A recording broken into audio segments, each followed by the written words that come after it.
Stronger and other parts of the business outperforming.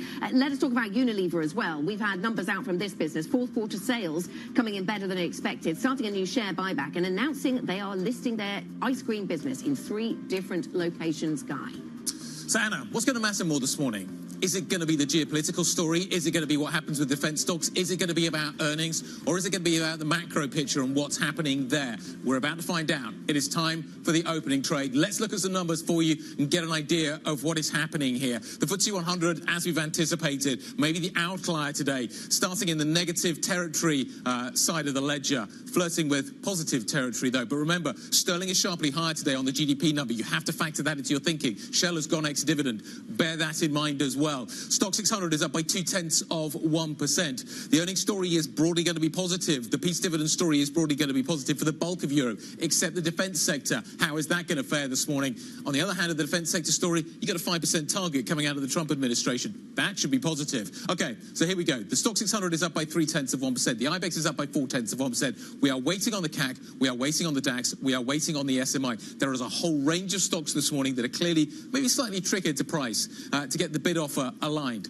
Let's wait and see exactly how some of these markets open. In the meantime, let's take a look at the sector story and the single stock story to get an idea of what is going on, Chrissy. Yeah, absolutely. When you're looking at the breadth in this market, I think that's the takeaway here. I'm looking at a stock 600 with 425 stocks trading higher, 75 lower. So breadth is really your friend in today's risk rally. But you really did mention where you start to see the Achilles heel, and that is certainly in the defense space. We are still waiting for some of the opening numbers coming out of Germany. But the likes of the FTSE 100, for example, you're already seeing the likes of BAE Systems taking a little bit of a hit. You mentioned Shell. Shell's take down about 2.4%. Yep. So right off the bat, you are getting an early insight into what this maybe rally in this day might look like. Shell's ex-div, so we just need to factor that in. Yep, absolutely. We're flat on the FTSE 100, as you guys have been saying. Still no opening price on the CAC 40 and the Xetra DAX. So it seems as if people are looking to express some investment intentions around the macro story that we've been dealing with, the geopolitical story we've been dealing with, what we've heard from Pete Hegseth, what we've heard from Donald Trump, and what we've heard from Scott Bessent, as they've all been active on the subject of Ukraine. So all of that is working its way through the markets, and we don't have opening prices there. Yep. We do have corporate reporting, though, giving us some of the interesting stories of the day. Barclays is down by 4.3% on the back of those numbers. That's a really big move to the downside. What is that based on? Is that the FIC revenue miss, perhaps? That was something that the top live blog was flagging a little earlier, that perhaps there'd been a lot of expectation when you looked at how the US banks had been doing, trading the Trump trade, that Yep. had paid off well for them and had led to the, certainly on the fixed income side, that had been a positive. So maybe it's something to do with that. But we will dig into the details there. Equities were strong, though. So anyway, it's fascinating to see exactly what is happening there and why it is down as much. We'll dig into that one very, very carefully to figure out what is happening. We are still waiting on some of the other numbers, but you've got a real range of stories this morning. Is Europe up on the range of stories, i.e. the corporate earnings story, or is it up on the dividends, or is it up, on the peace dividend story? Is it a broader story, euro higher, stocks higher, Europe having a better prospect going forward from here? Or is this I'm buying the numbers? Ultimately, markets buy the numbers. Do they buy the bigger picture this morning? Which one is it? Well, it's interesting that basic resources is the best performing sector which typically moves around on China news and global growth stories, and maybe people are attaching and drawing lines between what might happen in Ukraine and a growth story for Europe. That would be, but we'll see. The DAX now open then up by just over 1%. And we'll dig into where those gains are coming from. Off the bat, you go ahead. Sorry, right off the bat, Rheinmetall's down by 4%. That's exactly what I was going to say. You read my mind. But we kind of saw the microcosm of what's going on in the FTSE as well. Defense is the underperformer. We continue to see that across the board. But again, you said it absolutely right. Breadth is really your friend in the rest of the market. Green across the screen. It's an interesting, is this a fundamental trade? Is this an earnings trade? Let's bring in a true expert here. Valerie Noel, head of trading over at Seas Group, joins us this morning. Valerie, pleasure to have you on the program. You picked a great day to join us. We're just trying to debate around the table. This green on the screen that we are seeing today, is that a peace dividend story in terms of a peace in Ukraine, or is this an earnings momentum story when you look at some of the individual moves? Valerie, what's driving the trade this morning? Well, Europe is green, obviously, but Europe also is cheap. We know that it's cheap compared to US. We know also that there is less technologies company in the European index. There is a lot of bank. There is a lot of cyclical inside. So, and obviously, euro is cheap also. So, plus 10% since the beginning of the year, but Europe is also very, very cheap. So it's... That's a normal way to start the day. I think today the market is very resilient. The economy is very resilient, even in US. So not a big surprise. Valerie, can you walk us through the defense story then? I mean, this is the trade that almost, I think you're seeing broadly as well in the European stock sector. The last 5 weeks since the start of the year has been an outperformer for Europe. Is that a blip? Is that a rotation? In the same way that we're looking at defense stocks, for example, today, the outperformer of 2024, the underperformer of the last couple of days, and certainly this morning as well. Is this just a rotation, Valerie? I think it's definitely a rotation. Every January is the same thing. You really see the rotation from the client. If you look at it, also the ETF, the financial ETF, the pharma ETF is going much, much better than the tech since the beginning of the year. So it's also sectorial, but it's also because it's the seasonality. And, tech's done very, very well last year, but I think you also need to have diversification. And the client, this is what client wants at the moment. They want diversification, and I think Europe gives this diversification for the moment. Valerie, we're talking this morning about the possibility of a peace dividend. Very mindful of the fact that it's probably too early to really talk about a peace dividend. But if we do start to move in that direction, Valerie, I mean, there would seem to be obvious things you'd want to lean into around Poland, around Germany, around parts of Eastern Europe. What springs to mind for you? Well, for sure, as I said, everything is diversification. Everyone was really concentrated on the same stock. And the dividend part, I mean, that's a great sector or great theme to watch for 2025. So that's something you want to watch. In terms of the European growth story, Valerie, what are your thoughts on the European growth story? Because it's been moribund for a long time. The ECB expected to be the backstop there. Fiscal actors, their hands are tied. But on the other hand, if we do see peace in Ukraine, perhaps the conversation changes a little bit. So what are you expecting to invest in when it comes to European growth? Well, for the moment, at the bank level, we have a better position. I mean, we are more positive on US than Europe, but we see Europe as a good opportunity to make a diversification, as I just said. And there is also a very great company in Europe. So if you look at, as an example, the numbers of Richemont a few days ago was very strong. So the luxury sector is coming up. Financial sector also, there is a lot of banks inside the indexes. So we still have a lot of things to watch and to do in Europe, even though we like for the long term US better. Valerie, good morning. Okay, so you like the US better, but let's talk about this diversification trade that your clients want. What are they diversifying from, and why are they diversifying? Because diversification over the last few years has equaled underperformance. Are they okay with that? Do they still think that diversification equals underperformance? Is that a price worth paying? No, we still very focused also on AI and tech, because I think that's also what clients want. But valuation in US are higher and higher. And clients feel also more comfortable to divest. Can be stocks, European stocks, but we can talk also about gold. That kind of diversification is the main point for the moment for our clients. What about fixed income? It seems as if rate cuts are being priced out around the world. The Bank of England is the latest to see that trend. Yeah. Obviously, the Fed has seen it significantly. Yeah. Maybe we'll see what happens with the ECB. What do you see there? Yeah, well, I think the numbers yesterday of the CPI was very strong. It's also just a reminder that the last 2023-2024 CPI in January was very, very high, was actually an outliner compared to the rest of the year. So let's see, first of all, in February, what the CPI will come out for the US. And for sure, there is a dilemma with, between the tariff and the inflation. So I think the Fed will monitor, obviously, very carefully what's going to be the data. And for sure, the fixed income trader, we know, was pricing a rate cut in September, and it's moved to December. And we probably even hear also that maybe it's going to be in December or not at all, or maybe some hike. So we still believe one rate cut will happen for the Fed. And obviously in Europe, you have the bank's going to, majority of central banks going to ease. And yes, it's going to be a big and challenging years for everyone.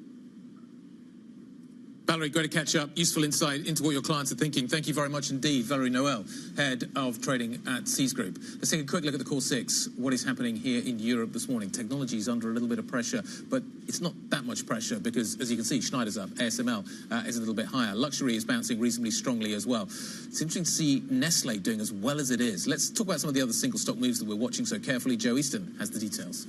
So we are seeing some weakness in the defence stocks, as expected, following those headlines around Russia and Ukraine last night. Now we're seeing weakness, particularly in Rheinmetall at the open. That one was down around 4%. BAE was lower as well. Leonardo taking a hit. There is a good note out from JP Morgan saying they would potentially buy into the weakness in the defence stocks, given we are likely to continue to see upward pressure on defence spending, given the stance taken by Donald Trump with the NATO spending targets. Then another stock in terms of the earnings that's falling today is Barclays. Now, I was asking traders in my chats earlier about this one. They're saying some people were expecting the company to upgrade some of their targets, particularly the return on equity target was seen as something that they would have lifted today, but they haven't done that, and therefore we're seeing Barclays coming down, one of the worst performers in the banking stocks this morning. Then in terms of Siemens Energy, all that automation and electrification boosting the firm today. The sales better than expected, and net interest income, or the net income at least, rising by around 50% for Siemens on that key line for them. So boosting the DAX index today in a big way. Then another stock down in the mid caps. This is in the payments. We've got Adyen soaring. This is a beaten down payment processing company, but they are seeing a revival in some of their volumes. The Amsterdam listed companies saying today they've seen an improvement. It's that stock rebounding today. Now Nestlé, we've got to not get our Nestlé's and Nesté's mixed up this morning. You don't want to mix up your diesel and your Kit Kats. Nestlé is falling 12%. This is actually due to their renewables business. There are lower volumes, lower sales on their renewables business, according to the Finnish company. That's hitting that stock pretty hard this morning. And another stock to wrap up the decliners is BAT. Now the company has announced an impairment on their Canada business. This is a legal issue that was over in Canada. That does seem to be hitting the stock. It's related to litigation that's been going on there, and potentially they've also had some other FX impacts, according to the company. British American Tobacco falling 6.8% in London this morning. Joe Easton from our equities team, we thank you so much for walking us through some of these stocks that are keeping an eye on. And Joe mentioned at the start, we are seeing some of the defense stories as well. We're continuing to see actually some of the stocks that are moving in maybe tying to reconstruction, the likes of ArcelorMittal, for example, the likes of Siemens. Some of that, of course, is going to be part of the earnings story that we're getting. Siemens is flying. But again, we keep talking about this idea of whether or not a peace dividend story is ultimately buying the rumor, selling the news in terms of defense, or is it maybe something more in terms of that, well, the defense spending isn't as needed immediately, as maybe previously. Yeah, it's a complicated, multifaceted story, isn't it? I remember when we had the CEO of one of the defence companies in here around this table, asking them about those two drivers of spending. On the one hand, there's war on the continent, and that drives spending on defence. On the other hand, there's shifting expectations about who spends what within NATO, and that drives a slightly different profile. Chrissy, you flagged a really interesting index, which is the UBS Ukraine ceasefire and reconstruction basket that tracks 33 European stocks that are levered to the resolution of something on the ground. As premature as it is to be talking about resolution, it absolutely is, and this is, I think, a really interesting point as well, because some of the things that is coming out of the U.S. administration has been not just reconstruction, but talking about trying to get some of those critical minerals as well. That's the partnership, the economic trade that at least has come out from Donald Trump, not only in the campaign trail, but in the last couple of days as well. So when we're talking about reconstruction, it kind of makes sense that maybe some of the defense stocks do play a little bit lower relative to, say, more of the things like steel manufacturers, some of the companies, including Schneider Electric, who may have more interest in the kind of future of Ukraine as well. So we'll see how that index specifically shakes up. I'm curious to see how it shows up in tomorrow's trade, maybe more than today's. Rolls-Royce still at a 52-week high this morning. Big defence business, it is still tracking higher. So this is not universal in terms of the names that we're watching. Safran, a little flatter. It's interesting to see, if you look at the 52-week high today, the banking sector is by far and away where we're seeing the bulk of the 52-week gains. So across the board, a series of names generating those kinds of numbers this morning. The banking sector goes from strength to strength. Yes, let me talk a little about Unilever and what we've heard from them. The Unilever business saying it's going to list its ice cream unit in Amsterdam, London and in New York. The company expecting a modest improvement in profitability this year. They've also begun a €1.5 billion share buyback. The Unilever CEO, Heinz Schumacher, has been speaking to Bloomberg's Francine Lacroix. She began by asking him how Trump tariffs will impact the business. We have invested a lot over the last couple of years in markets to be a bit more self-sufficient. I think we did that generally after COVID. So in the US, we've invested quite a bit. Around 85% of what we sell in the US is produced in the US. And it's about the same when it comes to ingredients. Now, there are flows between Mexico and the US. They're not material to the group, and as well as between the US and Canada and vice versa.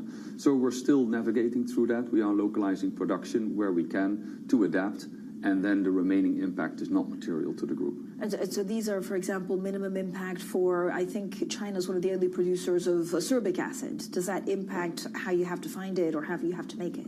Yeah, so there are a number of ingredients from China, that we do export to the US, or that we import in the US. But once again, it's not material to the group. We're talking somewhere around $150 to $180 million on an annual basis, and that's before further mitigation. So I'm quite confident that we can navigate through that if it were to come to effect.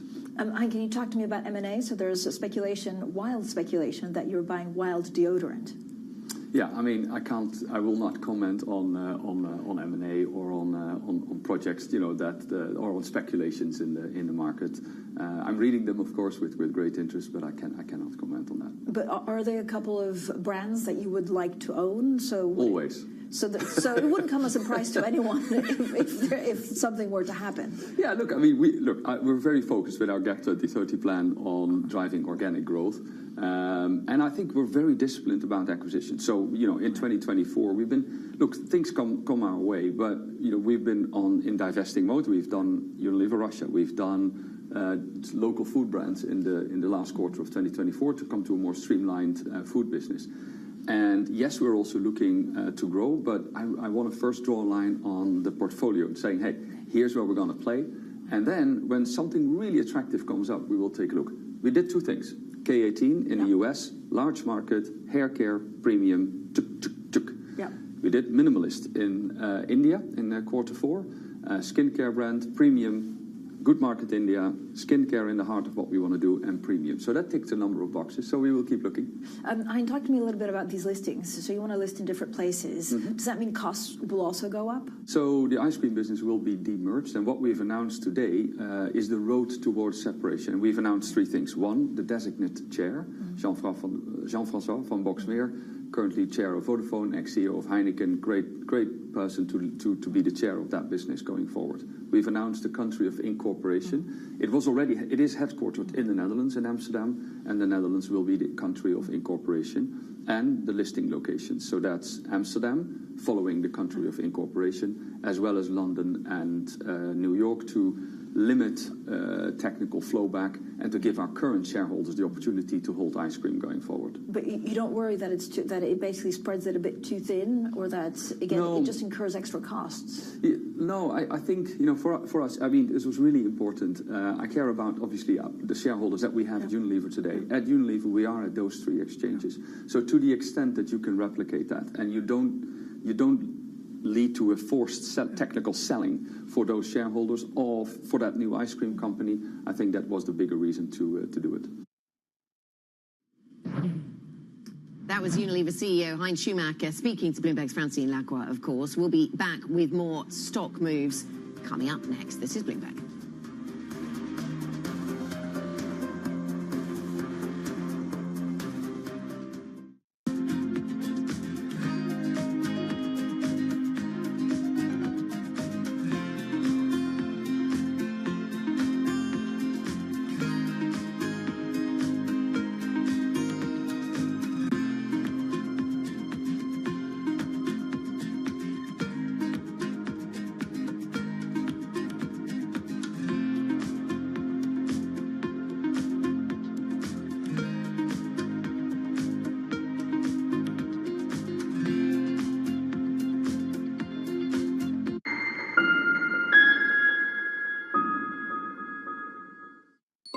Asia is at the forefront of some of the world's biggest stories. I'm Sherrian in Tokyo.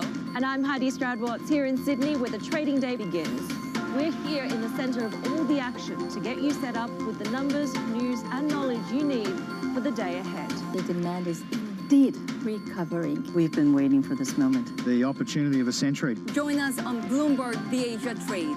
Weekdays only on Bloomberg TV. Context changes everything. Bringing you up-to-the-minute global news whenever and wherever it happens. I'm Joanna Versace in Davos, Switzerland, and this is Bloomberg. DOJ or other authorities Could face bigger challenges next. Was going to keep Rain World Cup. This is a 3 as the economic picture, covering the intersections of Hollywood, Silicon Valley, and beyond. From our studios in New York and San Francisco, our expert hosts have the data and analysis from the companies you know and the startups to watch, plus the interviews you don't want to miss. Watch Caroline Hyde and Ed Ludlow on Bloomberg Technology, the only daily business show dedicated to tech, right in the middle of the trading action. Live every weekday, only on Bloomberg Television. Context changes everything. Bloomberg Surveillance covers the latest in global markets and the political events that influence your world. Join Jonathan Farrell, Lisa Abramowitz, and Anne-Marie Hordern, only on Bloomberg. Context changes everything. The countdown is on. Everything you need to get the edge at the end of the market day. Big tech earnings kick off later this afternoon. Gilead is coming out right now. We have take 2 numbers. Back to the markets, right? Our bread and butter. NVIDIA is one of the best stories in the tech space. That actually matters a whole lot more. It might shock some of your viewers. You're watching The Close. Get ahead of tomorrow's trading with The Close. Weekdays on Bloomberg. Context changes everything.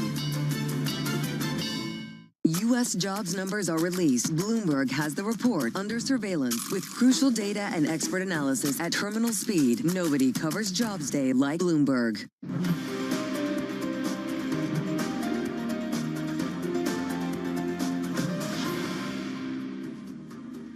Welcome back to the opening trade. 22 minutes into today's session. It is a really busy one. The general mood is that markets are going higher. The FTSE 100 underperforms for reasons of composition and ex-dividend and various other factors. But the Stock 600 up by 0.5%. We're seeing strength coming through certainly on the Xetra DAX this morning, Guy. DAX is having a good day. Number of factors behind that. Certainly one of them is what is happening with Siemens. The company stock is currently up by 5.5%, 5.6%. Digital orders look pretty good. The cash flow story looks pretty good as well.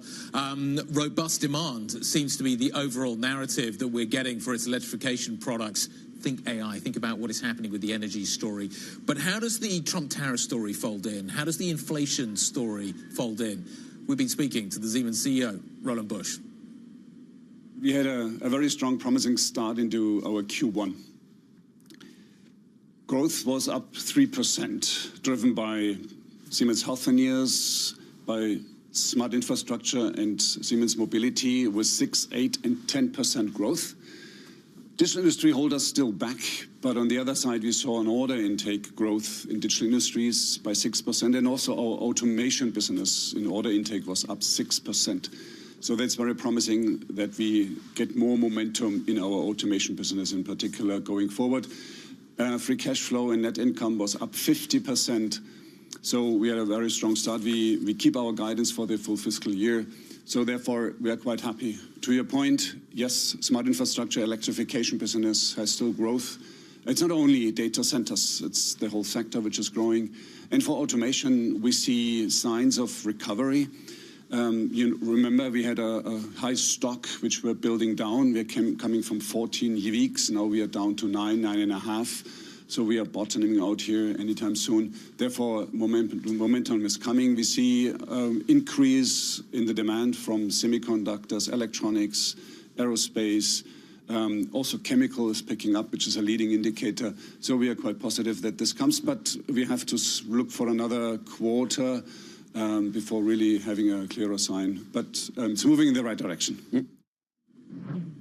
The CEO of Siemens speaking to us a little bit earlier. Let's stay in Germany. Yeah, let's stay in Germany. We had numbers from Commerzbank. We spoke to Bettina Orlopp, of course. So the company coming through with a raft of job cuts and setting themselves some tougher targets to meet for the years ahead. Now, Bloomberg Intelligence saying those targets already look like a stretch. Others saying, are they enough? Do they go far enough to fend off Andrea Orcel and UniCredit? We spoke to the CEO, Bettina Orlopp, about that subject. This is what she said. You're assuming that the macroeconomic environment will stay difficult for Germany. We only assume that we have a growth rate in Germany in the upcoming years of 1%. We assume that the interest rate level will stay low. So there are many things factored in, which makes this plan achievable, but also ambitious on the other side.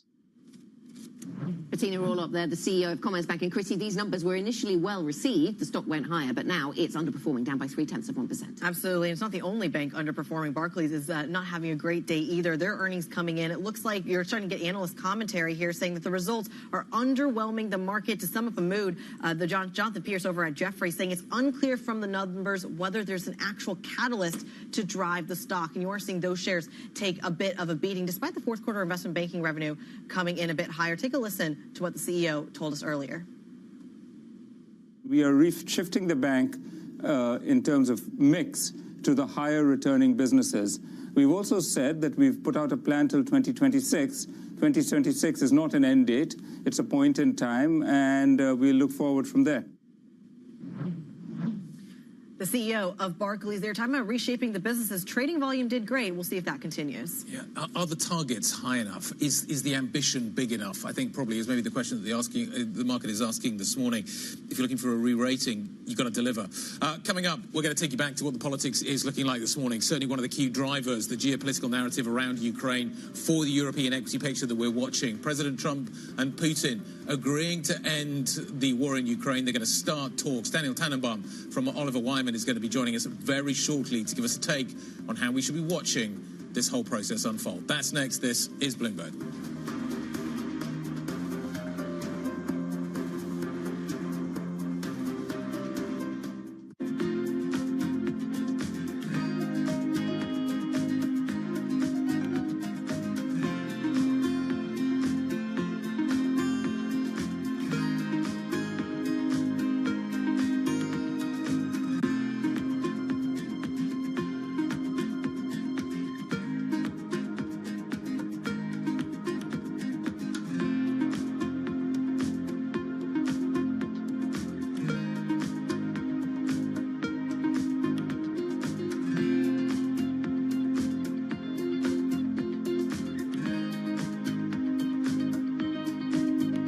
In case you missed it, on Bloomberg Technology.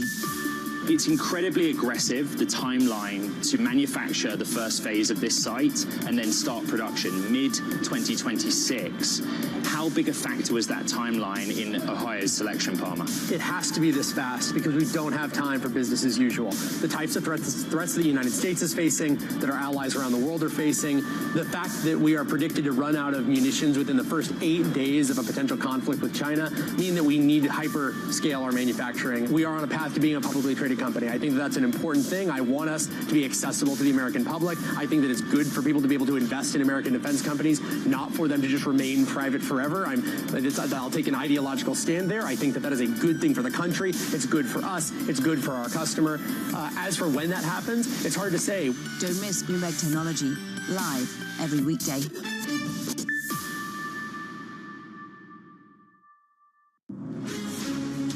From the beating heart of global finance, economics, and politics, and wherever newsmakers are moving markets, Bloomberg brings you conversations that allow for deep discussions and important insights. What do you think the future is for inflation? Is this a new normal? Are markets too optimistic? How do you worry about the things that are outside your control? How does the current fighting completely stop? I'm Francine Lacqua, and this is The Pulse, every weekday only on Bloomberg. Listen carefully. Can you hear the rhythm in the markets? Not just in the syncopations triggered by inflation, but in the preludes leading to global elections, in the dissonance that moves the Nikkei, and the rising course conducted by AI. There's music in the markets, and if you want to learn to listen for it, we'll show you how. There is this real momentum from Wall Street. We are basically deep in the European earnings season. Take a look at how we're faring when it comes to Asian markets.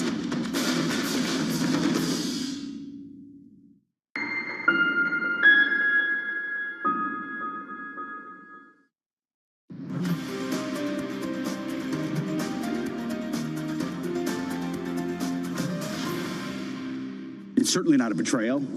As I said to our allies yesterday, we recognize the incredible commitment that has been made over many years, and no country, as the President Trump has pointed out, has made a larger commitment. That was the US Defense Secretary Pete Hegseth there speaking to reporters in Brussels as NATO defense ministers meet. Those meetings are ongoing. We're monitoring those for further news flow. This after President Trump says he's agreed in a phone call with the Russian leader Vladimir Putin to start negotiating an end to the war in Ukraine. For more, let's bring in Bloomberg's Oliver Crook, who's in Munich as we work our way towards the Munich Security Conference, and all of this very much on the agenda there, Ollie. What more did Pete Hegseth have to say? Talk us through some of the latest news lines, because he certainly caught everybody's attention yesterday.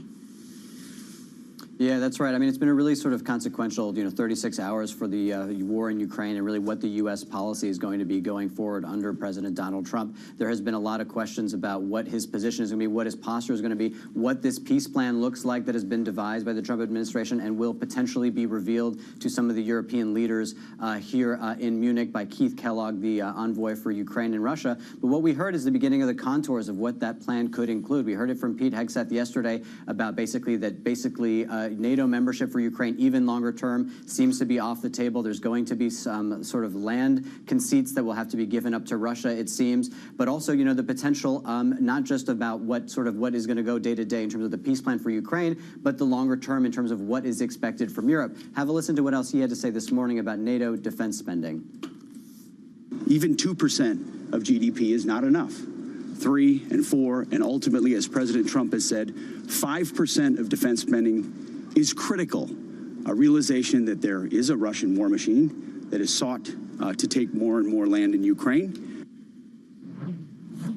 So this is part of the U.S. strategy to, on the one hand, say basically, yes, we do want a strong NATO. Yes, the U.S. is a strong partner, but at the same time, Europe needs to be doing a lot more. I think a lot of the concern for the Europeans and those who have been sort of involved in trying to maneuver this war and move this war in a certain direction in Europe over the last few years is that basically, even if we know that NATO membership for Ukraine is a long shot, even if we know that there's going to be land concessions that will have to be made in a peace agreement, saying that out loud before you enter into formal negotiations, basically only after a phone call between Donald Trump and Vladimir Putin maybe sets the stage for something that certainly, potentially, the Ukrainians don't want and the Europeans certainly don't want. Ollie, what are the Europeans saying about this? They don't have a seat at this table. Does it even matter how they feel? I mean, I think that is actually principally going to be their concern of basically what leverage do they have? What levers do they have to pull with the Trump administration? Again, I think Guy put it very well a little bit earlier. It seems that the United States is going to set the menu and send the bill to the Europeans in terms of what the peace in Ukraine is going to look like. What the Europeans are hoping for now in the very first time is the high-level meetings between the new Trump administration and the Europeans here in Munich. It's going to be J.D. Vance. It's going to be Secretary of State Marco Rubio, Keith Kellogg, who's the sort of author and executioner of this potential plan for peace between Russia and Ukraine. The question is, how much input are they going to get? Are they just going to be told, hey, listen, this is what the United States wants. This is the course of action that we're going to get on. The train is leaving the station. Time to get on board. That is what they're going to be very, very sort of afraid of. And it doesn't help when we hear from Volodymyr Zelensky, the president of Ukraine, who is very sort of realistic about this, realizing that basically there are no security guarantees for Ukraine without the United States. It puts the Europeans in a very tough position. And frankly, I think the reality of the situation is European foreign policy has not caught up with the reality of this Trump administration and its unilateral action on foreign policy. Absolutely. Everybody's certainly playing catch-up this Thursday morning. Oliver Crook in Munich, ahead of the Munich Security Conference. Thank you very much indeed. So our next guest argues that President Trump can use economic statecraft to push for a Russian withdrawal in Ukraine. Daniel Tannenbaum is a partner and global anti-financial crime practice lead. Let's try and put those two things together. Oliver Wyman, and joins us around the table this morning. Good morning. Morning. What do you make of this? It's definitely been an interesting 24 hours. I do think by President Trump announcing actually first that he spoke to Vladimir Putin and not President Zelensky kind of sends an interesting message as we look at what may unfold going forward, especially with Munich coming up in the next few days. You know, it may have been premature. Even offering these talks to Putin legitimizes him in a situation where Russia is clearly in the wrong in this situation. And I do think there's more economic pressure the U.S. and the Western coalition could apply to Russia's third country allies to further isolate them, making this potentially a better outcome for the Ukrainians at the end of the day. What do you think Trump's objective is here? His objective is to show that he can close, that he can make a deal. But the question is whether that deal is reasonable and something that the Ukrainian people want is really the question mark. Does Trump want something else? Does Trump want something for the United States out of this? Is it lower oil prices? Is it what is it that? Is there a kind of alternative way of thinking about the way he's approaching? Well, we've already seen the U.S. telegraph that it would like access to mineral rights in Ukraine in exchange for ongoing support. And Zelensky has come out saying, like, that's a reasonable trade, that we give something for ongoing defense. But what Secretary Hegseth said yesterday calls into question what some of that defense really looks like going forward. You're a sanctions guy. We always get you on when something in Iran happens, or China or Russia as well. What are the economic levers that the U.S. and Europe maybe can pull here? So if you think about the BRICS plus countries, there's still a lot of trading partners for Russia. There's still a lot of trade that's happening with countries trading with the U.S., UK, and EU that are also trading with Russia. There's more pain that can be imposed on these third countries that refuse to make a choice, that could be doing things supplying goods to Russia that are essentially supporting the war effort in Ukraine. And I think there's more that could be done to force these third countries to make a choice through secondary sanctions. You mentioned certain countries. We're getting headlines that India is already trying to kind of get around some of that. There's also a big question. I know we're talking here about Ukraine and Russia as well. In the recent news, we've talked about how the likes of China, for example, can get their hands on U.S. technology, potentially circumventing export controls. Walk through the holes, the security holes in U.S. sanction structure at the moment. Well, I mean, when you're talking about physical goods, it's very difficult to truly police that. I mean, goods get transshipped from countries around the world, ultimately ending up in Russia, but not going direct. And there's been transshipment through China, the UAE, Turkey, India. The question is, can you begin to punish those that are perpetrating these acts or that are facilitating these acts to really provide an example of mess around and find out, essentially, if you want to continue to support this war effort? Daniel, good morning. I was looking at some editorials just in the last 24 hours before we had the latest news flow, but that said that President Putin will stop this when the money runs out, and that the person who's writing this particular editorial saying that the sanctions will work, they just take a long time. Is it worth thinking about that sanctions environment tightening up? I mean, President Trump has even said he's prepared to put tougher sanctions on Russia. Is that something we prepare for or no? I think it's something that hopefully is prepared for. They just announced yesterday that person who will be atop the U.S. sanctions policy regime in the U.S. We've yet to really understand this person's point of view.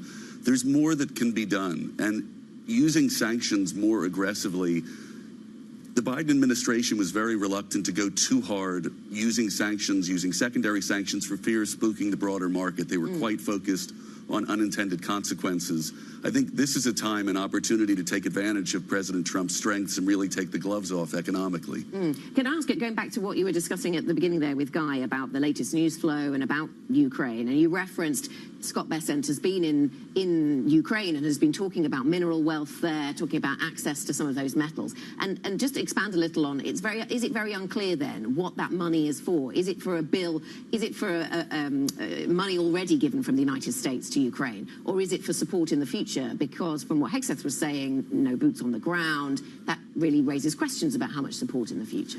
I think there were always questions about American boots on the ground, but in terms of the chances of Ukraine entering NATO, which seemed good up until, frankly, yesterday when Secretary Hegseth made those comments, I mean, this is definitely a look forward in terms of how can there be some sort of a balance for ongoing support and defense of Ukraine should this conflict end, and essentially the U.S. asking what's in it for us. Do you think Europe would like to go back to an era of cheap Russian gas?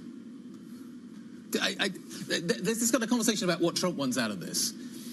Europe feels really divided in terms of the way it looks at Russia. And German industrials clearly have suffered as a result of what has happened in terms of the energy story. There are vast swathes of political parties in Europe, particularly in the East, that don't have the antipathy for Moscow that maybe is shared elsewhere. And I'm just wondering if, sort of collectively, you feel that everybody's really committed. You talk about sanctions being tightened up. Do you think everybody really is, on balance, still kind of going down that road?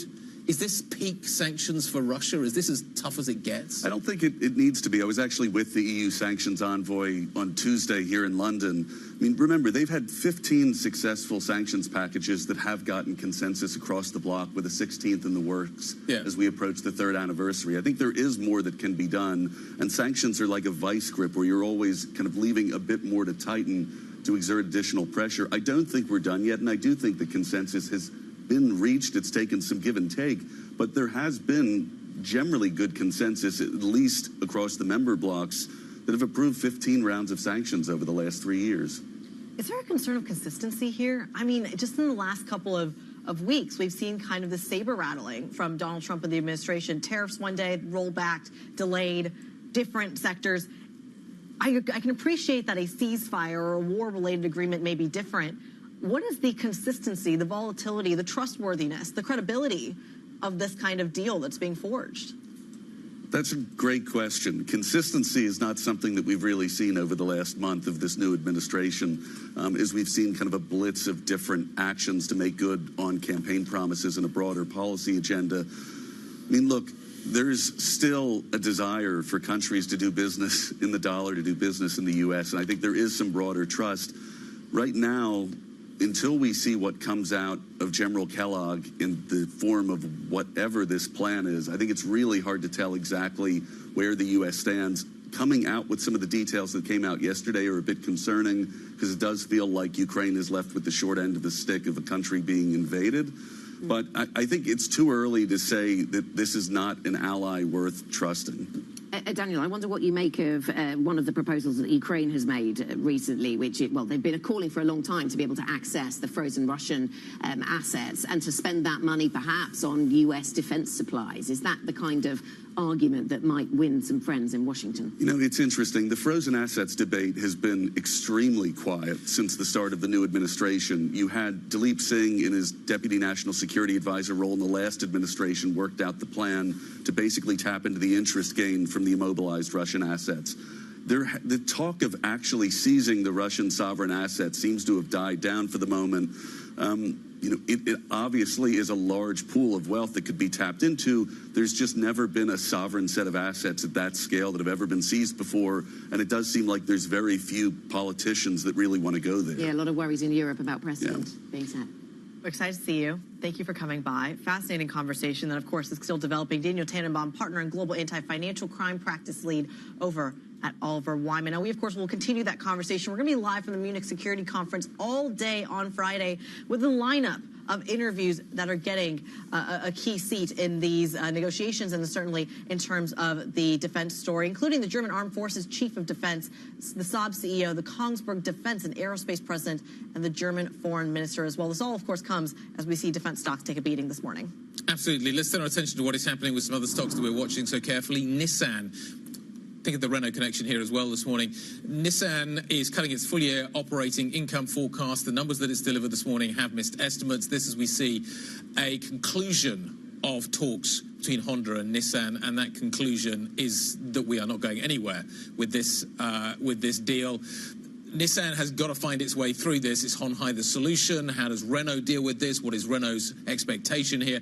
A lot of moving parts still with this story, but basically what we've seen this morning is Nissan cutting its full-year operating income forecast. It has missed estimates, and that just underlining, Anna, the challenge that car company faces. Yeah, absolutely, and so we'll continue to watch that, where we can see integration within that sector and where we can't. Still ahead on the programme, we'll return to the UK eco story. The UK economy grew unexpectedly at the end of last year. We'll discuss next with Henrietta Pacmont from Allspring Global Investments. This is Bloomberg.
Suppose I want to buy a computer, but I want to have AI in my computer. I want to be really up to date. Do you have AI in your computers yet?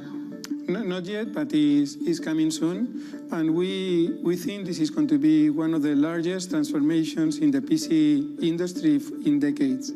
What will be possible starting this summer is to run large language models in AI PCs, which means that what today all of us are doing in the cloud, where you use any of the applications that you can, you will be able to do it locally. And what this means, which is why we think this is important, is it will be much better from a cost perspective, because running models in the cloud is expensive. It will be better from a security perspective, because you will be able to use the model with your own data locally without having to upload your data to the cloud, and you will be able to do it anywhere in the world. And also for applications where speed is important, where latency is important, you will be able to do it locally much faster. For example, in gaming, where the game needs any resource the computer have, it will be a much better model. So it's going to be a big change starting this summer. At the same price, too? Slightly higher price, but if we look at the increase of price versus the increase of value, not comparable.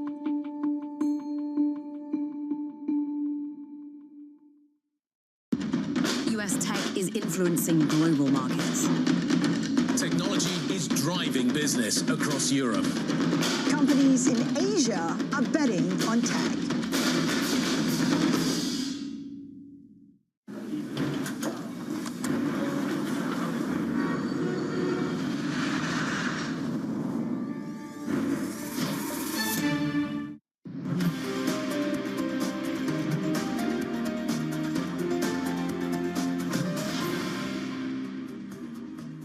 Welcome back to the opening trade, 8:47 here in London. The session pretty positive, reflecting the global geopolitical news flow, but not everywhere. The FTSE 100 down by 0.7%. Sector exposure very different, of course, to the ZDAX and the CAC, which aren't making gains, and we see that on the screen just there. In terms of the UK data we had out this morning, the UK GDP coming in a little better than was expected in the last quarter. We got a positive number, not a negative one. Recession dodged seems to be the way you could describe that in the short term. Henrietta Packmall, Senior Portfolio Manager at Allspring Global Investments, joins us now. Henrietta, nice to have you with us. So let's think about UK assets in the context of, yes, recession dodged. Bloomberg Economics, though, still saying demand still looks kind of weak. But we are, in the context of this data, pricing out some of the rate cuts we'd expected to see. Where does that leave you on gilts? Well, we're still reasonably positive, actually, on gilts, because we do think that the growth story in the UK is closer to that of Europe than that of the US. The inflation picture is coming down. So, it's good, actually, for the UK to have a positive number. It's not huge. We're talking about 0.1%. But I think it's good and it's helpful for the government at this point and their plans going forward. Can I go stateside then? So that's the UK story at the moment. The latest in the US, we had that inflation number out, of course, yesterday. And I've seen two different interpretations of what's happening with US inflation. Some people focusing on the fact that we have been coming down up until we got stuck. And so just talking about it being sticky and bumpy, we're just not there yet, as if the direction of travel is still downwards. And others talking about, well, this could be resurgent inflation, as if we're at the start of something. How are you looking at the inflation story? So I think it's one data point, and we're probably still in the camp that we are on the sort of bumpy way down. However, we are looking at the US. We do have a new administration, and that new administration is bringing uncertainty. And I think that includes uncertainty on the inflation front. So whilst we're probably more comfortable with the inflation picture in Europe and the UK, more question marks, obviously, on the US side. Can I combine Anna's two questions? Talk about the US and talk about the UK. Gilts feel like they're just trading with treasuries at the moment. Almost kind of irrelevant of what is happening in the UK. What do I trade gilts on UK data or do I trade gilts on US data? There is a correlation, absolutely, and that's not helpful for the UK government at the moment. And yes, I would say that they are trading together, but you should see a bit more divergence between the UK and the US. I mean, there's a correlation. I mean, some people suggesting that the rate cuts from the Bank of England, really haven't been transmitted properly. Correct. That's the extent of the transatlantic influence. Yeah. And I think if you look at what the UK government is trying to do, it's not helpful for them. Yeah, certainly not helpful there if yields stay high. So your expectation that gilt yields stay incorrectly high. I'm trying to think of the right word to putting it. In context of what is happening in the economy, gilts are too high. In the context of what's happening to the UK economy, we would argue that gilts are too high. By a magnitude of? By a magnitude that is tradable, we would say at this point in time. Yes, we need to see more data points on the inflation side, but growth is not there. The issue with the UK is because it's a smaller market, it can get pushed around a bit more. Yep. Also, because of the last few years and some of the volatility that we've seen in the gilt market, I think there is also a bit of a risk premium that you're seeing in the gilt market that is not helping there as well. So let's go full circle here and bring it back to the States if we can. Just given that we saw a 12 basis point move off of the CPI print yesterday, and I hear you that you say it's one data point. Look at the CPI numbers. We've been trending upwards for 5 months now. Marginally, but we are trending upwards. A lot of that is driven by a lot of those consumer prices. I hear an egg, bacon, and cheese is now at the scandalous price of about $3 a pop. Does that set us up, perhaps, or the market up, for starting to think about a hike before a cut? A hike before a cut. I don't think we're there yet. A delaying of cuts, absolutely, and we're seeing that at the moment, right? So pricing out some of the cuts that we were expected to see over the course of the year makes sense. I think, again, the U.S. has got the uncertainty due to the administration and where they're heading next, which is feeding into prices at this point in time. I mean, if you look at the 10-year and where it is today, even after that move yesterday compared to where we've been year to date, we're bang in the middle, right, of the range. Admittedly, a wide range year to date, but we're back in that middle of the range. So Anna was talking about the transmission mechanism in the UK. What transmission mechanism, what timeline is the U.S. bond market pricing in right now? Are we still at a 12 to 18-month lag? Is that the way Powell is thinking? I think he's in a wait-and-see mode, right? We've seen what we've over the last few weeks in terms of the activity of the administration. One thing that we were very conscious of at the beginning of the year is that Trump has been in position before, so he was going to roll out his agenda a lot quicker than he had potentially the first time around, and that's actually what we've seen. But we need to sort of distinguish between the noise, right, and what actually happens, and I think that's what the market is trying to sort of feel out at this point in time. Pete Hegseth, the US Defense Secretary, this morning, reiterating the Trump line that he would like to see Europe spend 5% on defense. What's the bond market's view of 5% on defense? That's huge, right? In terms of the increase in terms of spend on the European side, in a context where, if you look at the fiscal side in Europe, they haven't got that much flexibility. Now we have an interesting element coming up quite soon with the German elections, and actually the debt brake has been a topic there. It'll be really interesting to see if that is something that gets lifted. So. Not a lot of flexibility on the European side, but that kind of spend on defense would have an impact, and certainly in terms of issuance, if they edged towards that would mean more issuance on the bond market. Does that mean yields down or yields up for the German market? I think in the German market, if you look at where we're at the moment, I think a degree of that issuance is priced in at this point. But probably not all, so we'll have to see. But the levels we've got now are also reflective of the growth prospects that we're seeing in Germany and some of the work that they need to do on the growth side. Henrietta, it's been great to see you. Wide range of subjects covered this morning. Henrietta Bankmore, Senior Portfolio Manager at Allspring Global Investments. Let's get to some of the other big stocks on the move. We were talking about Germany there in the context of the economics. Let's talk about their major banking sector as well. You are seeing risk sentiment completely turning around in Commerzbank. When we earlier spoke to Bettina Orlopp, the shares were at least indicated higher on trade grade pricing. Now you're seeing them down about 0.6%. A similar story over at Barclays, down about 5%. Barclays had poor numbers. Commerzbank had decent numbers, but the market's turning. So share price down in Commerzbank, is that an indication that the market thinks that this is a standalone business and the numbers this morning are good enough and therefore you take the risk premium out of a deal? Mm-hmm. Or is it that the numbers aren't good enough as a result of which you price the stock lower and they're being too conservative? Don't know. Let's get to the defence sector, shall we? Check in on that. Yeah. Red on the screen for the defence sector. Not as much as earlier. True, it's completely apparent. So is this a momentary rotation then that we're seeing within just the first hour of trading?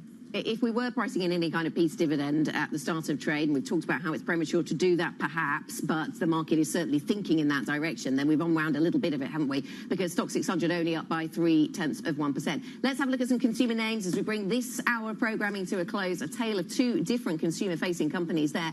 We've got Nestle trading strongly higher after the business, shares up more than 6% at one point after and in fact, this is the biggest move higher in the shares since February 2009. On the Unilever side of things, they've talked about where they're going to list their ice cream unit and also delivered results. Coming up later today, a conversation with the CEO of Klarna. You can catch that interview at 4:30 p.m. UK time. That is it for the opening trade. The earnings story is coming thick and fast, but also, of course, the geopolitical news will continue to focus on that during the Pulse. This is Bloomberg.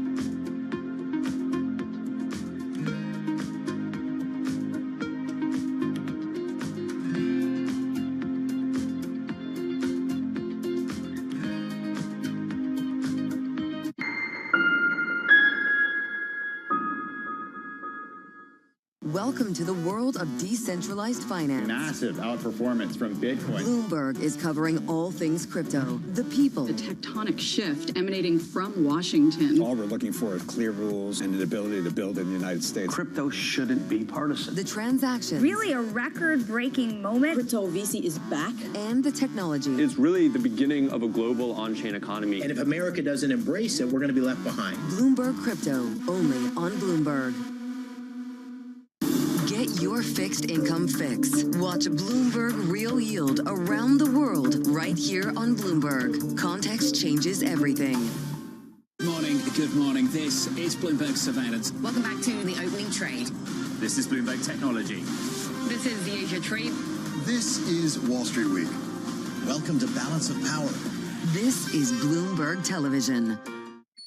Asia is at the forefront of some of the world's biggest stories. I'm Chevrian in Tokyo. And I'm Heidi Stradwatts here in Sydney where the trading day begins.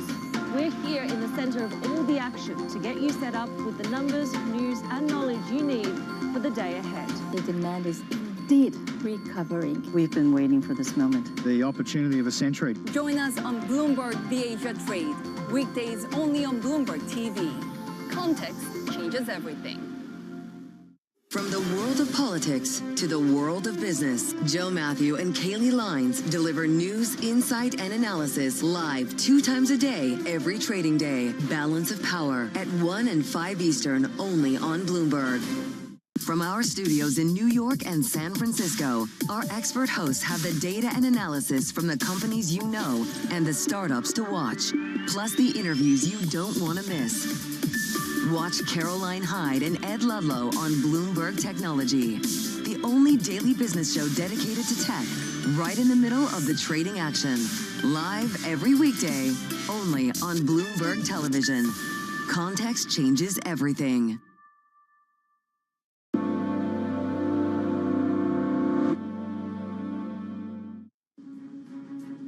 President Trump and Putin agreed to talks to end the war in Ukraine. The U.S. Defense Secretary insists the discussions are not a betrayal of Kyiv.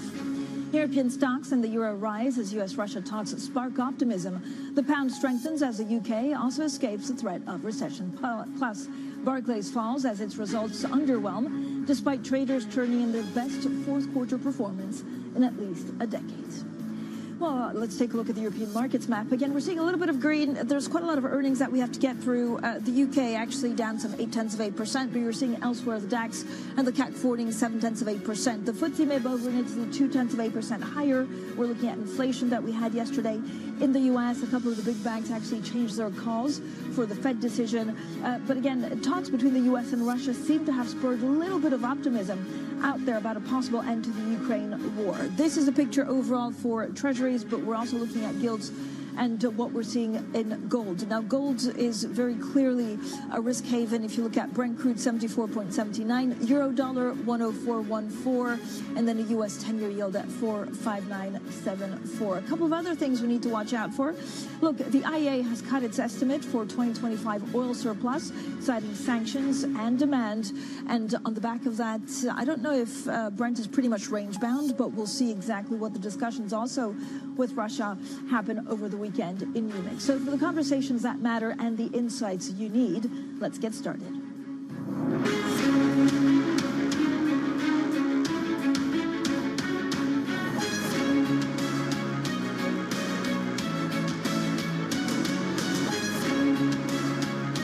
Newsmakers and market movers. This is The Pulse with Francine Lacqua.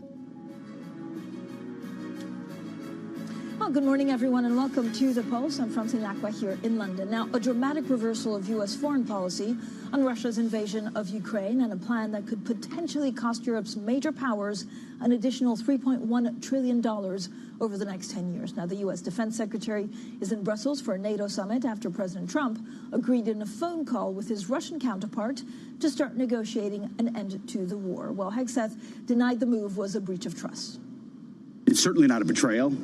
As I said to our allies yesterday, we recognize the incredible commitment that has been made over many years. And no country, as the President Trump has pointed out, has made a larger commitment. Now, for more on all of this, let's bring in Bloomberg's Oliver Crook and our EMEA News Director, Roz Matheson. So, Ollie, you're in Munich. Of course, the Munich Security Conference starts a little bit later on. The Defense Secretary there just walked in. Who from the Trump team is at the Munich Security Conference, and what can we actually expect to hear from them? Yeah, listen, Francine, I think this is a really consequential meeting because this is really basically the first high-level meeting between the new Trump administration and leaders of the European capitals and various other ministers that are going to be here in Munich for over the next couple of days. So we have Marco Rubio, the Secretary of State, will be here. We will have J.D. Vance, the Vice President of the United States. We'll also have Keith Kellogg, who is the sort of envoy for Ukraine and Russia and really sort of negotiating some of these sort of peace plan. And again, what the Europeans would like to see is what is included in this peace plan that Donald Trump has in his mind.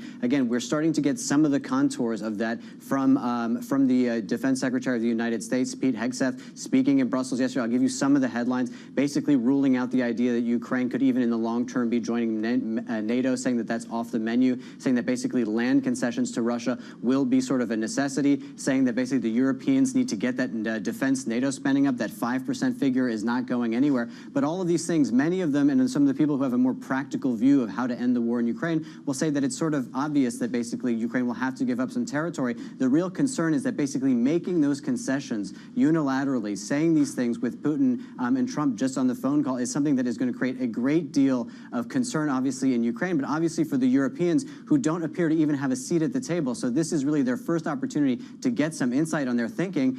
It's not even clear if they're going to get some input, really, or how much input in the plans that the Trump administration is putting forward for Ukraine. Yeah, and Ross, this is really crucial because the situation seems pretty fluid. There's no real peace plan. We're not 100% sure what's actually being negotiated. Well, that's right. And despite these meetings that are happening today with the Defense Secretary, really all of this is being driven by one person in the US, and that's Donald Trump. It's really his plan, his direct contact with the Russian president, what he really wants to happen from this. And it's very clear that, you know, Donald Trump wants this war to come to an end quickly. He's got a vested interest for the US, particularly in what the US, he sees, gets back out of it in terms of it's put a massive amount of financial and military support into Ukraine. What does he get in return? And so Europe, obviously anxious, as we were just hearing about their seat at the table, but we're having a lot of direct conversations now between the US and Russia, a possible meeting in Saudi Arabia, in-person meeting between Putin and Trump. You know, Trump indicated that's on the cards. When exactly, we don't know, but it's really at this point accelerating, it sounds, and being driven very much by that. And again, where does that leave Ukraine in the conversation? Where does that leave Europe in the conversation? And does Trump just want this wrapped up? And Roz, we don't really know actually what was said, right, in that conversation between Trump and Putin. Well, that's right. We know it went for about an hour, so it was obviously a long conversation. They say they talked about a variety of things, including obviously the conflict in Ukraine, but also energy, because we know that this conflict has upended, you know, global supply and prices, be it around gas or oil or whatnot. And so a lot of conversation around that. But again, you know, this seems to be above all a move to reset the relationship and move Vladimir Putin away from years of being described by the US as a pariah. And Ali, what's been the reaction so far from Ukraine and President Zelensky? Listen, I think that there's a real consciousness from President Zelensky that basically none of this can happen without the United States administration. He said it many, many times in the past, even talking about security guarantees after a ceasefire as recently as this week, saying that basically any security guarantees that don't involve the U.S. are not real security guarantees. So this is going to be fundamental. They're going to a certain degree, have to take what the United States has to offer. And what potentially Ukraine has to offer the United States is something that is currently, or was just currently being explored by the U.S. Treasury Secretary Scott Bessent, who has been in Kiev to discuss some economic access from the United States into Ukraine, because the Americans still want to leave the door open to be able to support Ukraine. The thing is, they are not going to do it for free. So they're trying to find ways that maybe they can get paid back in a certain sense. Could that be access to minerals within Ukraine? That is one of the things that is being discussed, more economic access sort of going forward. But again, I think also the other key point is going forward, what will the sort of peacekeeping situation look like in Ukraine if there is a ceasefire? The United States has said they want no part in it. Basically, they're trying to get the Europeans to put soldiers there. I have spoken to senior lawmakers in the Defense Committee in Germany, very hawkish people who have really been in support of Ukraine, and even they say that that is maybe a shade too far. So all of these things are what are going to be discussed here at the Munich Security Conference, basically being foisted onto the Europeans, who really feel like they're in reaction mode, have not woken up to the new reality of American foreign policy, which is not multilateralism, it is unilateralism. Ollie, thanks so much. Oliver Crook there in Munich. We'll also, of course, be live from the Munich Security Conference all day tomorrow with interviews, including the German Armed Defense Forces Chief, the Saab Chief Executive, Kongsberg Defense and Aerospace President, and the German Foreign Minister. We may also have a panel or two. Now, Roz stays with us, and then we'll talk about markets. But, Roz, let's turn to President Trump and Elon Musk's efforts to cut federal jobs. So around 75,000 employees have signed up for voluntary resignation. I mean, what more do we know? Well, in fact, that falls short of what we thought was going to be the goal of this exercise. It's around 3% of federal civilian employees. They were talking about 5 to 10%. So that opens the door to potential mass layoffs that may now be announced by this administration. There's also the question of, again, just how deep and far is this DOGE effort going? We saw Elon Musk this morning saying that he wants whole agencies shut down. Again, what agencies are we talking about? And in this broad announcements of kind of, we're going to do funding freezes, we're going to go through all these agencies, what are the ramifications of that and the knock-on effects? Do we see widespread layoffs? Do we see funding cuts? Is this money being saved? Where is it being saved? Where is it going? How does that collide with Congress in terms of fiscal oversight? So again, a lot of broad comments about intent, a lot we don't know about reality. Yeah, and actually this is what Elon Musk had to say in the press conference. We have to really delete entire agencies, many of them. That's not to say there won't be an increase over time of bureaucracy in some new administration, but it'll be from a much lower baseline. So it's a step in the right direction. I think the overarching goal here is to lay the foundation for prosperity that will last many decades, maybe centuries. Roz, I mean, he's really left, right, and center. This is the day after we also saw him in the Oval Office with the president. Well, that's right. Those images were very stark in the Oval Office with his son also. But, talking with Donald Trump, getting again that stamp of approval. But as you say, we don't know a lot about DOGE. We don't even know who's working for DOGE, and we don't know what their access is going to be. And we're talking about whole departments. That just causes quite a lot of unease. Donald Trump yesterday talking about shutting down the education department, for example. So again, a lot we don't know about this program and whether it's going to reach fully into the payment structure or not. Roz, thank you so much. Our Bloomberg EMEA News Director, Roz Matheson. Now, joining us now is Grace Peters, Global Head of Investment Strategy at JP Morgan. Grace, I mean, I guess the concern is that do you still just, look at markets inflation, or do you suddenly have to be a geopolitical expert? No, I think we want to stick to the fundamentals and to what we know. So tariffs, trade wars, and kind of that policy. Doesn't sound happy, does it? I would also add to that earnings, fourth quarter earnings season looking pretty strong. And so, how are we digesting all of that? I think, as I say, sticking with the fundamentals, first and foremost, the data today is broadly still good. Yes, we do have hotter inflation, which maybe we should come on and talk about, but I think overall the data of what the companies are saying, the outlook statements as well as that backward-looking data remain solid, which we think there's more upside to risk assets. But the tail risks are most definitely there. All these questions manifest ultimately in, I think, two key tail risks. Is inflation actually meaningfully pushing higher to an extent that would be disruptive given reasonably full valuations and small risk premia? Or indeed, could things like tariffs actually bring down growth forecasts and our recession risks perhaps actually higher than the market's pricing? So portfolio resilience to us is the big theme of 2025, which is intended to stay. We think this is still a time to be invested, to be pro-risk, pro-cyclical, but you need specific assets in there to safeguard against these other tail risks, which are equally real. So, Grace, first of all, what does the Fed, can the Fed cut rates this year? I don't think there's any need for the Fed to cut soon, sort of say between now and June. Okay. The inflation data that we had yesterday, I'd say, we should definitely take note of. I don't think we need to panic yet, but we are seeing firmness across the board in the core metrics. And it's not the only data point. When we think about the University of Michigan medium-term inflation expectations we had a couple of weeks ago, that also pointed to this firming after a flatlining of inflation last year, perhaps affirming this year. But other measures, particularly when we think about wages, that's telling us still that the labour market is cooling and we don't need to, hit panic. So I don't think the Fed is in any rush to cut. They're going to remain data dependent. Let's see what the data looks like in the second half of the year. But I don't think there's any urgency at the moment. So how do you build that resilient portfolio? What are you looking at the moment? Yes, absolutely. So global equities for one. Yeah. It's obvious to be overweight US equities. US exceptionalism, I think, is very real when it comes to productivity growth. But in the markets, we have to then say, well, a lot of that is already in the price, with the US at 23 times forward earnings versus Europe at 13.5. So invest globally, and then I think you can capture some of the upside to positive surprises, like perhaps the notion that we could see, sort of more peace going forwards when it comes to some of these geopolitical issues. So I think stay invested in equities. For the upside inflation risks and geopolitical issues, gold to us is still absolutely a standout asset, and core infrastructure, because that gives you yield, but it also gives you a degree of inflation protection and also uncorrelated returns, because I think part of this is also thinking about if there's an equity drawdown, where are we going to get the protection in the portfolio? So core infrastructure offers that, and hedge funds would be the other piece that I would mention, particularly macro and relative value.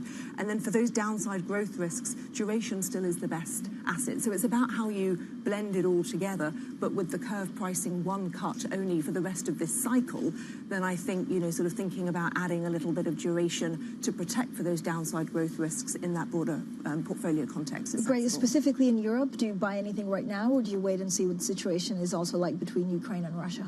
Yes, I mean, the market price is on incremental news, and the incremental news feels to be slightly more optimistic. So, as I say, we like Europe as part of a global portfolio, and we do think that there are some areas where Europe will lead in sectors that are really interesting. Industrials would be part of that.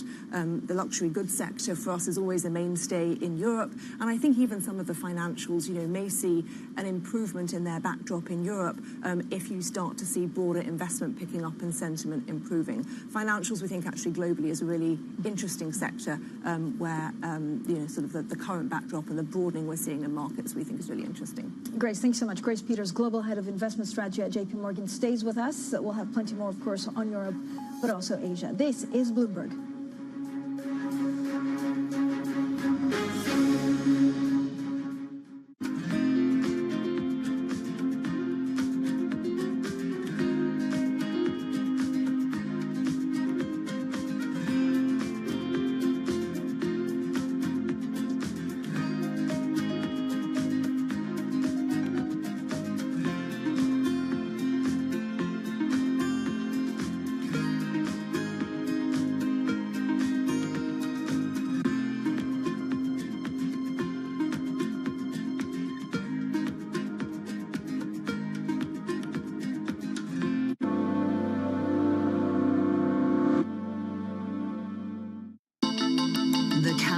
Is on. Everything you need to get the edge at the end of the market day.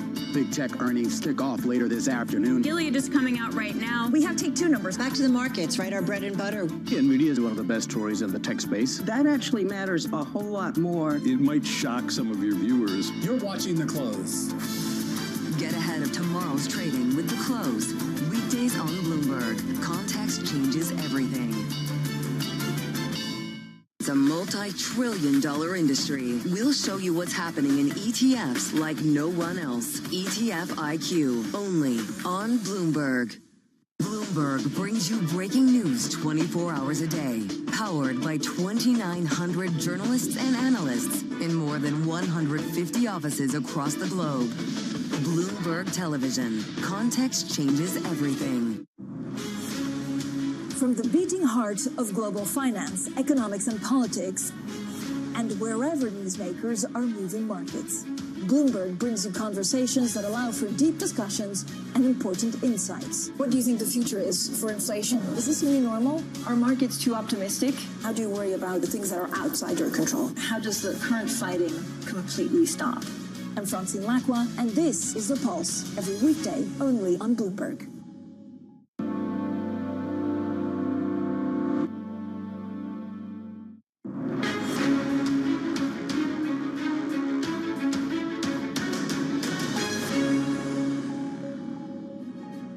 Welcome back, everyone. Now, U.S. inflation picked up broadly last month, further undercutting chances of multiple Fed cuts this year. Now, the Fed Chair, Jay Powell, also says the central bank has made substantial progress towards taming inflation, but there is still more work to do. Let's get back to Grace Peters, Global Head of Investment Strategy at JP Morgan Private Bank. Grace, thank you so much for sticking around. We were talking a little bit before about the Fed, and you say, look, you don't think the Fed should be in any hurry to cut rates. What does this policy change or adaptation mean for the rest of the world and other central banks? Yes, well, I mean, all central banks, I think, are in data-dependent mode ultimately. But when we're looking at the US data and this, sort of the path of inflation with the question marks around that now, that is quite different from other parts of the world, particularly Europe, where we do think that, not only have you got quite lackluster growth, but actually the forward-looking indicators also imply that the labour market could be at the point where it starts to weaken. And that would imply that the ECB should just continue. I mean, they've spoken, sort of quite vocally recently about where they think the neutral rate is, 175 to 225.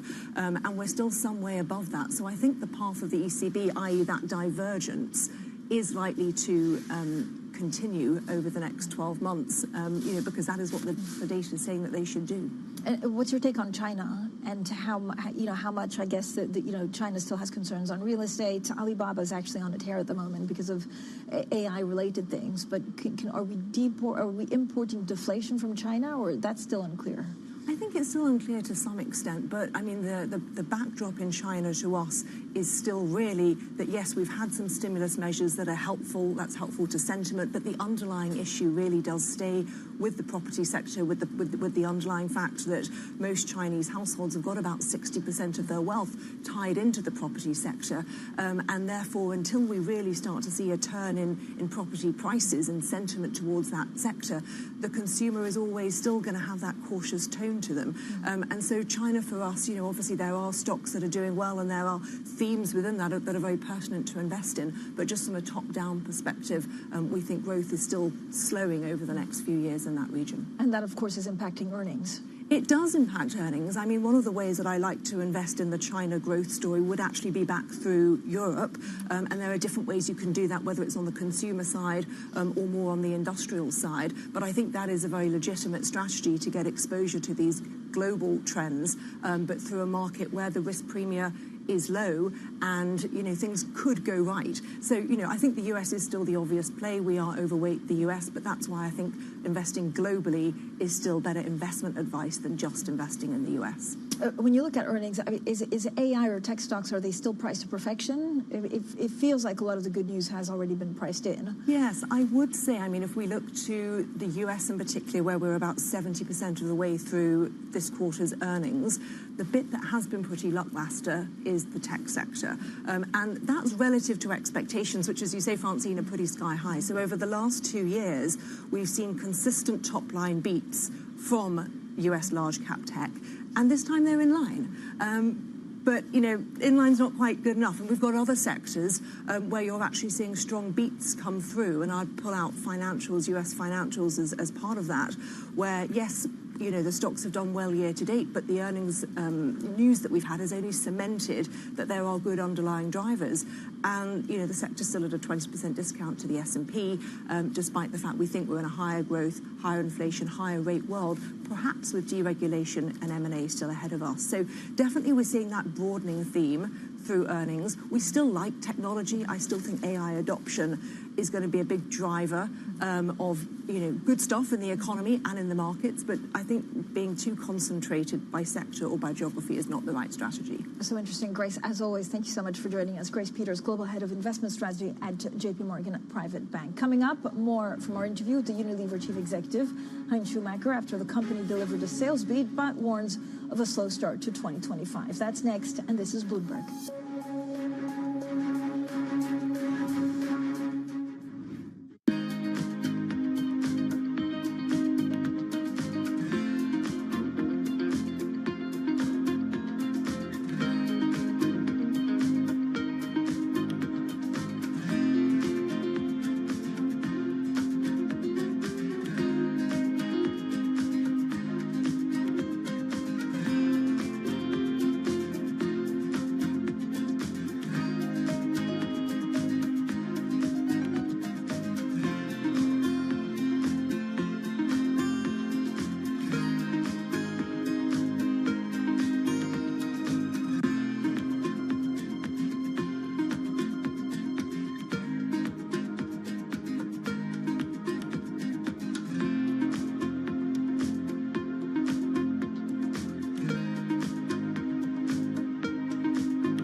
covers earnings. I know it's like your Super Bowl, right? I can't wait. It's like opening presents in the morning. All right, it will be exciting. Nobody covers earnings like Bloomberg. Listen carefully. Can you hear the rhythm in the markets? Not just in the syncopations triggered by inflation, but in the preludes leading to global elections, in the dissonance that moves the Nikkei, and the rising course conducted by AI. There's music in the markets, and if you want to learn to listen for it, we'll show you how. Key investors, top executives, global innovators. Join me for in-depth conversations with the biggest newsmakers on the day's top stories. Insight with Haslinda Onen, only on Bloomberg.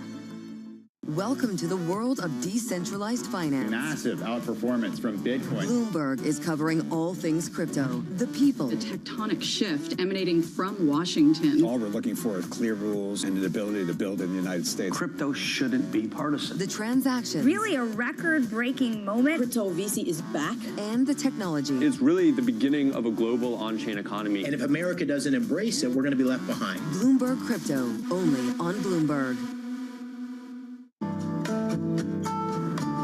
Or other authorities. Could face bigger challenges next. It was going to keep rain World Cup. This is a 3 as the economic picture. covering the intersections of Hollywood, Silicon Valley, and beyond.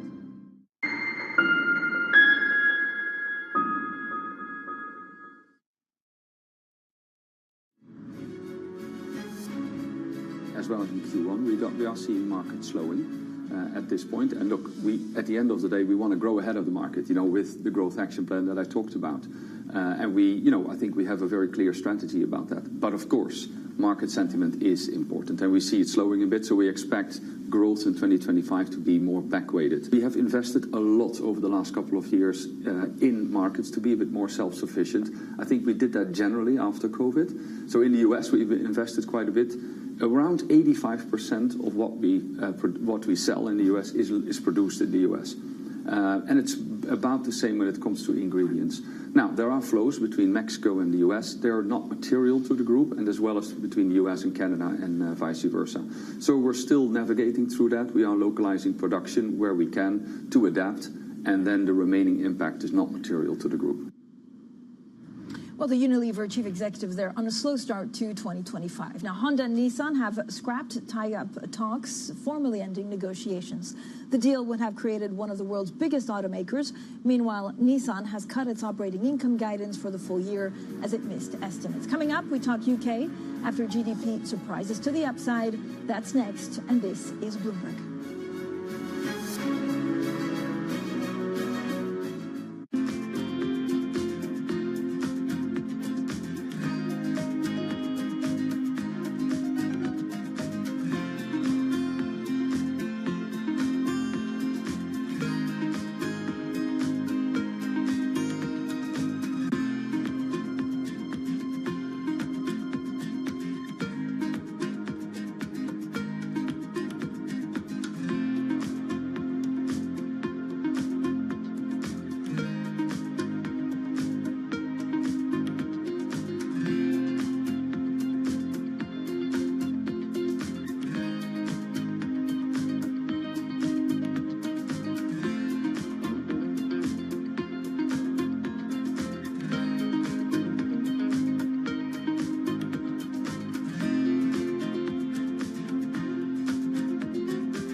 Do you think it'll be the case where someday you will be an investment committee or I'll be an investment committee and we just apply AI, decide whether it's a good deal or not, or we're not going to be there anytime soon? I don't think we'll be there in the near term. And David, because, being on investment committees, there's the analytics of the math, there's the people, and then there's judgment. So analytics of the math, I think AI will help us get way more refined. Right now, we have analysts building models upon models. Our typical investment memo is 86 pages. So we could refine that down very, very seamlessly to pieces. The people aspect to it, to make a judgment call on, do I believe this entrepreneur is going to go the next mile? Do I believe that the background of the entrepreneur, who they are, what they stand for, their values, their family, that's the harder one. I think AI is going to take some time to get there. And then the final piece ends up being judgment. And I don't believe we've seen anything yet that gives us a sense of judgment that we're able to apply. Asia is at the forefront of some of the world's biggest stories. I'm Chevrian in Tokyo. And I'm Heidi Stroud-Watts here in Sydney, where the trading day begins. We're here in the center of all the action to get you set up with the numbers, news, and knowledge you need for the day ahead. The demand is indeed recovering. We've been waiting for this moment. The opportunity of a century. Join us on Bloomberg The Asia Trade. Weekdays only on Bloomberg TV. Context changes everything. Bloomberg Surveillance covers the latest in global markets and the political events that influence your world. Join Jonathan Farrow, Lisa Abramowitz, and Anne-Marie Hordern. Only on Bloomberg. Context changes everything. Bringing you up-to-the-minute geopolitical news whenever and wherever it happens. I'm Stephen Engel at the Forbidden City in Beijing, and this is Bloomberg.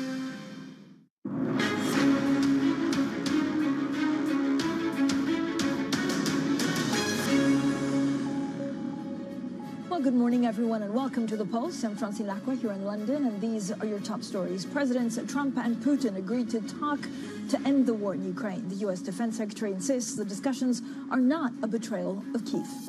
European stocks and the euro rise as U.S.-Russia talks spark optimism. The pound strengthens as the U.K. escapes the threat of recession. Plus, Barclays falls as its results underwhelm, despite traders turning in their best fourth-quarter performance in at least a decade.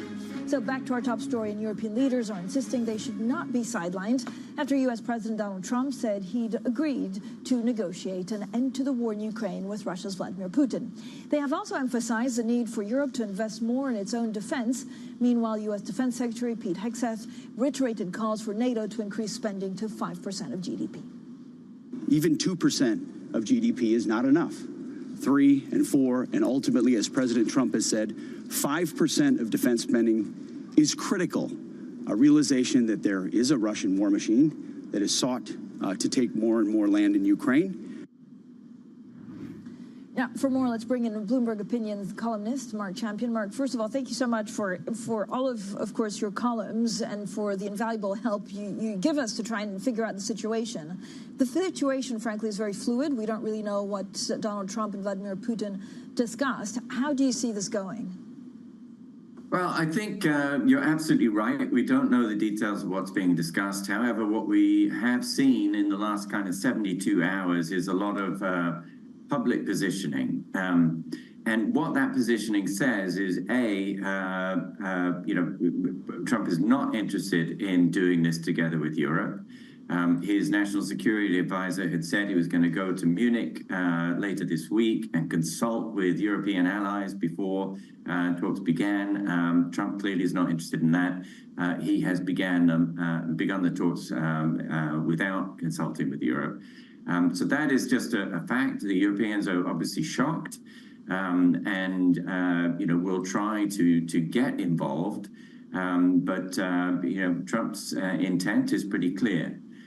Secondly, Hegseth, the U.S. Defense Secretary, had to kind of defend what was being done, saying it's not a betrayal of Ukraine. The reason he had to do that was that he had gone to NATO and said, a number of things that everyone in the room knew would probably have to be made as concessions as the result of any deal. But he gave them away before a deal, any negotiation has really begun. And so that was the shocking part. So, the fact that, he said Ukraine will not become a member of NATO, that U.S. troops will not be involved in any peace force to create a settlement and a ceasefire, and that Ukraine will not be getting its territory back to the borders that it had before Russia first invaded in 2014. So all of these, none of that is shocking in itself. Everybody understands that these are truths, but the reason they haven't been sort of offered aloud is because they were supposed to be negotiated in exchange for concessions from Russia. And as far as we can see, that hasn't happened. So, Mark, what should Europe do now? I think Europe is in an extremely difficult position. They're basically being told by Hegseth that U.S. commitment in terms of military aid, finance, etc., to Ukraine is going to reduce. Again, the Europeans understood that that was going to happen over time. The question was when, and the hope was that it wouldn't happen before a deal was made, because then you, again, are signaling to President Putin in Moscow that the U.S. money is disappearing quickly, and there's therefore no reason for Putin to sort of make concessions. He can hold out, wait for the money to stop, wait for the arms to stop, and his forces will continue to make advances on the ground. So it all is looking very difficult for the Europeans, who understand that they don't actually have the resources to fill the void.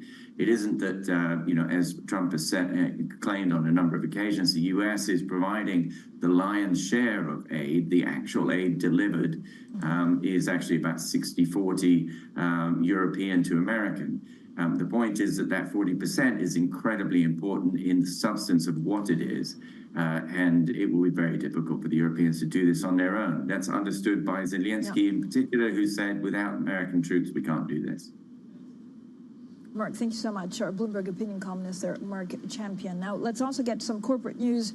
KKR, we understand, is set to consider a Nissan investment, and this is after the Honda talks have ended. So we understand through sources familiar with the story that talks between KKR and Nissan are ongoing, but they may not result in a deal after Nissan's talks to combine with Honda failed. Now, other companies, including Hon Hai Precision Industry, Foxconn, are also showing interest in Nissan, with Foxconn's chairman also open to buying Renault's 36% shareholding in Nissan. So this is a very quickly developing story, and we'll keep a very close eye on it. Let's also switch focus on the UK economy.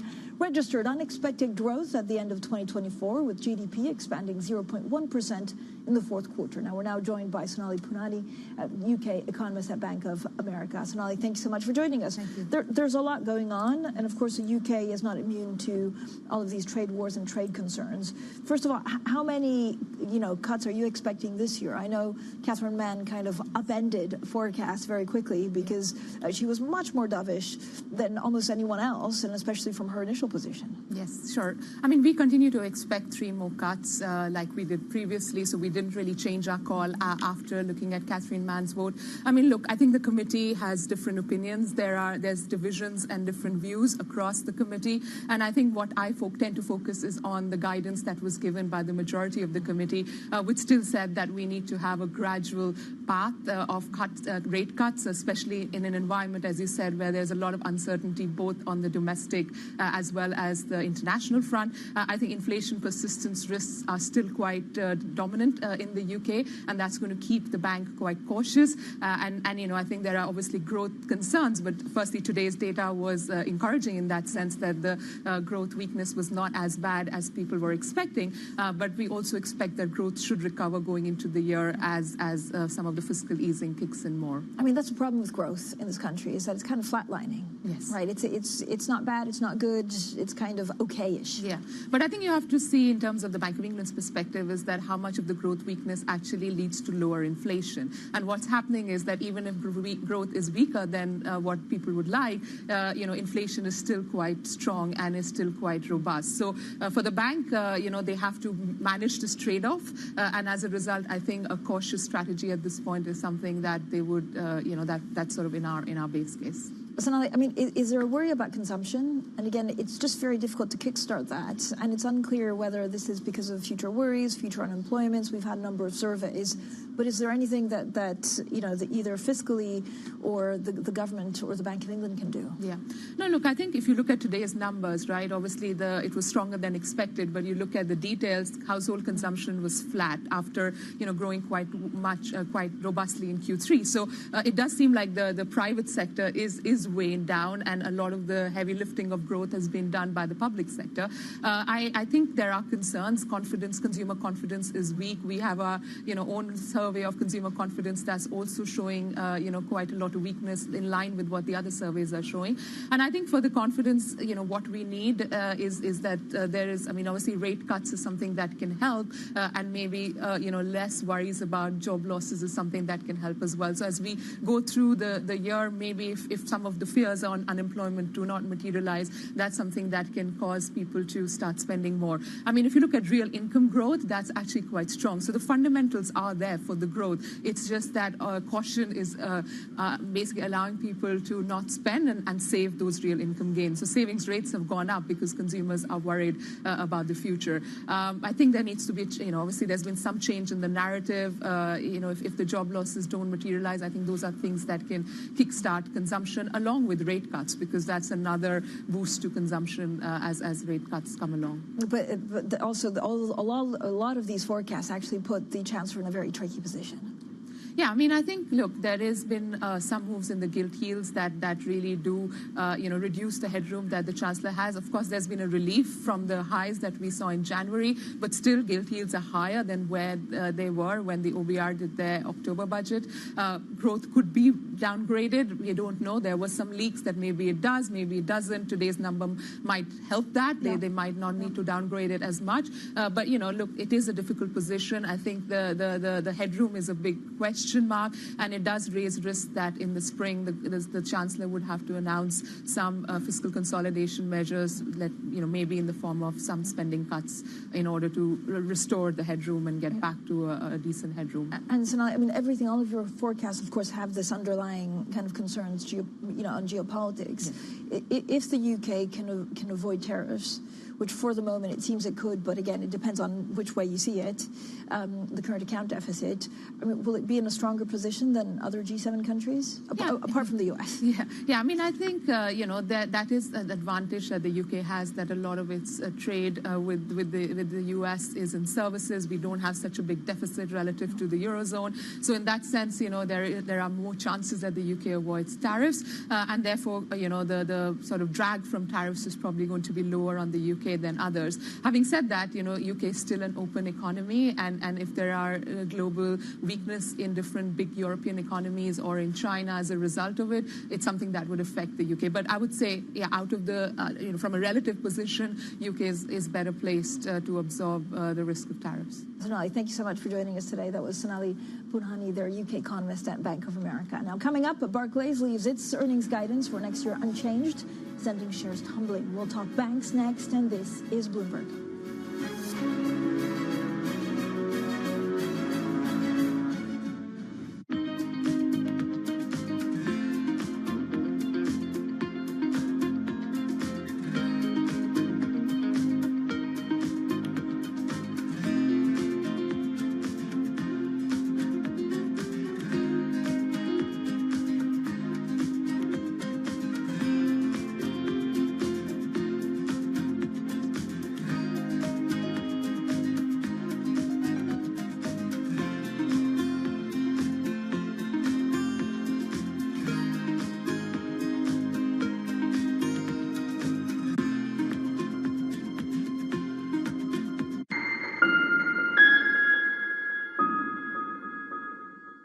From our studios in New York and San Francisco, our expert hosts have the data and analysis from the companies you know and the startups to watch, plus the interviews you don't want to miss. Watch Caroline Hyde and Ed Ludlow on Bloomberg Technology, the only daily business show dedicated to tech, right in the middle of the trading action. Live every weekday, only on Bloomberg Television. Context changes everything.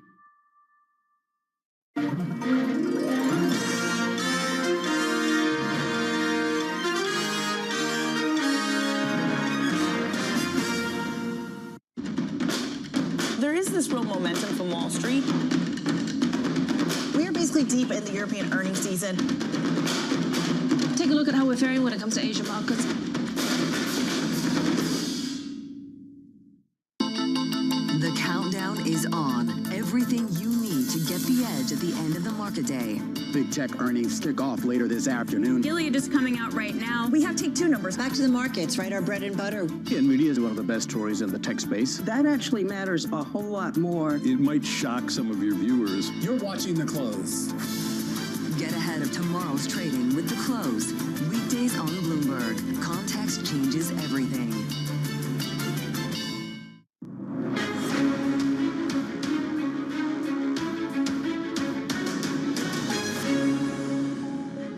I expect that you will see some rebalancing. But, I should say that we want the rebalancing in the context of strongly regulated markets. We think all the major banks, us included, are advocates of a well-regulated financial system. It's what makes London great. And so there should be some rebalancing, but in the context of a well-regulated financial system. Well, that was Barclays Chief Executive CS Venkatekrishnan speaking exclusively to Bloomberg after the company reported investment bank revenue and pre-tax profit beats. But shares lower today in Barclays after it left earnings guidance for next year unchanged. Now, we've had a lot of European bank earnings this week. Commerzbank vowed to increase profitability and cut thousands of jobs in Germany as it seeks to avoid a takeover by rival UniCredit. The job cuts are very much related to two things. One is offshoring, and the other thing is digitization of our processes. And that concerns specifically corporate center functions, operations, and staff functions, and it's primarily in Germany. On the other side, and that's the investment part, which we also have, we will further recruit also in Germany a lot of talents. We will build up also still salespeople. We have a growth of staff in mBank, and we will increase the staff in our DTCs, our digital technology centers in Sofia, in Prague, and in Łódź, and in KL. We will also invest further in new skills. Well, yesterday we also spoke to the UniCredit Chief Executive, Andrea Orcel, about the Italian bank's earnings and its potential takeover of Commerzbank. We're optimistic that when the emotions are off the table and we can focus on what this really is and what it brings, we're going to be successful in having support. Now let's get more analysis on the recent European bank earnings with Vicky Farmaki, a senior analyst at State Street Global Advisors. Vicky, thank you so much for joining us. Now, you can't talk specific banks, but actually in general, when you look at European earnings and EPS, what's the general crop like? Well, so far, the earnings result season has been very positive. In fact, we've seen a continuation of the trends of the past couple of quarters, where European banks have outperformed the overall market. We've seen good capital, good profitability, good asset quality. The one trend that's also continued from Q3, though, is we're seeing some softness in net interest income. And that's especially for the banks that have exposure to the short-term interest rates, and many of them are in the periphery. But at the same time, those banks have good deposit franchises. They're able to cut deposit rates. They're passing on the ECB rate cut. They're put on hedges.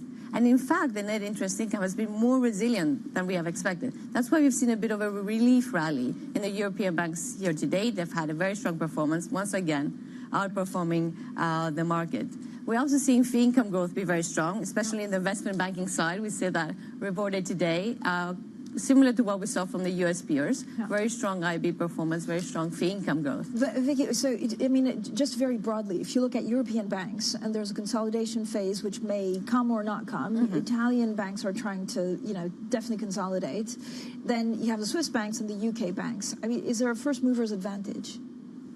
I think it's domestic. Each country has its own structure that they have to sort of work through and make it profitable. I think the Swiss, the UK, and the Eurozone are very different in terms of how the banks are structured. And I think in the Eurozone, we did need some consolidation. We're seeing that taking place domestically. We saw announcements in Spain. Now we're seeing in Italy a consolidation phase taking place. Now, that can be beneficial. It has to be executed properly and aligned with the interests of the shareholders. But I think we definitely need a consolidation in the Eurozone. We were seeing that. If you look at earnings per share in European banks, are they automatically going to be lower than U.S. banks because of U.S. exceptionalism, but also deregulation? There is some headwinds, of course, for the Eurozone banks. And I think as we go through this year, there's going to be divergence in performance. Their banks are, as we said, more exposed to short-term curves. Others have longer duration. Those that have good fee income franchise. I think those are going to be the ones that are in the best place. They have diversified income streams, and they're investing on the fee franchise. And that's why we've seen a lot of bolt-on M&A take place within the fee income platforms. And I assume we'll continue to see more of those, because the net interest income will normalize as rates come down. So I think they need to work on the fee income growth.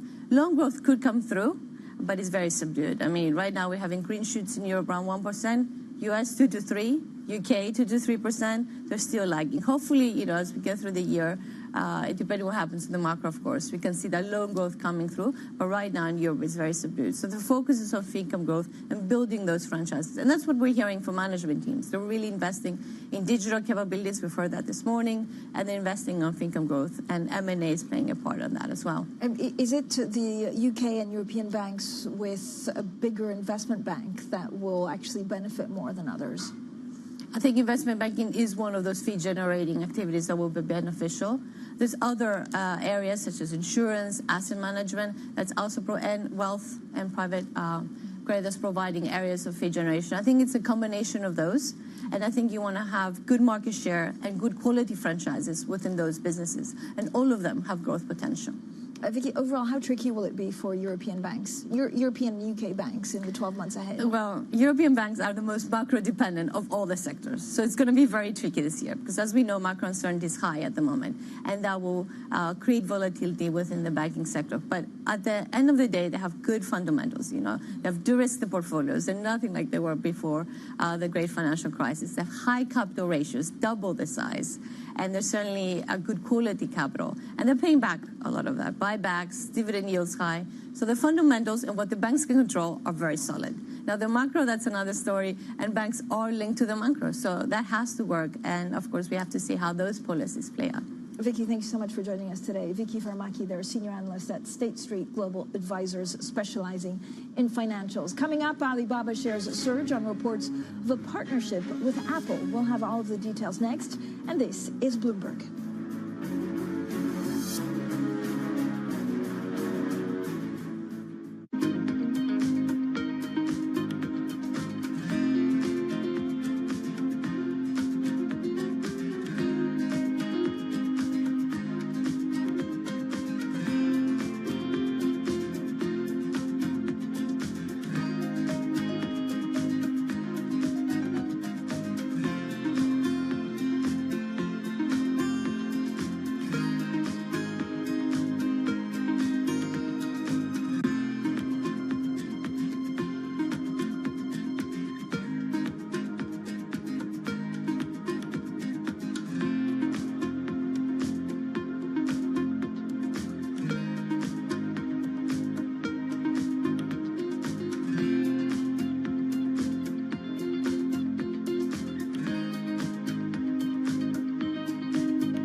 From the beating heart of global finance, economics, and politics, and wherever newsmakers are moving markets, Bloomberg brings you conversations that allow for deep discussions and important insights. What do you think the future is for inflation? Is this a new normal? Are markets too optimistic? How do you worry about the things that are outside your control? How does the current fighting completely stop?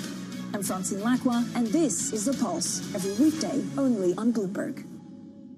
Bringing you up-to-the-minute global news whenever and wherever it happens.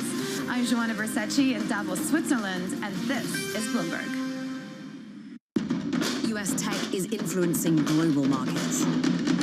Technology is driving business across Europe. Companies in Asia are betting on tech. Listen carefully. Can you hear the rhythm in the markets? Not just in the syncopations triggered by inflation, but in the preludes leading to global elections.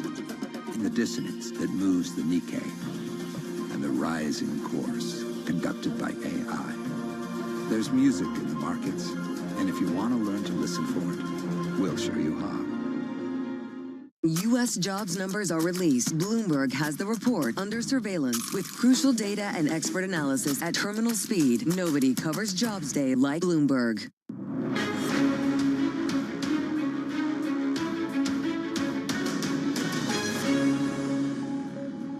The whole story about DeepSeek is also putting a little of self-confidence into people's minds. So therefore, demand will come back. Government is taking actions.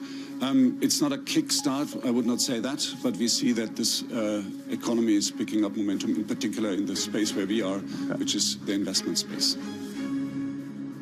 That was the Siemens chief executive, Roland Busch, on DeepSeek and China demand after the company reported rising revenue on robust demand for electrification products.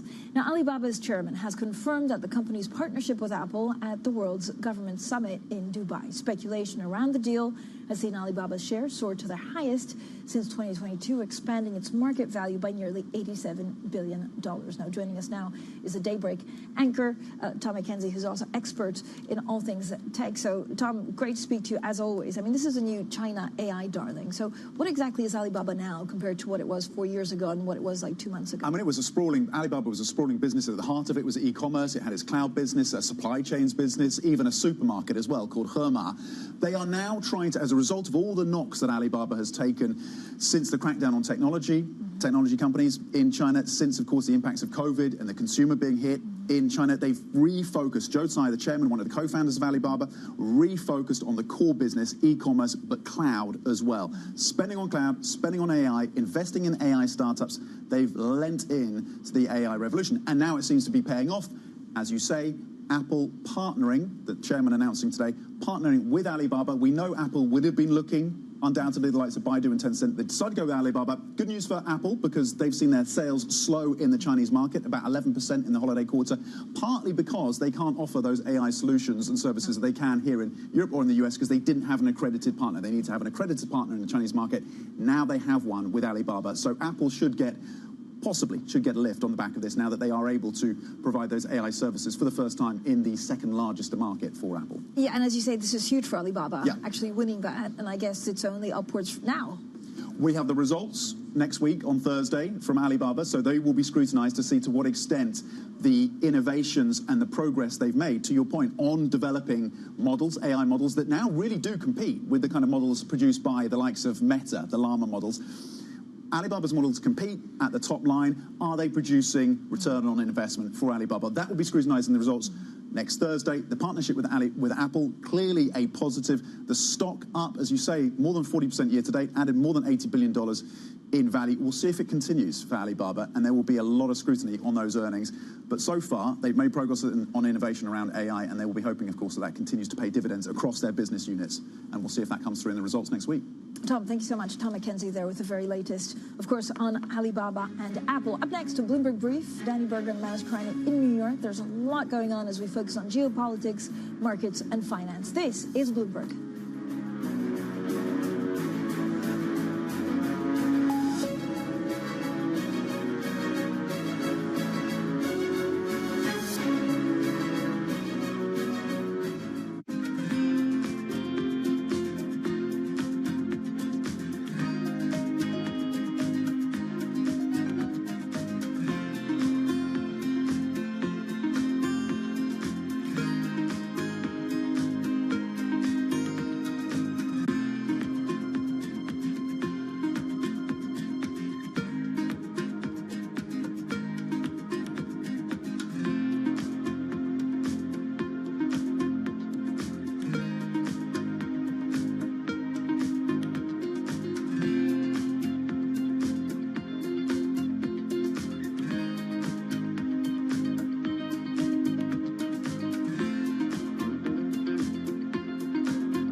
DraftKings hit a milestone in the second quarter of 2024.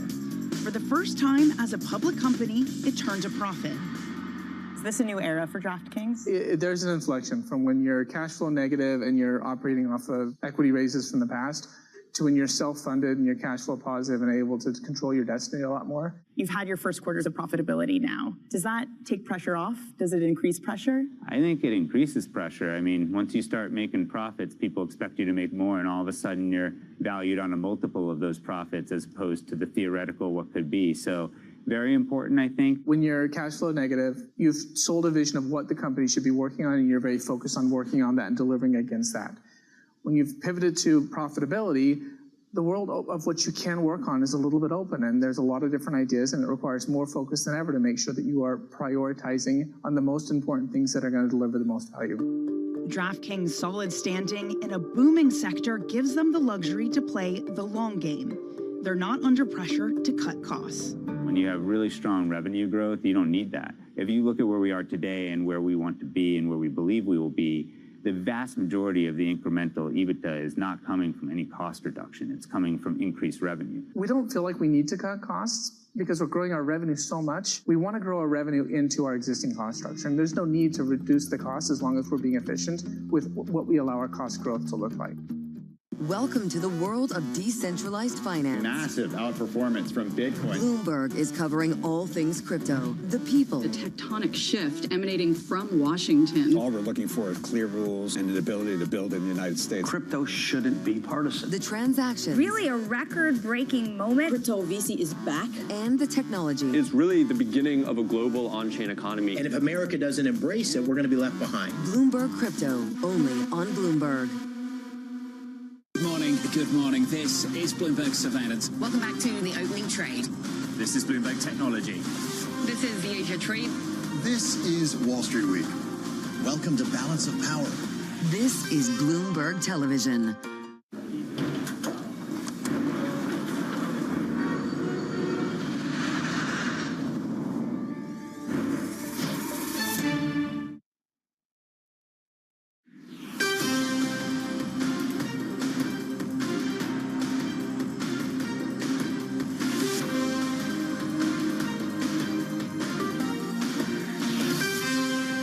Good morning from our global headquarters in New York. I'm Manus Cranny alongside Danny Berger. You're welcome to Bloomberg Brief. Let's set that agenda. The prospect of peace boosts risk appetite. Euro strengthens, oil drops, with Presidents Trump and Putin set to meet in Saudi Arabia. Charting the next steps, a U.S. delegation heads to Munich for a security conference and gears up for a meeting with President Zelensky.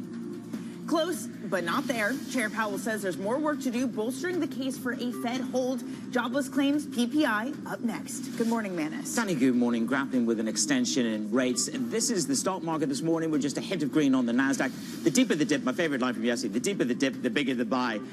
Consumer staples actually boomed yesterday. Energy on the back foot. Of course, the question is on this weakness. You see the spike in the bond market, roll it over, have a look at it, because the bond verse hit the sell button, we pop by 10 basis points. How hot is hot on the CPI? We can debate that, but right now, this market is not seeing any rate cuts until probably the back end of the year, at least December time. And we're going to begin to talk about the prospect of heights. It runs at 15% at the moment. That is a ratio that is moving. Yep, 30 basis points, I think, is roughly the number of cuts priced in at this moment. We also have some stocks we're keeping our eye on, Manus, some earnings to get through. Barclays in London, plunging the most in 6 months this morning. The British Bank falling, currently 5%. It left its earnings guidance for the next year unchanged. Nestle shares rising the most since 2009 after the sales growth at the world's biggest food maker edged up from historically low levels. That was in the final quarter of 2024. And finally, a check on Reddit in the pre-market session. Those shares are dropping nearly 14.5%. Fourth quarter user growth missed expectations. Reddit now struggling to keep up with its peers.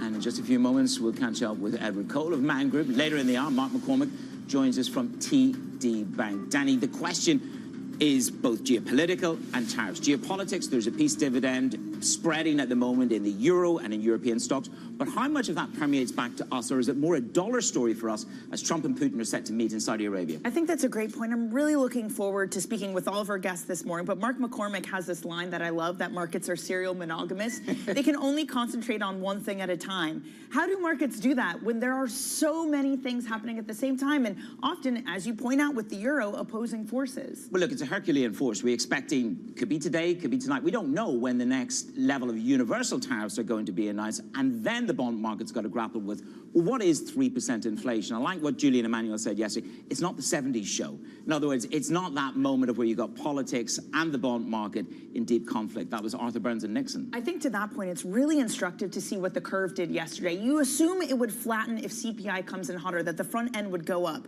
It was actually the long end that had the majority of the losses, which seems to suggest it's not a higher for longer environment we're pricing, it's a higher forever environment we're starting to price. Well, I wonder how risk assets grapple with that. Let's take that very question to Man Group's Edward Cole. He's weighing in on the trajectory of inflation. And he writes this: look, the bond market seemed to have got the joke that inflation is moving higher in the US. Two-year break-even inflation, and the US has more than doubled from a low of 1.47% to 3.1%. I'm pleased to say he's the head of multi-strategy equities. He joins us now. So the bond bears, they really had the last laugh yesterday. They pushed the long end. They took the hit. They hit the sell button on the CPI. But the question for you in markets is, rate cuts being pushed out to December. How does maybe one cut, no cut, really impact the risk trajectory for you? Yeah, I think the question is not about one cut, no cut. I think the question is really about the extent to which there's a probability of a hike. I think, what we know is that it's policy that kills bull markets, and really we have to start to ask ourselves what's going to force the Fed to hike here. And my tendency is really to approach that by thinking that the bar is very, very high indeed. I mean, we've been thinking about, since September last year, before we had any real idea about which way the election would go in the US, we've been seeing signs that inflation would move higher. That's been driven, I think, much more by the demand side than anything else. And, since over the last few months, the high-frequency data has come out to support that view, both on the labor market and more cyclically. But against that, I think it's pretty unlikely, actually, that the Fed is thinking about hiking. And the reason I think, or one reason to think in those terms, is that if you think back all the way back to October 2020, the Fed introduced average inflation targeting regime, which is not talked about anymore at all. But it's possible, actually, they've kind of, de facto continued to endorse that, and that they are moving gradually over time to a higher inflation target without telling us that they are. And if they continue to do that, that they will tolerate inflation above 2%, because they are mentally anchoring to an environment now where they're making up for that inflation undershoot that went on for so long previously. So what all that means is, if we don't have a hike, I don't really care that much whether it's 25 basis points or 0. I think what we then have to think about is, how do you position for a world where actually a bull market can continue, inflation maybe runs a little bit hotter, the cycle is re-accelerating again. And I think there's some really interesting ways to think in stock markets about how you would take advantage of that. Well, I can't just leave that hanging there, Ed. How would you take advantage of it? I was going to leave it there. I thought we might be out of time. I think so. The first thing to think about in US markets is cyclicals. Cyclicals versus defensives, both in the US and Europe, since the Q2 last year, have done pretty poorly, much more poorly in the US than in Europe. And I think part of that in Europe has been this big catch-up over the last 3 months, some of which is probably early discounting of the potential for an end of the conflict in Ukraine. But in the US, cyclicals have underperformed defensives by about 18% since Q2 last year. And I think there's room for that group to catch up. In particular, if you look at the relationship between data releases and earnings revisions, I think it's notable that Russell 2000 earnings revisions tend to follow new orders in the manufacturing ISM, and we had a big print there in the last data that came out. So that's one group I'd look at. Another area that we're really interested in is weak dollar beneficiaries. To my mind, the dollar is still a trade that's got plenty of room to give back, and I think inflation and policy rates are part of that. Notably, what I mean there is that as real yields move lower, which was in the quote that you showed from me at the beginning, as real yields move lower, and if the Fed is not inclined to hike, then nominal rates don't go up much, then all things equal, that's probably weak for the dollar in an environment of a cyclical re-acceleration. So then where are your weak dollar beneficiaries? Well, the biggest one for us, I think the biggest conviction for us for multiple reasons, but the dollar's a big tailwind in it, is EM Asia, emerging markets in Asia. And I think the additional tailwind that area could have is the tendency for some type of accommodation to be reached probably quite soon this year between China and the US, at which point we think there's a possibility that Chinese policymakers reinforce what they said last year when they did their do whatever it takes moment, and we start to see some of the really big structural reform coming through in China that will unlock consumption and start to see these fears of deflation fading there. And this goes to the risk. We've seen Europe lit up. It's up 8% relative to the US, but you say the asymmetric risk for China, it's compelling. What do you need to see from China in a policy response to make it compelling and investable, fully investable? Yeah, I mean, so look, there's a few things in that. I think the first is, and it feels like it's an age ago already, but DeepSeek, we didn't expect that. I don't think anyone did, but it's a real clear reminder that actually, while all headlines have been focused on China's deflationary shock over the last 2-3 years on the one hand, and US exceptionalism in everything on the other, that actually quietly, not so quietly there's been an enormous amount of technological innovation in China, which is now, competitive on a global scale. And I believe that those things are poorly capitalized in China versus the rest of the world. So that's one thing. It's just a recognition that actually there is opportunity that is much deeper than just thinking about, a single metric like deflation in China. So that's one. But then the second is policymakers continuing on that kind of trend towards structural reform that will take some of this downside risk away. And I think the thing that Ed, to that point, if I can just jump in here, because the DeepSeek news had a very, very temporary impact in the U.S. As a matter of fact, most headwinds have. But underneath the surface, you have seen, it appears to be a sentiment shift. The latest AAII survey shows the most bearish on equities since November of 2023. Is there a shift, this kind of uncertainty that we're getting from policy? Has something changed in the animal spirits of this equity market? I think something changed quite a long time ago, and I think just through all the kind of hype of the specific leaders in the semi-cap space, we kind of lost sight of it. But the semiconductor in the US peaked versus the market in July last year. This has been going on for quite a long time. I would probably counter a little bit on your point that that DeepSeek was short-lived. It was short-lived at index terms. It was not short-lived for some of the single securities. So I think the disruptive effect is not necessarily just like in thinking about indexes. It's in thinking about individual companies and opportunities there. Yeah. And I think back to that point, we do think that China has used this period of relative containment over the last few years to really double down on making more with less, and this is just a manifestation of it in one area, but there are other areas as well in smart manufacturing, in other parts of the economy where fair enough, Ed. Yeah, again, and it's a disruption that U.S. equity markets are going to have to grapple with. I'm afraid that's all we have time for. Ed, it's always really fantastic to have you on. One of the smartest people to join us, Edward Cole of Man Group. Let's get you some other stories now that are trending on the terminal this morning. Sources say KKR is considering investing in Nissan after the struggling Japanese automakers' talks to combine with rival Honda failed. Although the talks are dead, Honda and Nissan will continue their strategic partnership and collaborate on the in-house development of batteries and EV technology. The UK registered unexpected growth at the end of 2024, with GDP rising 0.1%. Economists were expecting a drop of 0.1%, which would have posed a threat of recession after a rough start to 2025. Despite the growth, the underlying picture shows private sector per capita output shrinking for a second straight month. Alibaba chairman Joe Tsai has confirmed that iPhones will now use their AI technology. The partnership could help Apple revive iPhone sales in China, where they have suffered. He spoke at the World Government Summit 2025 in Dubai.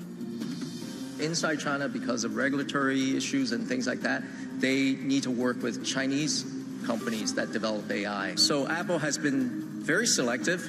They talk to a number of companies in China, and in the end, they choose to do business with us. They want to use our AI to power their phones. Coming up, peace talks cause tension. President Trump and President Putin are set for a negotiation over Ukraine. The details next on Bloomberg.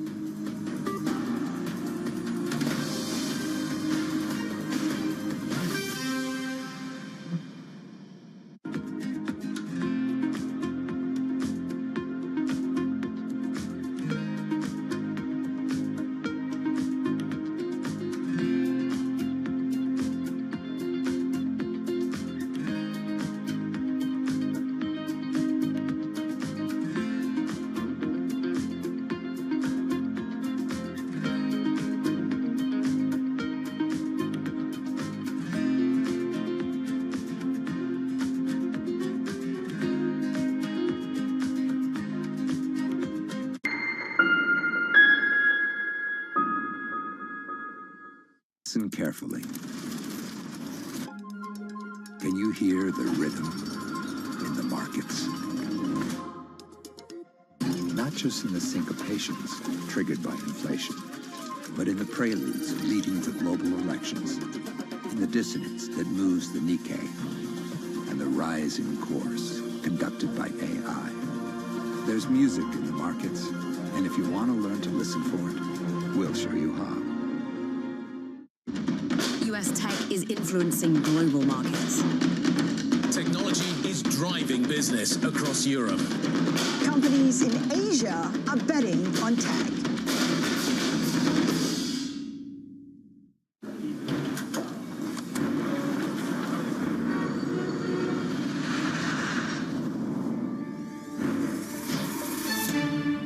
Welcome to the world of decentralized finance. Massive outperformance from Bitcoin. Bloomberg is covering all things crypto, the people. The tectonic shift emanating from Washington. All we're looking for is clear rules and an ability to build in the United States. Crypto shouldn't be partisan. The transactions. Really a record-breaking moment. Crypto VC is back. And the technology. It's really the beginning of a global on-chain economy. And if America doesn't embrace it, we're going to be left behind. Bloomberg Crypto, only on Bloomberg.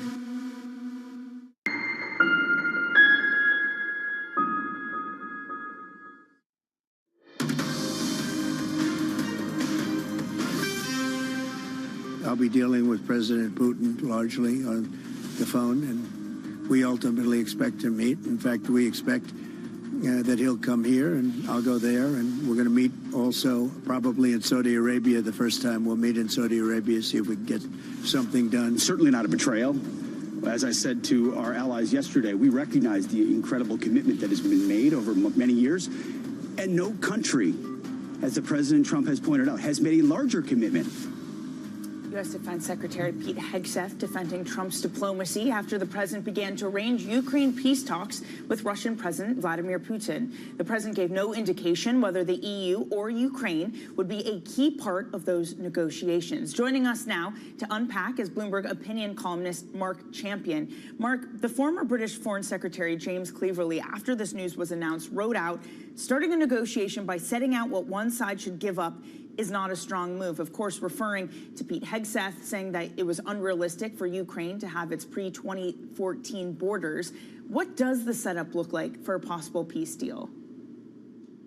Yes, I mean, we don't know still what is in Trump's mind and what his exact plan is in terms of how he sees this unfolding. But it is clear, I mean, he is a very seasoned negotiator. You know, whether he is the best in the world, as Pete Hegseth said, is another matter. But he's a very seasoned negotiator. So if his goal is to negotiate, to pressure...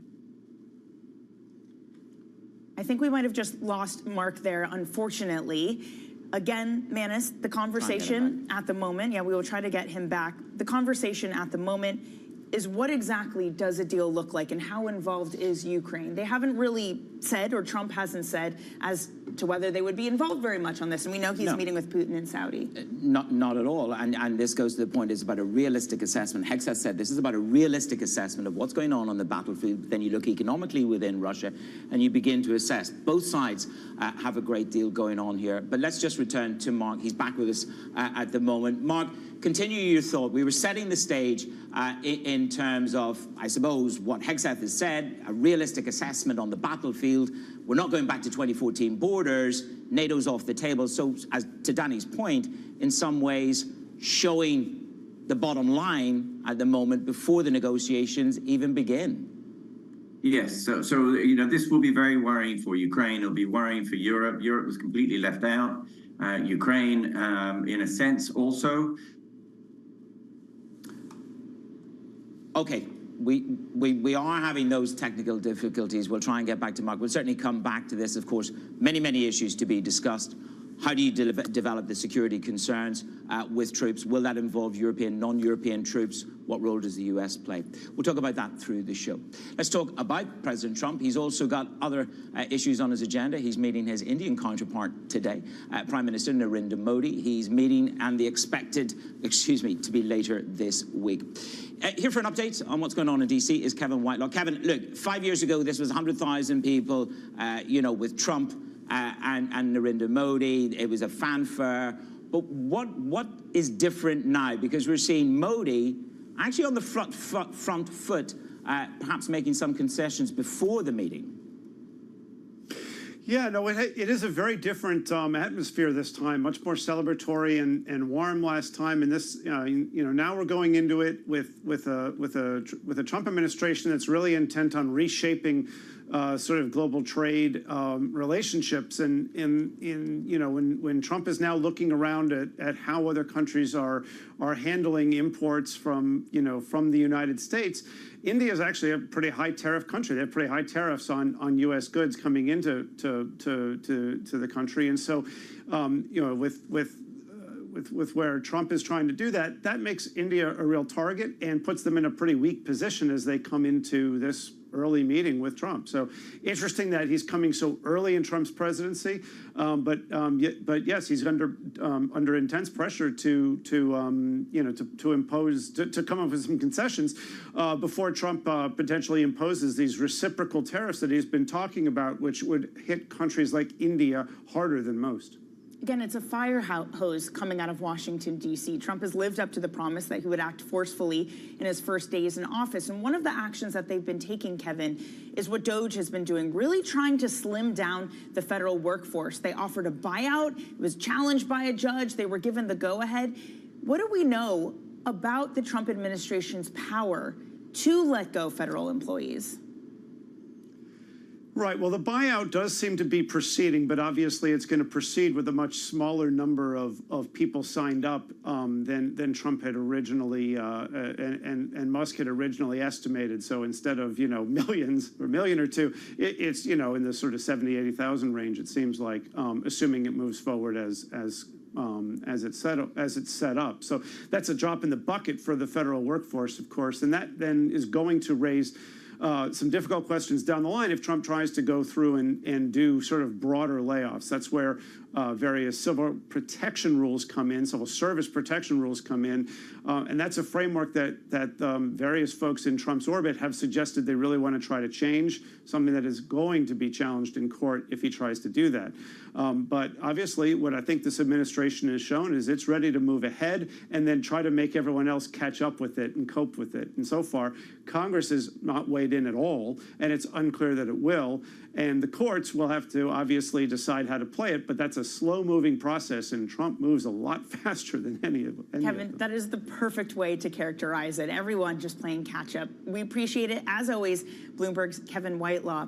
Man, it's a quick check on commodities. This in direct response to the peace negotiations happening in between Russia and the U.S. over Ukraine. Brent crude down by 1 1/3%. Yeah, of course, Trump, Putin, to me, not in the not too distant future, Danny. We saw this biggest drop in 2 months yesterday, and then add into that, you've got inventories rising. and you've got calls on OPEC to do more. So it's multiple fronts here.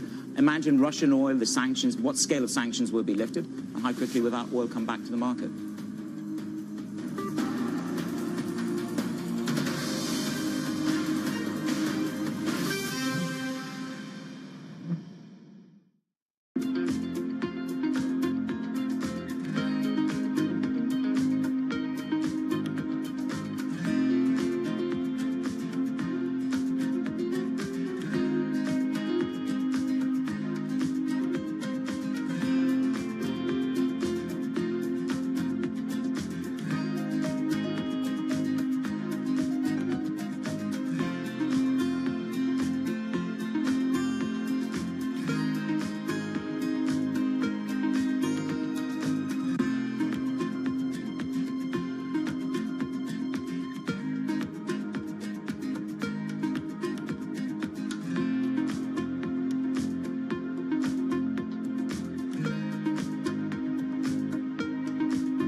I think one of the dirty little secrets of credit is that the businesses generally don't pay you back, right? The markets pay you back, M&A pays you back. So what is the most important thing is to always make sure that the borrower is worth more than the loan. And as long as the borrower is worth more than the loan, then it might be a rocky ride, but you're going to get your money back. And this world where there's these disruptive companies that have, let's call it 100, 200, 300 million of ARR, are looking to not raise equity capital because of the fact that they raised it in 2021 or 2022, and no one really wants a down round. But there's a lot of capacity in the capital structure to have, let's call it a structured solution. We think that there's a lot of opportunity with those businesses.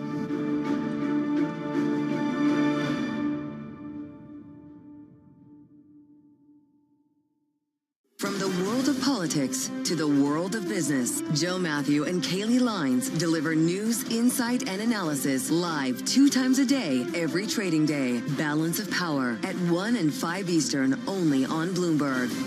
David Weston. Join me for the next generation of Wall Street Week, telling stories of capitalism from business, markets, economics, tech, and climate. Each week, we'll go on the road for a look at what lies behind the headlines of today and what will likely be the headlines tomorrow. Above all else, it's a mission. It's done nothing but grow immensely. To me, that's an extraordinary sign. We can be the change that we want to see. Watch the all-new Wall Street Week. More than what you need to know, it's what you need to think about.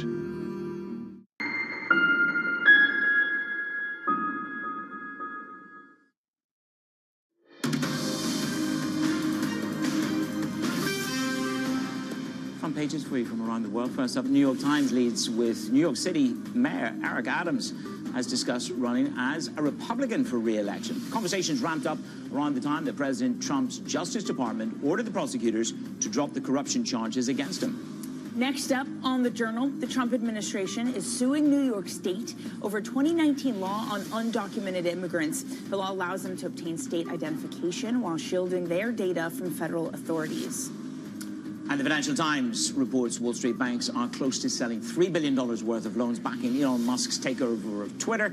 This comes as the bankers, led by Morgan Stanley, successfully sold $5.5 billion worth of debt tied to the takeover. It's a marketing man's dream in investment banking. Quick snapshot of what's going on with the pound. Of course, we had that unexpected nice pop-up in growth by 0.1% in the fourth quarter. But, of course, on the per capita, the private sector per capita, Danny, shrank for a second straight quarter. So that's just something to be aware of there.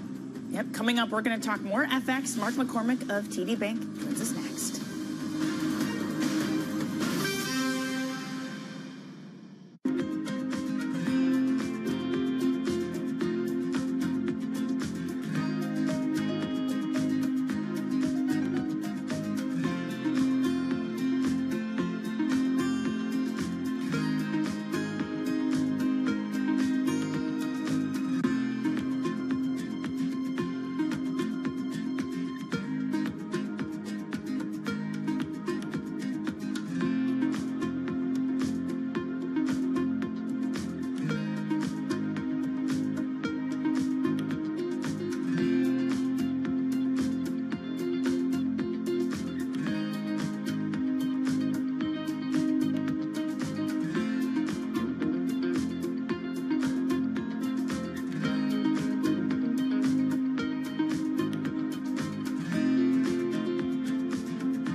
2015, I was not optimistic because nobody was working on the hard problems. The energy R&D budgets had gone down. The venture investing in climate had gone down. It was completely out of fashion. So I don't know what people were optimistic about then. The fact is, we built essentially from scratch, with lots of supporters, a really mind-blowing level of innovation against emissions. And in the last 9 years, that's gone better than I would have expected. So only now could you even, plausibly be optimistic about the path of emissions.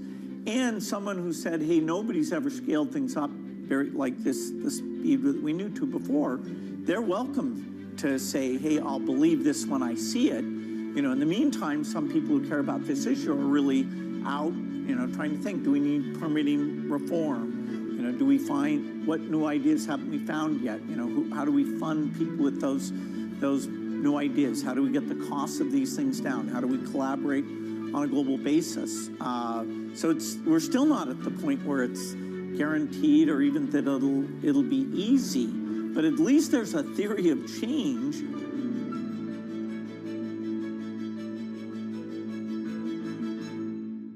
Middle East and Africa, vibrant resources and high-yield investment opportunities abound. Join me on Horizons Middle East and Africa for the stories, newsmakers, and insight from this exciting region. Now weekdays, only on Bloomberg.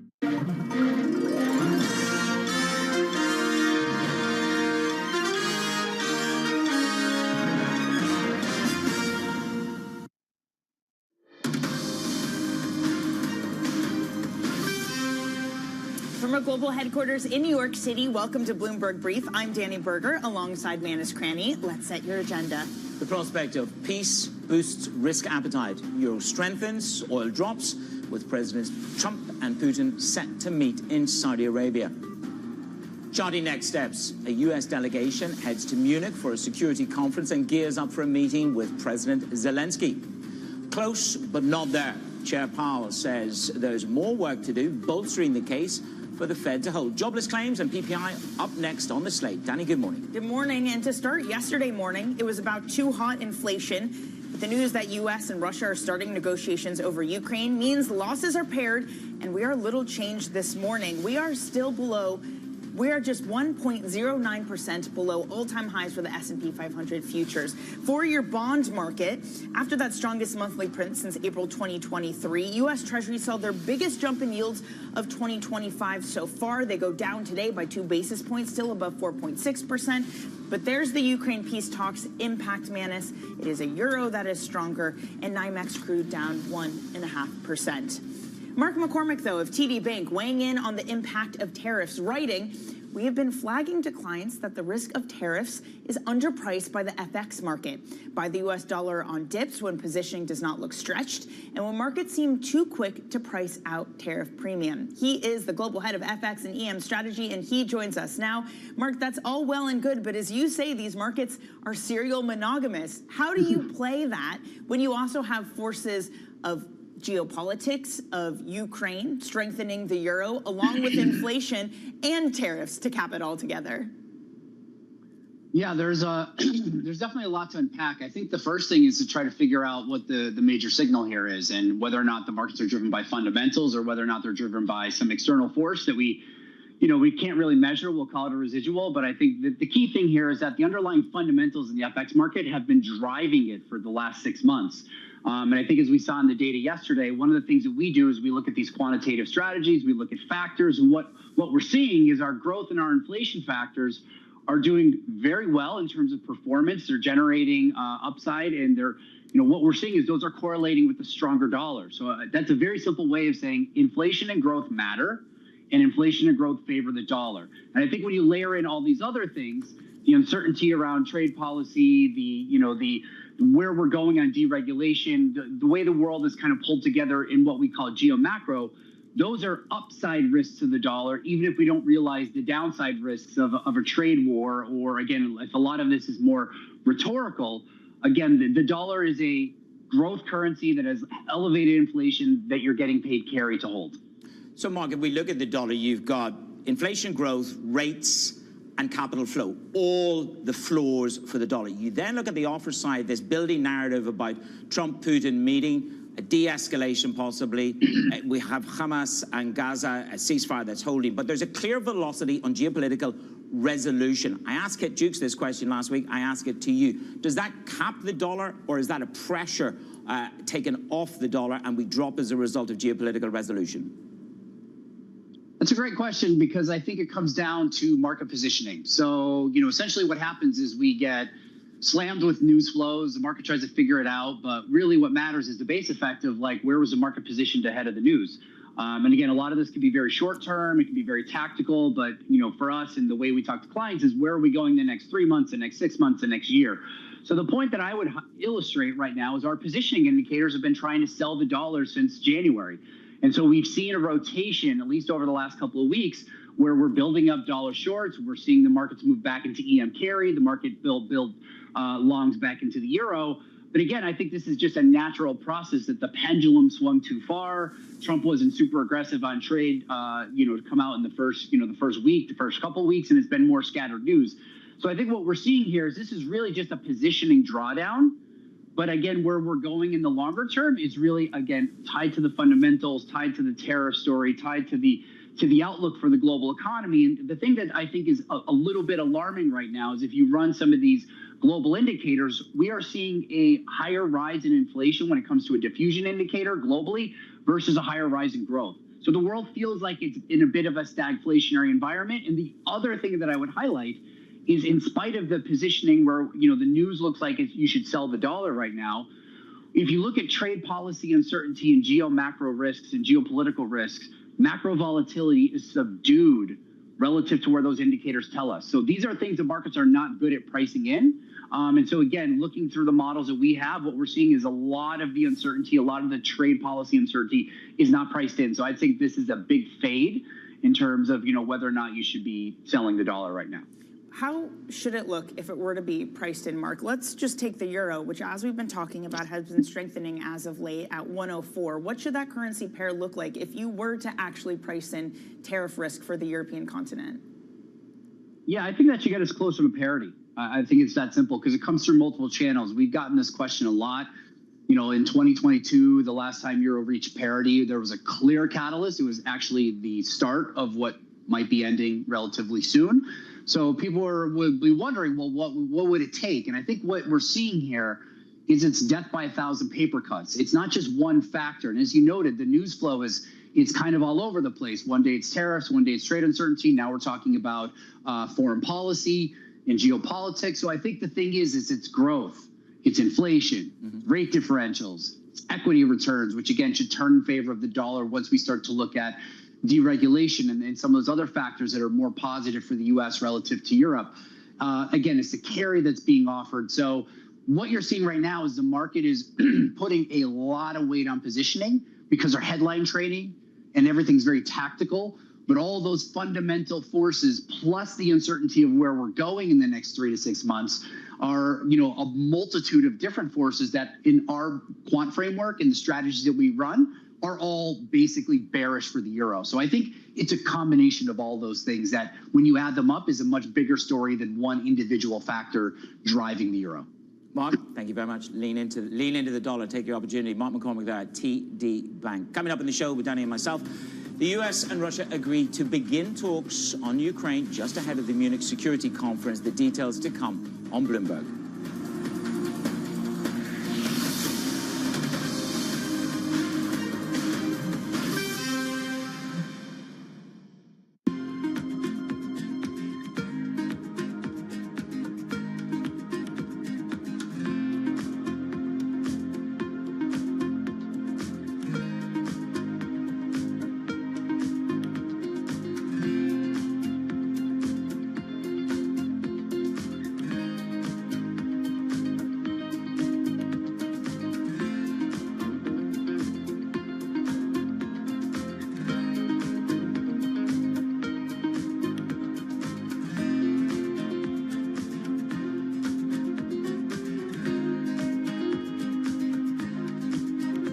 From our studios in New York and San Francisco, our expert hosts have the data and analysis from the companies you know and the startups to watch, plus the interviews you don't want to miss.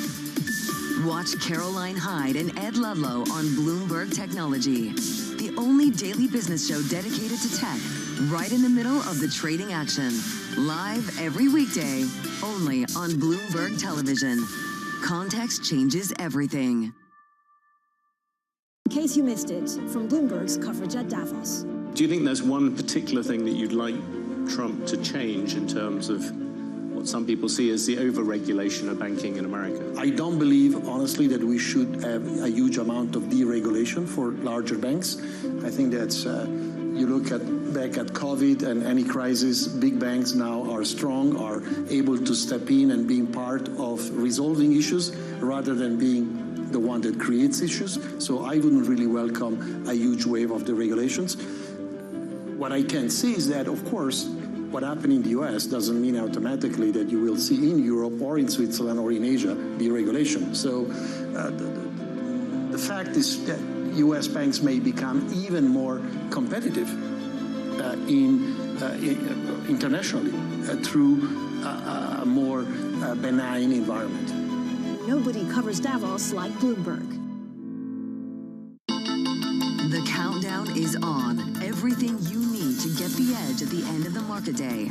Big tech earnings kick off later this afternoon. Gilead is coming out right now. We have take two numbers. Back to the markets, right? Our bread and butter. NVIDIA is one of the best stories in the tech space. That actually matters a whole lot more. It might shock some of your viewers. You're watching The Close.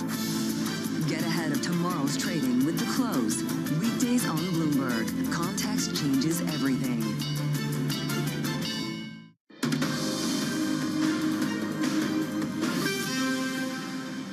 I'll be dealing with President Putin largely on the phone, and we ultimately expect to meet. In fact, we expect that he'll come here, and I'll go there, and we're going to meet also probably in Saudi Arabia the first time. We'll meet in Saudi Arabia, see if we can get something done. Certainly not a betrayal.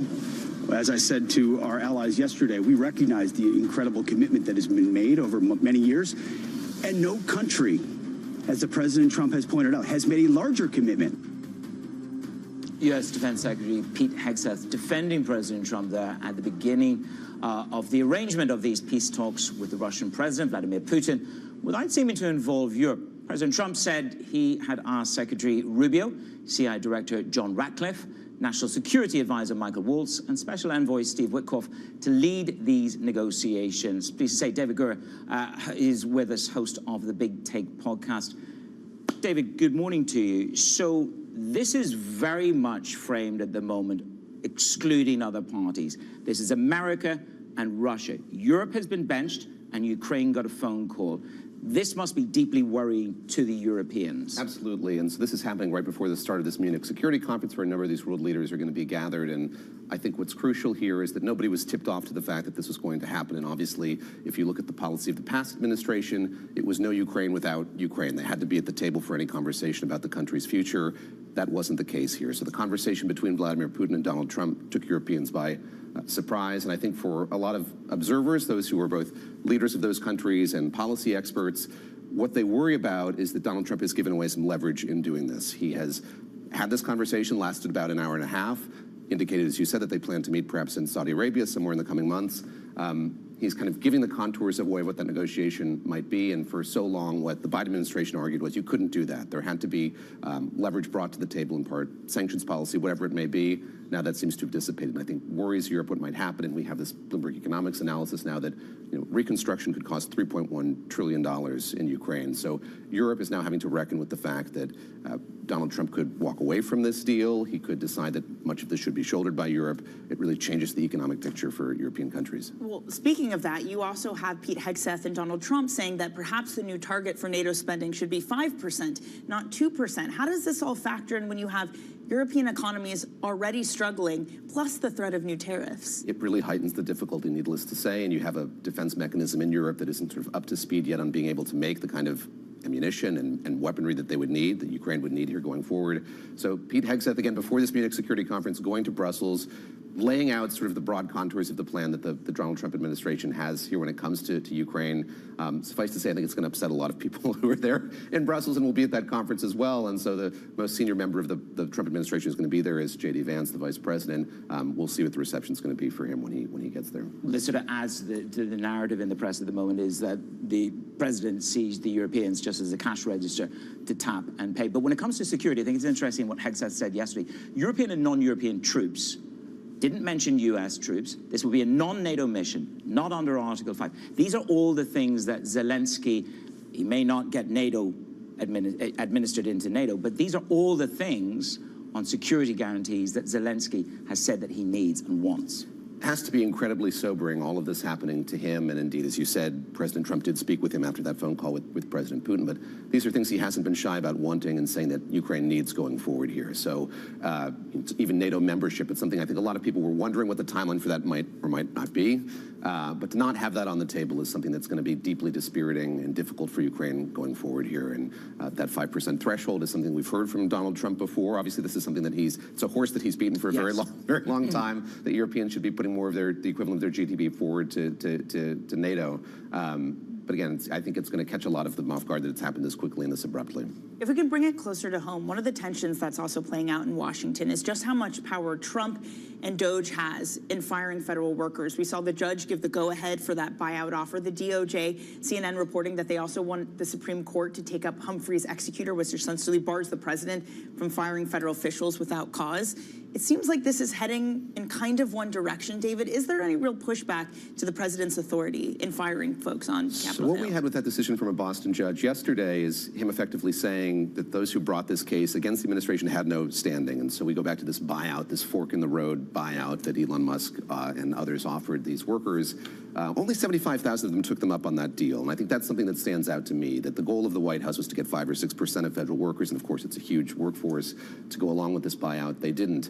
But you're right, I think it is going in one direction here. There was an executive order yesterday on the Foreign Service indicating that they effectively have to get behind the president's agenda here. And I think you'll see a lot of pushback from career members of the Foreign Service who say that the point of that job is not to be the kind of political behest of the president. This changes that notionally, and we'll see if there's pushback on that side as well. David, we really appreciate you joining us this morning. That is Bloomberg's David Gura. All right, from geopolitics to the rate path to AI, investors are looking at a lot of potential market risks ahead. Bloomberg's Sonali Basak spoke with the Diameter Capital Partners' Jonathan Lewinson on his outlook on the latest edition of The Next Big Risk.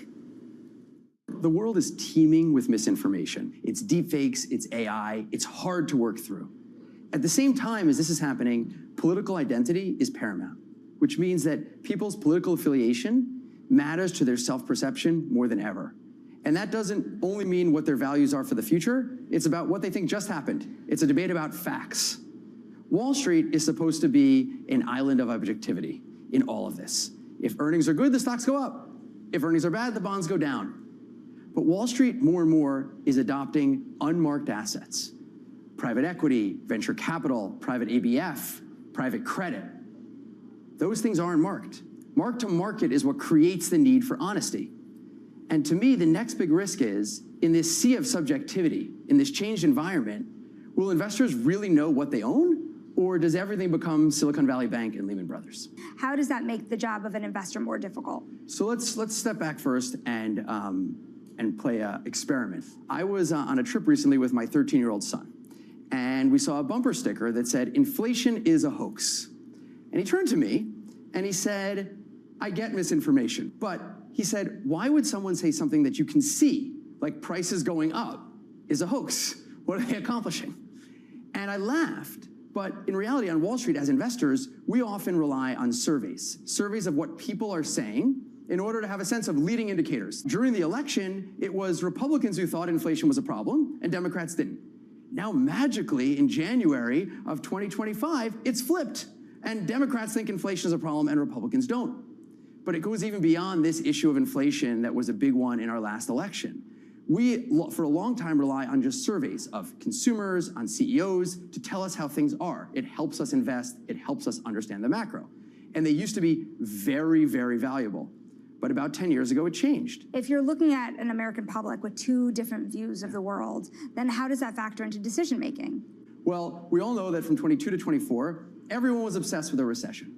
And it made a lot of sense. We all learned in school that if there's high inflation, rates go up, and therefore you have a higher probability of the economy slowing or contracting. But over time, what we saw was that hard data was doing okay. The economy was performing well. The soft data, particularly CEO surveys, didn't catch up with it. In prior periods, when there was worry about recessions and they were disproven, or by hard data, the soft data caught up, and it didn't this time. And in fact, when I would meet with senior investment bankers, I always asked them the question, what are the CEOs saying? Because they should have better insight than any. And throughout 22 and 23 into 24, they all said the same thing. CEOs tell me that their companies are doing great, but they're expecting a recession. Hot off the press, Shonali Basak is with us now. Shonali, first of all, really great work, as always, in The Next Big Risk. That's really interesting what he was just talking there, Lewinson, because it's something this market has been grappling with. The differences in sentiment between different types of people. How do you see that? How did he talk about that playing into his world? Yeah, he named a few different metrics, and you saw this, for example, with the University of Michigan data and other types of consumer surveys. You saw the difference between how Democrats and Republicans felt about inflation, and it was drastic, and it changed drastically after the election. Another example he started to give there was about CEO sentiment, and a survey that had showed most CEOs are Republican, and you saw them change their minds about how they felt about recessionary forces under different political atmospheres. So he's saying that if you are working off a base where the information itself is politicized, and then you have that overlay of misinformation that is pervading the system as well online and in other places, then how as an investor are you supposed to make decisions? You compound that with the fact that many assets are now private and unmarked. And he says that mark-to-market aspect is forcing honesty in markets, and without it, that honesty is not as there. Do you think we're in a more robust, from the discussion, great work, by the way, are we in a more robust mark-to-market transparency on assets relative to we were in the GFC? Because the whole crux of the edifice of finance was that things were not marked properly, they were not priced properly, and that was part of the core. It's great that you bring that up. He also brought that up, another Lehman moment, another Silicon Valley moment. He said the only thing this time around that's really different is the leverage and the... To be clear, I'm not calling another Lehman moment. There you go, just in case anybody... And the reason that's a risk is because of what you're saying, is the opacity of these markets. Now, as you both know, that there's also a debate going on very, very aggressively underneath the private markets about whether these assets should be more liquid. You have Apollo starting a trading desk for private assets. That would force more marks to these assets, and others like Blue Owl saying that they're not going to participate in that type of trading of private assets. They're private for a reason. Well, surely, okay, Lewinson says that you need more mark-to-market, but for a lot of managers, that must be alarming, who could hold up these valuations because they didn't have to mark-to-market. It is particularly interesting coming from Diameter, because Diameter both trades in public credit markets. They've become a real giant in this space, but they also have started a private credit arm as well. So they've been seeing both sides of this argument. Now, another interview we did for the series was with Josh Easterly over at 6th Street. He's a co-CIO there, long time in these private credit markets. He's also concerned about this kind of mark-to-market issue, mostly because he thinks a lot of the talent pool that is coming into the world of private assets are not used to this dynamic. He says just because they're not marked doesn't mean they can't have wild swings in valuation. And so there is a recognition that the prices are changing, but you're not seeing what those marks are. Shonali, great work. Look forward to more of it. That's Shonali Basak there. And you can see the full interview of The Next Big Risk. It's on the Bloomberg terminal and Bloomberg.com. Pick it up, have a watch. It's pretty worthwhile. Coming up in the show, we've got some economic data, we've got some earnings for you, we'll set the agenda and your slate for the rest of the day.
Bloomberg Invest is back.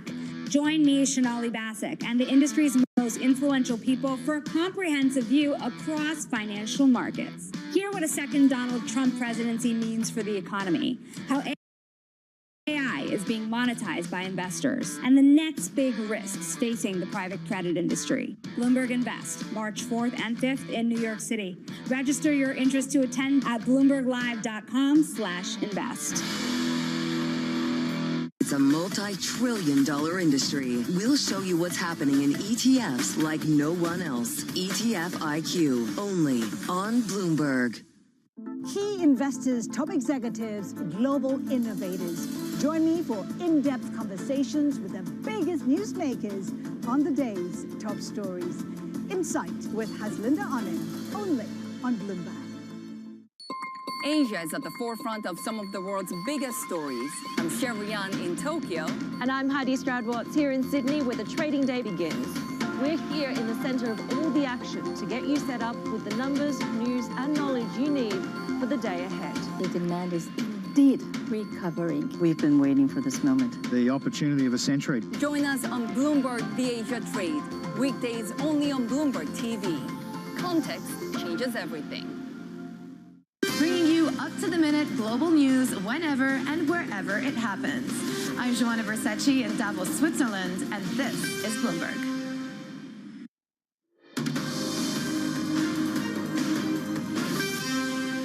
It's your Bloomberg Brief. Danny Berger and Manish Cranny in New York. Let's get you set up for your trading day on this Thursday.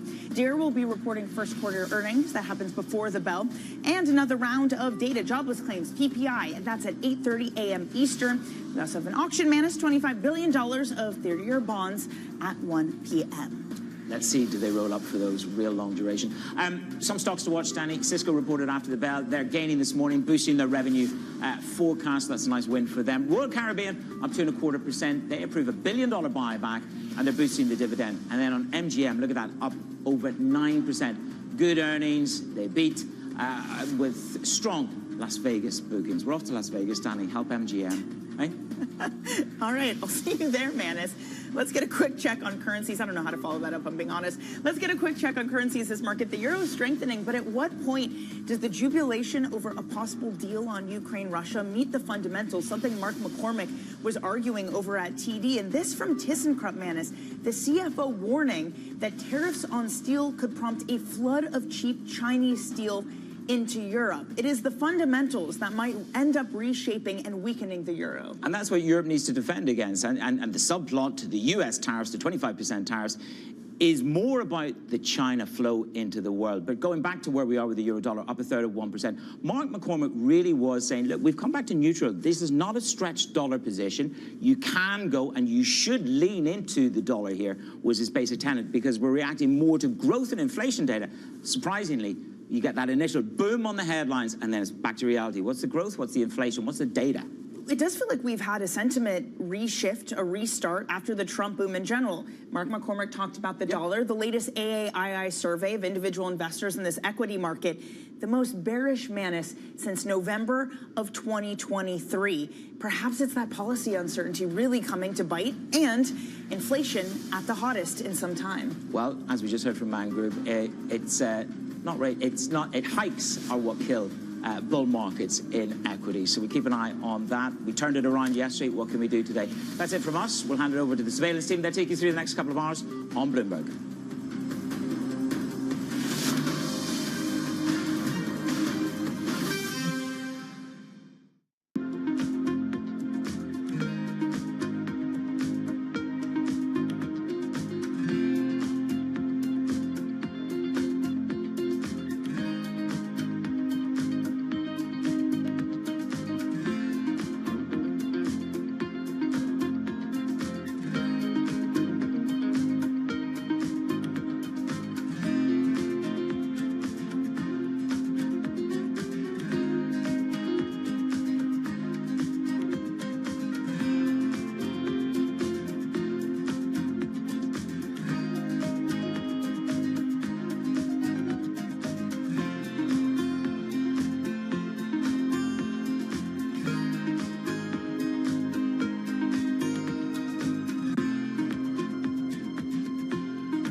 DraftKings hit a milestone in the second quarter of 2024. For the first time as a public company, it turned a profit. Is this a new era for DraftKings? There's an inflection from when you're cash flow negative and you're operating off of equity raises from the past to when you're self-funded and you're cash flow positive and able to control your destiny a lot more. You've had your first quarters of profitability now. Does that take pressure off? Does it increase pressure? I think it increases pressure. I mean, once you start making profits, people expect you to make more, and all of a sudden you're valued on a multiple of those profits as opposed to the theoretical what could be. So very important, I think. When you're cash flow negative, you've sold a vision of what the company should be working on, and you're very focused on working on that and delivering against that. When you've pivoted to profitability, the world of what you can work on is a little bit open, and there's a lot of different ideas, and it requires more focus than ever to make sure that you are prioritizing on the most important things that are going to deliver the most value. DraftKings' solid standing in a booming sector gives them the luxury to play the long game. They're not under pressure to cut costs. When you have really strong revenue growth, you don't need that. If you look at where we are today and where we want to be and where we believe we will be, the vast majority of the incremental EBITDA is not coming from any cost reduction. It's coming from increased revenue. We don't feel like we need to cut costs because we're growing our revenue so much. We want to grow our revenue into our existing cost structure, and there's no need to reduce the cost as long as we're being efficient with what we allow our cost growth to look like. Good morning. This is Bloomberg Surveillance. Welcome back to the opening trade. This is Bloomberg Technology. This is the Asia Trade. This is Wall Street Week. Welcome to Balance of Power. This is Bloomberg Television. Get your fixed income fix. Watch Bloomberg Real Yield around the world right here on Bloomberg. Context changes everything.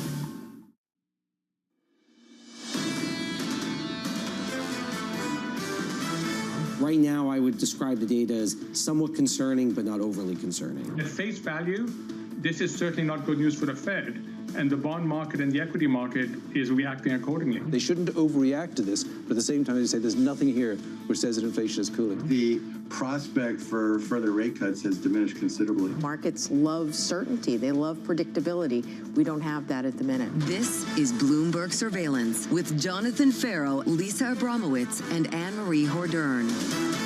Live from New York City this morning. Good morning for our audience worldwide. Bloomberg Surveillance starts right now. Coming into Thursday with your scores looking like this. Equity futures on the S&P 500 totally unchanged, on the Nasdaq positive by 0.1%. After inflation came in hotter than expected yesterday, this morning you get another read on inflation. PPI 8:30 Eastern Time, together with jobless claims. Fed Chair Jay Powell says we want to keep policy restrictive for now. Economists are asking, what would it take to hike? At a point when you saw the fastest CPI growth for the past 3 months going back to November of 2022.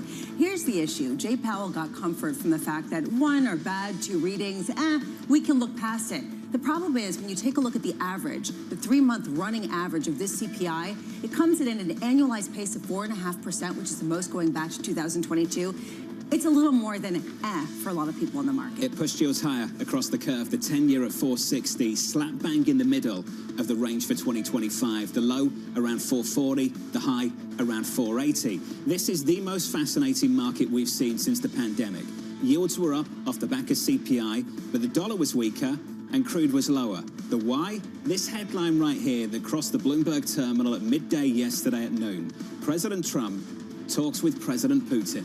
So they had a call, and I think yesterday the prelude to all of this, really the olive branch and opening up and a thawing potentially of this relationship was, of course, the prisoner exchange and Mark Fogel coming back to the United States. Trump said he had a lengthy call with him. This wasn't just about what's going on in Ukraine. They discussed energy, the Middle East, artificial intelligence, the power of the dollar, according to the president. And now he said talks will begin on ending this war. And he talked about individuals that are going to be involved in that. Steve Witkoff, Secretary Rubio, other individuals, part of his team. And he said potentially not just that Putin would come to the United States and he would go to Russia, but their first meeting would be in the Gulf in the Kingdom. I'm not sure if the European leaders feel this way, but good news for the Europeans if you're looking at the euro. Stronger if you're looking at energy, crude, lower across the board. This was the potential tail risk for the Euro region. This was the unknown question about how much this could single-handedly bolster the entire outlook for the European project.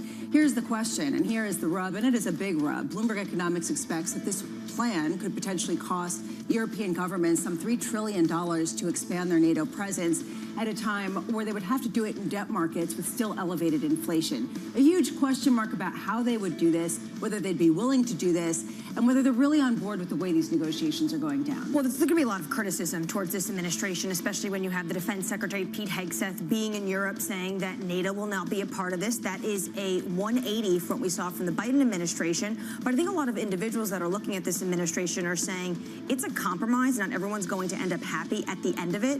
And Trump is just being realistic about what can get done to end this war. 3 days of euro strength. We're back at 104. Euro dollar 104.20. Positive on the session by a third of 1%. Coming up this hour, we'll catch up with Julian Emmanuel of Evercore on equity market volatility. We'll speak to Nadia Martin-Wigan of Svelland Capital as Trump and Putin agree to Ukraine talks. And Steve Risciuto of Mizuho, who says the rate cutting cycle is over.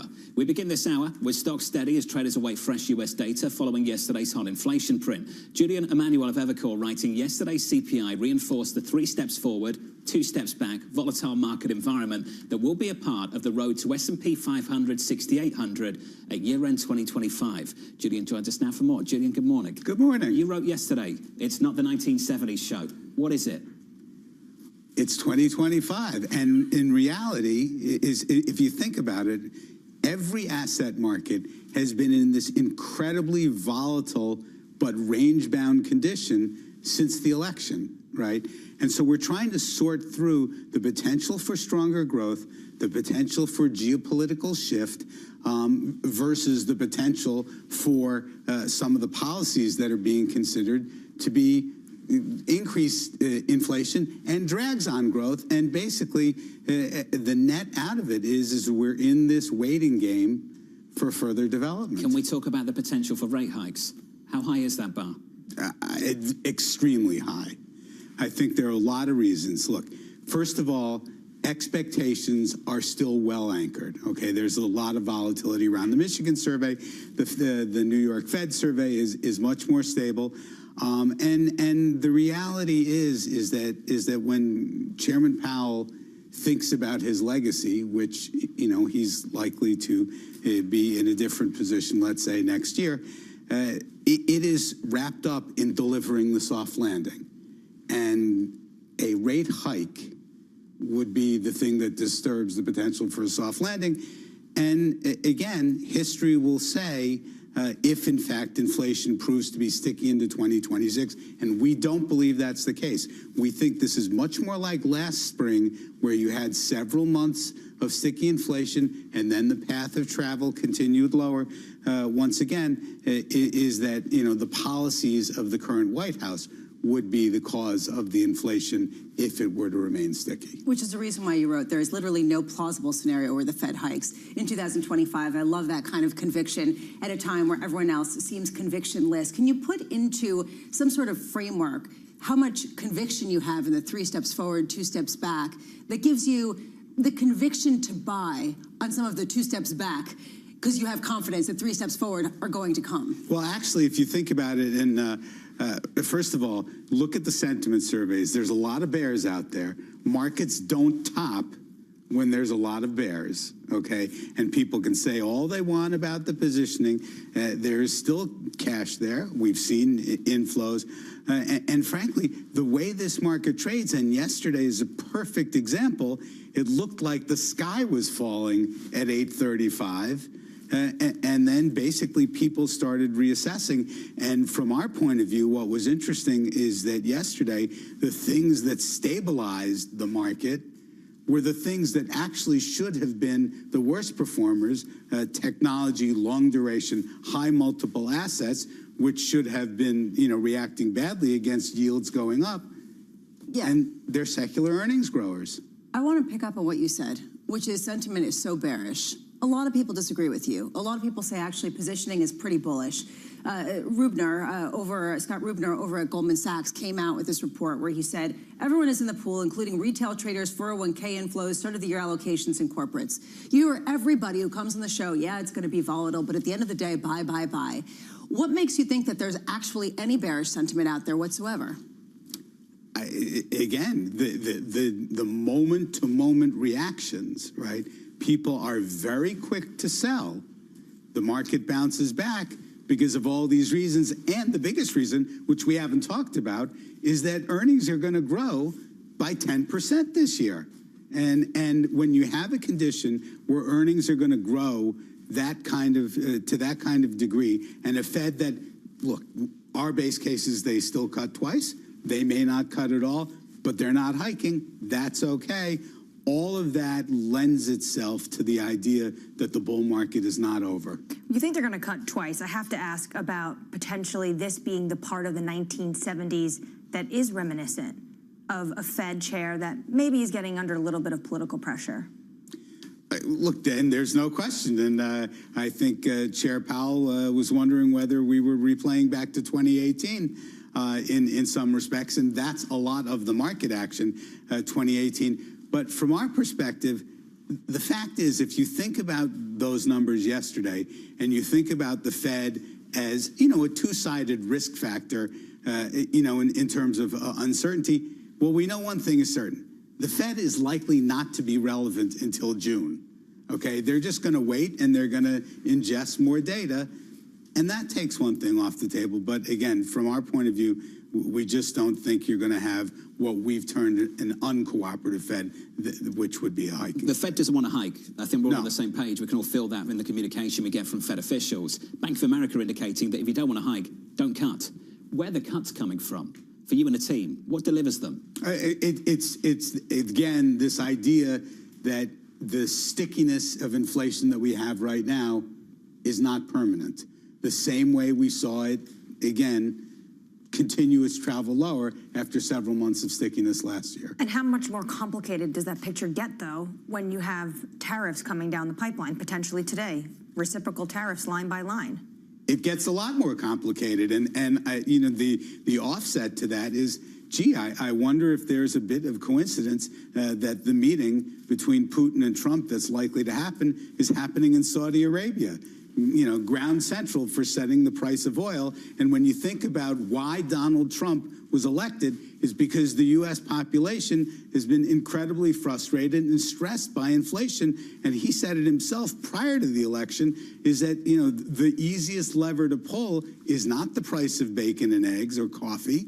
It is oil. And so that's the calculus. The three biggest energy producers on the planet in the same place having talks, coming very soon. Potentially very soon. And the president just said it out there. I have been talking to a lot of people. There's been preliminary discussions about this meeting potentially in Saudi Arabia, but the president just sort of put it out there for the world. Also, next week, he is going to Saudi Arabia's Sovereign Wealth Fund's conference being handled in Miami. So there's a lot of overtures and olive branches between Riyadh and the United States, and potentially Riyadh could be that place between the Washington and Moscow. Brent crude right now, negative 1%, 74.33. Julian will be sticking with us for an update on stories elsewhere this morning. For the latest Bloomberg brief, here's Danny Berger. Hey, Danny. Hey, John. Starting with the details of that potential peace deal, President Donald Trump and Russian President Vladimir Putin have agreed to begin negotiations for an end to the war in Ukraine. Trump added that he had had a conversation with Ukraine's President Zelensky and that Trump is open to meeting with Putin in Saudi Arabia.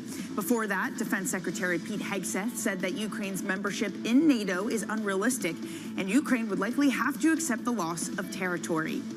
Elsewhere, Japanese auto giants Honda and Nissan have officially called off talks to merge. French automaker Renault, which owns 36% of Nissan, said the terms of the deal were unacceptable.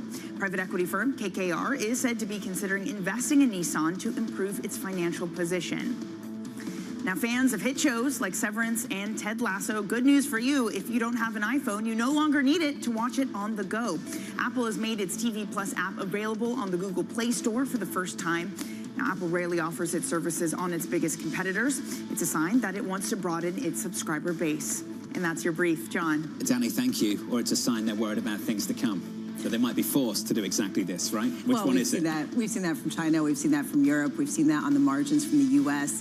So lean into the content maybe before you're forced to not have that lever. Without a doubt. More from Danny in about 30 minutes. Up next on the program, negotiating with Putin.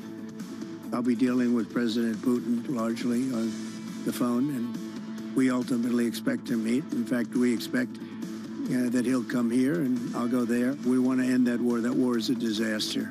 Team coverage up next with Bloomberg's Tyler Kendall and Oliver Crook from New York City this morning. Good morning.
On the heartbeat of the tech spread across global markets. The real-time data aspect is going to be important. We're going to bring you expert analysis on that. Sure. Don't miss Bloomberg's interview with the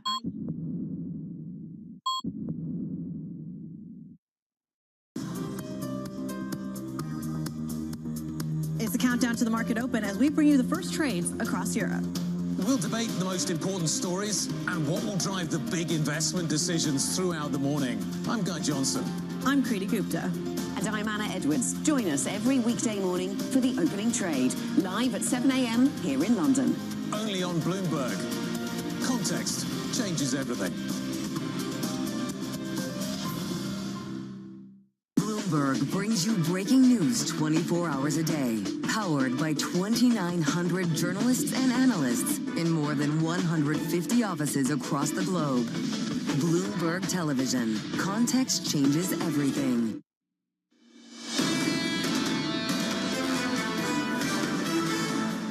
President Trump this time yesterday morning, interest rates should be lowered. Inflation did not help. We get another read on inflation later this morning. PPI data a few hours away. Equity futures on the S&P 500 totally unchanged and totally unfazed in many ways at the index level by yesterday's data and the run-up in bond yields as well. Yields retrace some of that move. We're down 2 basis points on a session. It's a break of 460, just 459.94. Under surveillance this morning, negotiating with Putin. I'll be dealing with President Putin largely on the phone, and we ultimately expect to meet. In fact, we expect that he'll come here and I'll go there, and we're going to meet also probably in Saudi Arabia the first time. We'll meet in Saudi Arabia, see if we can get something done.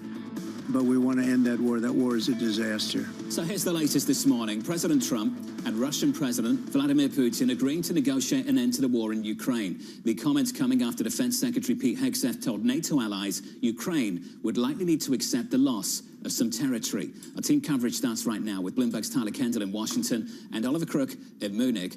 Ollie, I want to come to you first at the Munich Security Conference that's set to kick off in the next couple of days. How are the Europeans responding to this, the developments of the last 24 hours? Yeah, listen, Jonathan, I think they're still scrambling to figure out how to respond to it. I mean, listen, there's still a lot of sort of shock and awe from the Europeans. At least that's what they expressed. But I don't understand really totally why they're so surprised. It's fairly clear what the Trump administration was going to do for a long period of time. But what is becoming more and more explicit is that Donald Trump by himself is setting the table here. He's choosing who he's going to invite. And at the end of the day, he's going to want to send the bill to the Europeans. So for the Europeans who are meeting now with the Trump administration, J.D. Vance, Marco Rubio, Keith Kellogg, all of whom will be here over the next few days. For those Europeans who are hoping to have a conversation, to maybe have some input on what this plan looks like, I think that they are sort of dialing back that expectation and realizing that this is not the world of the former United States. Again, this should not become as a complete shock, but they need to figure out what their points of leverage, if any. Otherwise, this is just going to be dictated to them by the President of the United States, the plan for Ukraine. They keep saying no plan for Ukraine without Ukraine at the table. Increasingly, it's the Europeans that are not at the table, and they may just have to eat it at this point. This is the real concern for the leaders here, and that's who we're going to talk to over the next few days, whether it's the foreign ministers and the other sort of participants in this conference. It's definitely not surprising given the rhetoric we saw from Donald Trump on the campaign trail. But Tyler, walk us through exactly what Trump outlined yesterday when it comes to ending this conflict. Well, Anne-Marie, as you know, this is considered to be a reversal in U.S. policy under the prior administration that opted against this direct contact between U.S. and Russia, instead opting for Ukraine to take the lead. Now, President Trump said that his conversation with Putin was lengthy and productive and that these negotiations would start immediately. He also outlined that team that you heard Oliver say there, including Secretary of State Marco Rubio. And it came hours after these comments by Pete Hegseth that's also creating some concerns here about if this could give away any negotiating power. President Trump in the Oval Office during his remarks yesterday dismissed those concerns, saying that ultimately this is what needs to happen, needs to be brought to the table in order to make progress. Now, Anne-Marie, of course, you were the one that broke the story that Scott Bessent traveled to Ukraine in order to present this economic cooperation agreement that we're getting more details about which could ultimately result in more critical minerals coming into the U.S. That could be something that is critically important to securing additional U.S. assistance for the country, something that President Trump has pledged. But as you know, this is an issue that has long divided the Republican conference and could need some extra support, because when you think about it, one of the staunchest opponents to additional aid to Ukraine when he was in Congress was, of course, Vice President J.D. Vance. There's also a question, Ollie, in addition to what Tyler was talking about with the economic plan, how it would affect the U.S. and Ukraine, who it leaves out, maybe Europe. But going forward, what it means in terms of the potential to join NATO, the potential to join the whole region's economic system. Ollie, do you get the sense that European leaders are on board with some of what we've heard out of U.S. administration leaders?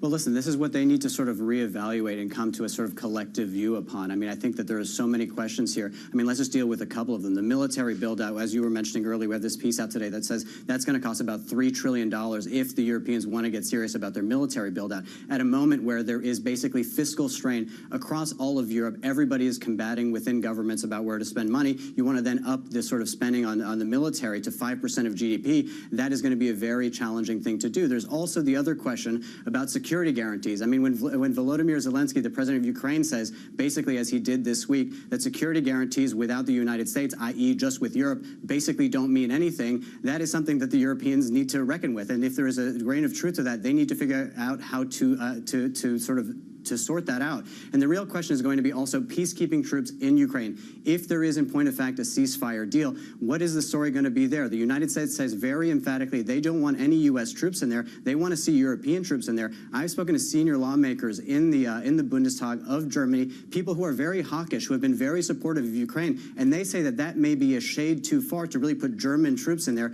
to have sort of peacekeeping operations within Ukraine. So these are all the sort of issues that the Europeans are going to have to come to consensus to, and ideally do it pretty fast, because this is a situation in which Europe has been sort of waiting for the United States to act. Right now, it's just taking off and sprinting ahead, and the Europeans need to figure out to have a coalesced approach on how to deal with it.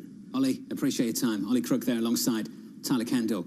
The latest from the Bloomberg team. Let's park the politics and focus on the market pricing and the distribution of risk. Right now, the euro's stronger and crude's lower. Julian Emanuel of Evercore is still with us. Now, Julian, I'm not sure it's in anyone's baseline, or many people's baseline, that trade relations between Europe and Russia normalize anytime soon. But it's not zero, and the chances went up.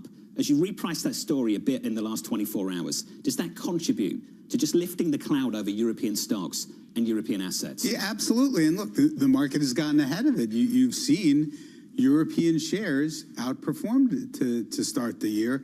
And the thought is, and again, there are puts and takes around all of this, but ultimately, if you had normalization and if you had a workable truce, it's got to be a positive for asset markets. There was an argument at the beginning of the year, and we saw this come through, that the bar was so low for European assets to get some love that you might as well go there, especially given how high prices were in the U.S. Does that story still hold true? Well, it does, but this is one of these sort of be careful how you approach it, because if you look at that line, the relative relationship between U.S. markets and European markets, it has been in a steady downtrend for a decade.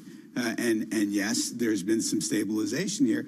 But again, think about it, is that if you had some sort of major catalyst, that changes mood. And I would say, going back to the earlier catalyst, the abolishment of negative interest rate protocol was one of sort of the last times around.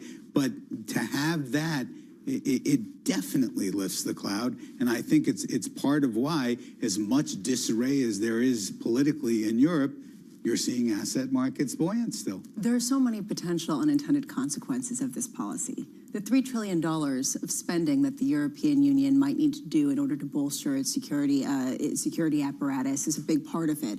How much do you expect that to be financed through debt? And how does that change the picture for both the ECB and just the European debt market that a lot of people expected would be facing with stagflation and disinflation more than anything else? Well, the first element is that it likely improves the growth trajectory across the continent. And will it be financed through debt? In all likelihood, that will be a large part of it. Will it cause the ECB to rethink its rate cut trajectory? Absolutely. But again, that's part of what's going on in all asset markets right now, because policy is sort of rolling out, and consequences and decision nodes are happening in real time. If you're an investor, do you want to be exposed to Europe then at this moment? Well, we think it's you dip your toe in. So basically, most global asset allocators have been underweight Europe, again, for the better part of a decade. And what happens very often is when the catalyst comes, the door to get in is far too small for everyone who wants to. So we think it's time to start, gently buying in Europe. There's been so many problems with Germany and the German economy. Is this something that can open the door to a revitalization of German manufacturing? That's a bit more complex because, again, as we know, Europe is very largely dependent on that mutual relationship, Germany in particular, with China. And China is a very large question mark in terms of demand from our point of view still. Julian, it's always good to see you, sir. Appreciate it. So much going on. Julian Emmanuel there of Evercore. It's been amazing to see the complaints come from the European leaders in the last 24 hours or so. I'm not sure they're in a great position to complain. They've made poor strategic decisions when it comes to foreign policy over much of the last 2 decades. They've underfunded defence for a long, long time. We've heard all the complaints about that too. And you've got an incoming president who's offering a solution. Now, maybe you're unhappy with the solution, but offer your solution. What's your plan? Because this war is not popular. And I sense a real distinction between how European leaders feel about things right now and how the people of Europe and Ukraine, for that matter, might feel as well. Right. I was in Ukraine over the summer, and in the polls and even on the street, you could tell people were frustrated. They were upset. They wanted this war to end. What I find so fascinating about Europe is how are they shocked? I was writing 6 months ago how the Trump campaign, now administration, was going to force them to spend more on defense. If you want to be in the driver's seat of negotiations, then you have to be the ones with the pocketbook, the deep pockets to drive those negotiations and actually have a defense sector. More on this story still to come. The euro is stronger off the back of this news for a third consecutive session. Euro dollar higher by a third of 1% this morning. We're up to about 104.22. Lots to talk about the energy market. In just a moment, we'll catch up with Nadia Martin-Wigan of Svelland Capital as energy markets react to the prospect of peace in Ukraine. From New York City this morning, good morning. This is Bloomberg.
invest in, buy, and own the backbone of the global economy.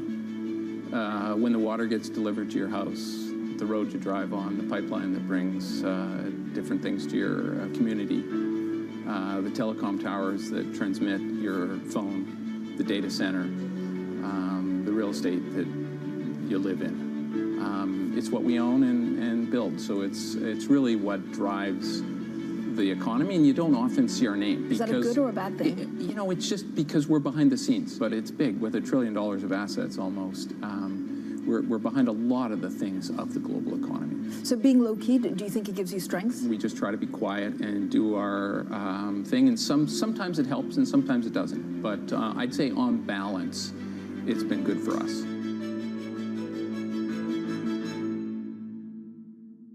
Listen carefully. Can you hear the rhythm in the markets? Not just in the syncopations triggered by inflation, but in the preludes leading to global elections, in the dissonance that moves the Nikkei, and the rising course conducted by AI. There's music in the markets, and if you want to learn to listen for it, we'll show you how.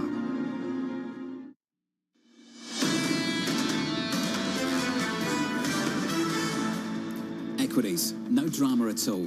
At the index level, things have been okay in the last 24 hours. We erased those post-CPI losses. Equities this morning just about positive by close to 1/10%. On the Nasdaq 100, up by 0.2%. Where we did see some damage was in the bond market. Switch up the board and get to the bond market story. 2-year, 10-year, 30-year. 10-year yields higher by close to double digits in yesterday's session. So at 460, right bang in the middle of the range for the year so far. At the low end, 440, close to that level. At the high end, very close to 480. Here we are this morning, down about 2 basis points. I'm already thinking about March 19th, the next Federal Reserve meeting in the middle of next month, when they have to come out with new forecasts. Risks have got to be skewed to lower interest rate forecasts for the year ahead, to taking out some of those interest rate cuts for 2025. So rather higher interest rate forecasts for maybe the year ahead and after that. And I would also look at the long dollar as well, Bramo, the neutral rate, as Chairman Powell really started to question that too in his testimony this week. There is a feeling that this is a Fed that's reassessing just how strong growth is and just how much inflationary pressure there is. One of the big questions that emerged from yesterday's hearing and some of the other Fed rhetoric, Chicago Fed President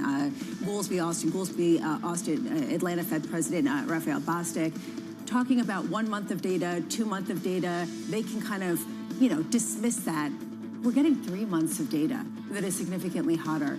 It represents something else that's more of a trend that they have to address in their forecast. The hottest month-over-month print going all the way back to August 2023. That was the story stateside in the bond market. It was a very different story elsewhere. Check out the euro and check out crude. So after we got that headline that we had some talks between Putin and Trump, bang, euro stronger, crude a whole lot lower. The euro this morning stronger by 1/3%, 104.19. Brent crude down to 74.32. WTI here, Bramo, $70 and about 50 cents. It was Kit Jukes, I believe, who said that he could see the euro dollar cross 115 even if you did get some sort of agreement between Ukraine and Russia. This has to do not only with cheaper oil prices for the euro region, it also has to do with the idea of just the supply chain of workers that came from Ukraine, as well as sentiment. If that happens, how much does that bolster the idea that Europe is actually the place to invest at a time when earlier this year everyone had left it for dead? There's one pushback. We're already at all-time highs. Germany's already rallied by double digits so far year to date. Do we need more than just that? Do you need growth differentials to narrow? Well, this is where it becomes incredibly complicated. One part of that bet was that the ECB would keep cutting rates, and Julian Emanuel is saying, actually, if you end up with some sort of truce agreement that forces the Europeans to borrow some $3 trillion of debt, you might not get those ECB rate cuts, and that changes the whole investing paradigm. A lot of uncertainty and unintended consequences, just the reason why people are somewhat paralyzed. The euro, stronger for a third consecutive session, 104.20. On our radar this morning, a judge clearing the way for the Trump administration's federal worker buyout plan to move forward, saying labor unions don't have legal standing to sue. About 3% of federal employees taking the offer, falling short of the White House goal of 5 to 10%. And it falls short of their goals. This is 75,000 people. A 3% cut to the federal workforce would only bring the number down to 2023 levels. Why? The workforce grew more than 6% under the Biden administration. This was fueled by a lot of pandemic spending. There is a detail in this that I am going to be watching on Capitol Hill. The government currently is only funded until March. Basically raises these concerns of whether or not they can back these commitments to people that they will for certainly get paid till September, if right now the government only technically has the money to spend until March. We've talked a lot about DOGE and the effort to cut costs. Increasingly, the conversation is going to be how much does this offset some of what they're planning on the spending side of things. And I will just say, after a somewhat soft 10-year auction yesterday, I'm looking just at the nuts and bolts from a market perspective, less on what gets through and more on what this means for the balance sheet. Does it actually move the needle? The deficit, it grew by $129 billion in the month of January. Thank you. The deficit as a percentage of GDP, the Treasury Secretary would like it close to 3%. It was 6.5% in 2024. That's a problem. Especially at a time where you have projections coming from the CFPB that potentially you could see a deficit of 7.5% in the next few years if this deal goes through as it is currently scheduled. So I understand this is emotional. It's going to be through the courts. In the meantime, there is a very real question about whether it even moves the needle when it comes to some of the cost savings required to get through some of the spending plans in place. There's a very real problem that needs addressing, that's for sure. Speaking of things that are coming, this is coming apparently. President Donald Trump saying yesterday he would sign reciprocal tariffs as soon as this morning. The president set to sign executive orders today at 1 p.m. Eastern time ahead of his meeting with Indian Prime Minister Narendra Modi at the White House. Now, I wonder if Modi's India might be a target for some of these reciprocal tariffs. Well, they could be on a trade-weighted basis. When you look at India's rate for U.S. imports, it's 12%. The U.S. rate for India imports is 2.2%. But Modi is coming prepared. There's a lot of reporting out there that he's coming up with additional tariff cuts ahead of this meeting.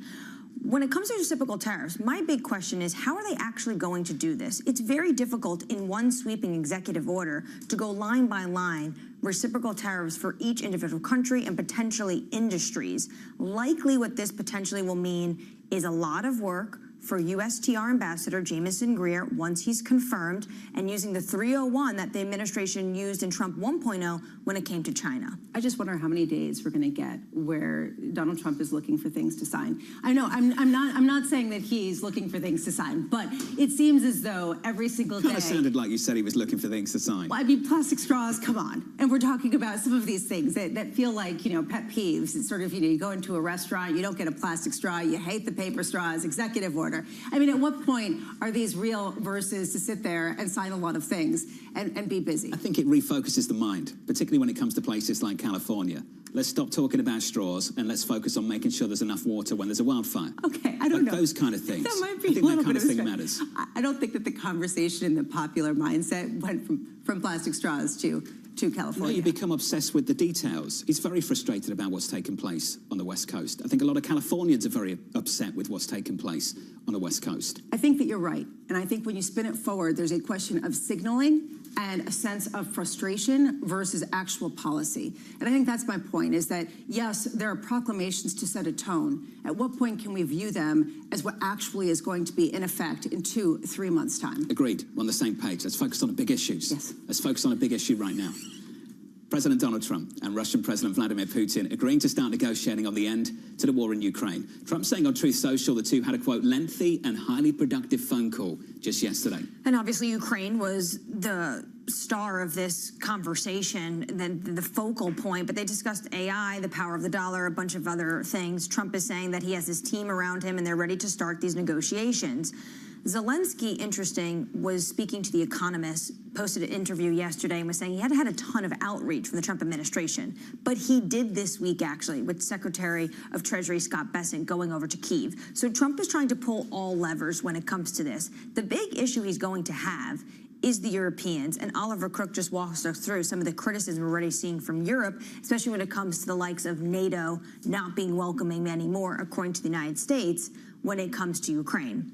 The issue is the Europeans are the ones that want to be the driver's seat, but they're not being the ones that are willing to pay for everything that's been going on. It's certainly pulling down crude. Brent's down by more than 1 percentage point. Similar move on WTI. WTI here stateside is down 1.2%, $70 and about 50 cents. Joining us now to discuss, Nadia Martin-Wigan of Svelland Capital. Nadia, welcome to the program. Let's talk about the developments of the past 24 hours. What does it change for this energy market?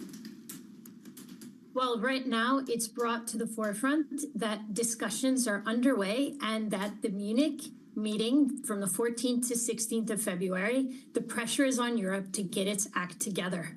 What we see on the market side is that equity markets are already pricing in peace in Ukraine. But when we look at the commodities markets, they are not exhibiting that same type of pressure. And you can say that oil is a bit under pressure, but if we actually had the real semblance of peace, we would be trading in the low 70s, at least the bottom of the range that we've been experiencing. We'd have much lower natural gas prices. So far, the markets, in terms of the commodity traders, they don't believe it.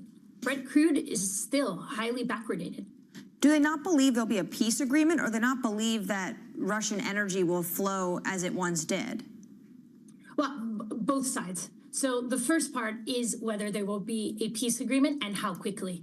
It's impossible for Europe to agree on how they will handle this peace agreement before the German elections. That's in 10 days. Then they can sit and work together and try to figure out what a peace agreement would look like, most importantly, in terms of enforcement. And this is part of what the Munich Security Council has to agree, because in their own notes, in preparatory detail, they say they have to come up with an ironclad security guarantee that Donald Trump has said and Pete Hegseth have said does not include the U.S. on the front line. So they have to agree together. In terms of the energy side, that's what the German election is really considering as well. We have the political party, the AfD, that is much more pro-Putin than the other parties. They are willing to step away from NATO, and they would like to have that energy flowing again to make German industry more competitive. Then on the flip side, you have other parties that don't trust the Russians and believe we have to build Europe going forward. And the 5% GDP spending, that can really work on the industrial engine of Europe building these arms. But right now it's a very fragmented market. Germany creates things, Norway creates things. Norway's not even part of the EU. The UK is not part of the EU. So they really have to pull themselves together. And when we see Trump's tactics, he's being very tough on his allies and asking them to step up versus his actual adversaries. He's consistent. He's putting the pressure on Europe and going along, listening to what Putin wants. He's being very tough on Canada in terms of tariffs compared to how he's been on China, when we know his ultimate goal is to be tougher on China. And he doesn't like that relationship between Russia and Germany being so close together. He made that very clear in Trump 1.0 that he did not like this energy dependency. And Scott Bessent is in Ukraine now, showing that the U.S. is open for business. They will sell oil and gas to Europe, and they will take in exchange as a loan rare earth minerals from Ukraine. He's a transactional president, and it makes sense. Nadia, one adversary, though, Trump has been tough on is the Iranians and the crude they ship to China. When you're looking at the oil market, how are you starting to factor in maximum pressure that we are going to see under this administration? This is where we've really seen that playing out more on the shipping side, and Trump had a success in Trump 1.1 on being tough on the Iranians. And that's where the crude markets believe the most in the Iranian maximum pressure scenario. When we look at Russia, they are such a huge producer that Russian oil has always tended to get out somehow, even though it's in a tougher way.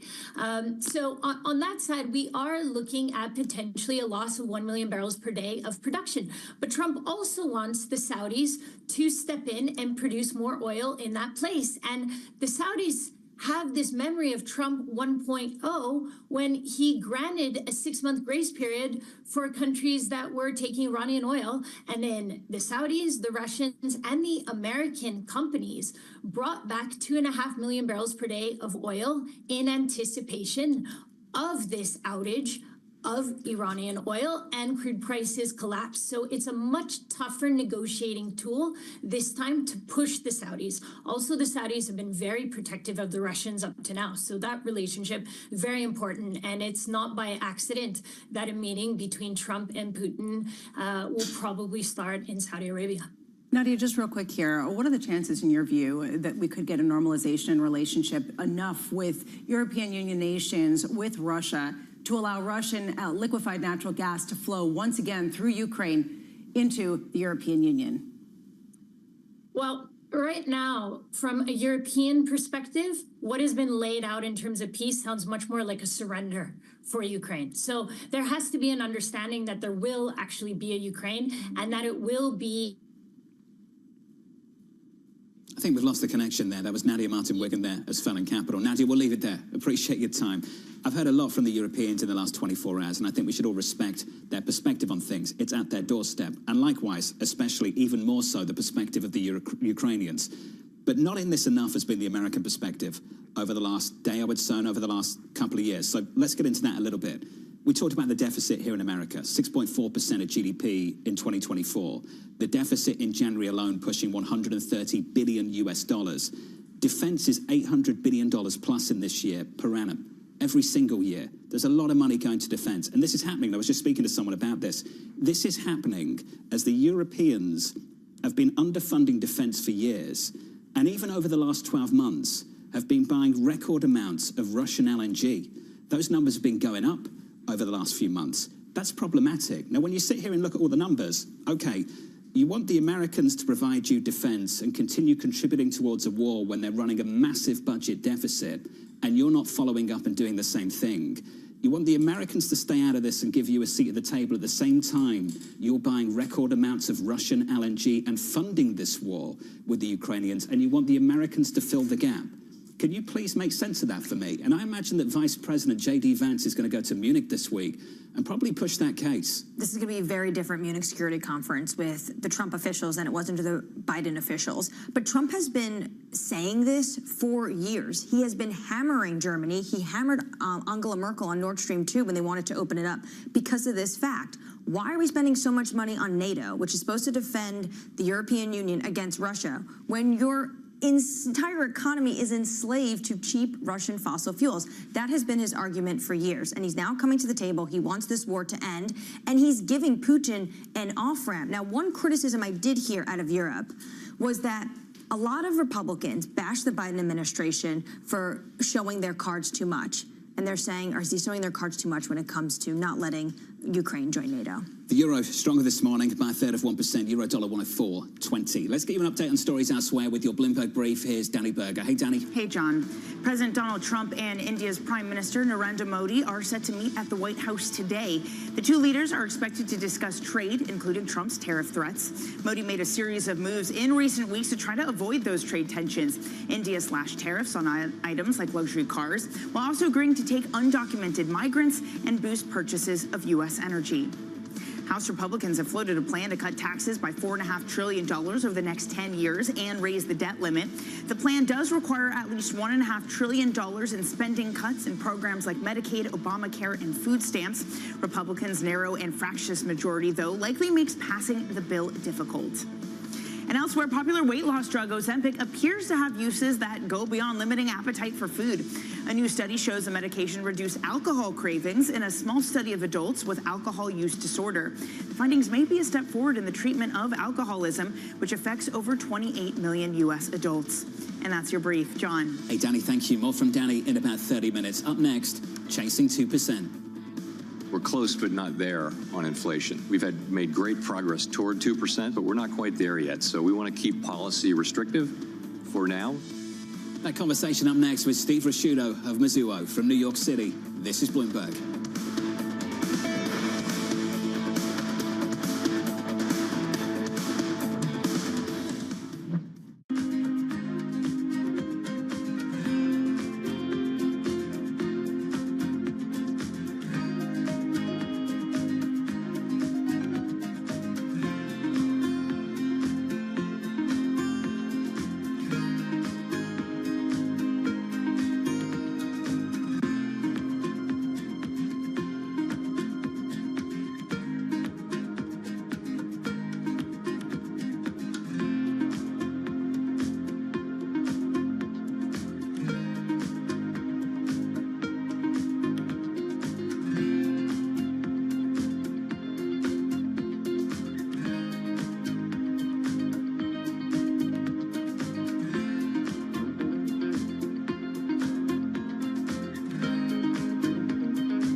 Behind the bright lights and adrenaline of pro sports is an equally exciting world of negotiations and deal making. That's what we cover each week on our podcast, The Deal. I love the fact that you have, we say the cojones. I can't say that in Bloomberg. Maybe moxie. Yeah, moxie. I'm Alex Rodriguez, former baseball player turned business executive. And I'm Jason Kelly, a journalist at Bloomberg. Over the next couple months, we'll hear from all-stars like Billie Jean King. Well, what should I learn? What should I do? I said, learn the business. Jay Williams. You're an asset, but how do you become the principal? Paul Rabel. We're going to be the league of digital, and that's why you're going to invest. Adina Friedman. I definitely am competitive. David Rubenstein. People don't come up to me on the street and say, let's talk about this private equity deal you did recently. No, nobody does that. They say, let's talk about the team. And so many more. We need a clap? No, I never. Ready? Go. Welcome to the world of decentralized finance. Massive outperformance from Bitcoin. Bloomberg is covering all things crypto, the people. The tectonic shift emanating from Washington. All we're looking for is clear rules and the ability to build in the United States. Crypto shouldn't be partisan. The transactions. Really a record-breaking moment. Crypto VC is back. And the technology. It's really the beginning of a global on-chain economy. And if America doesn't embrace it, we're going to be left behind. Bloomberg Crypto, only on Bloomberg. There is this real momentum from Wall Street. We are basically deep in the European earnings season. Take a look at how we're faring when it comes to Asian markets. Bringing you up-to-the-minute financial news whenever and wherever it happens. I'm Michael McKee at the Federal Reserve, and this is Bloomberg.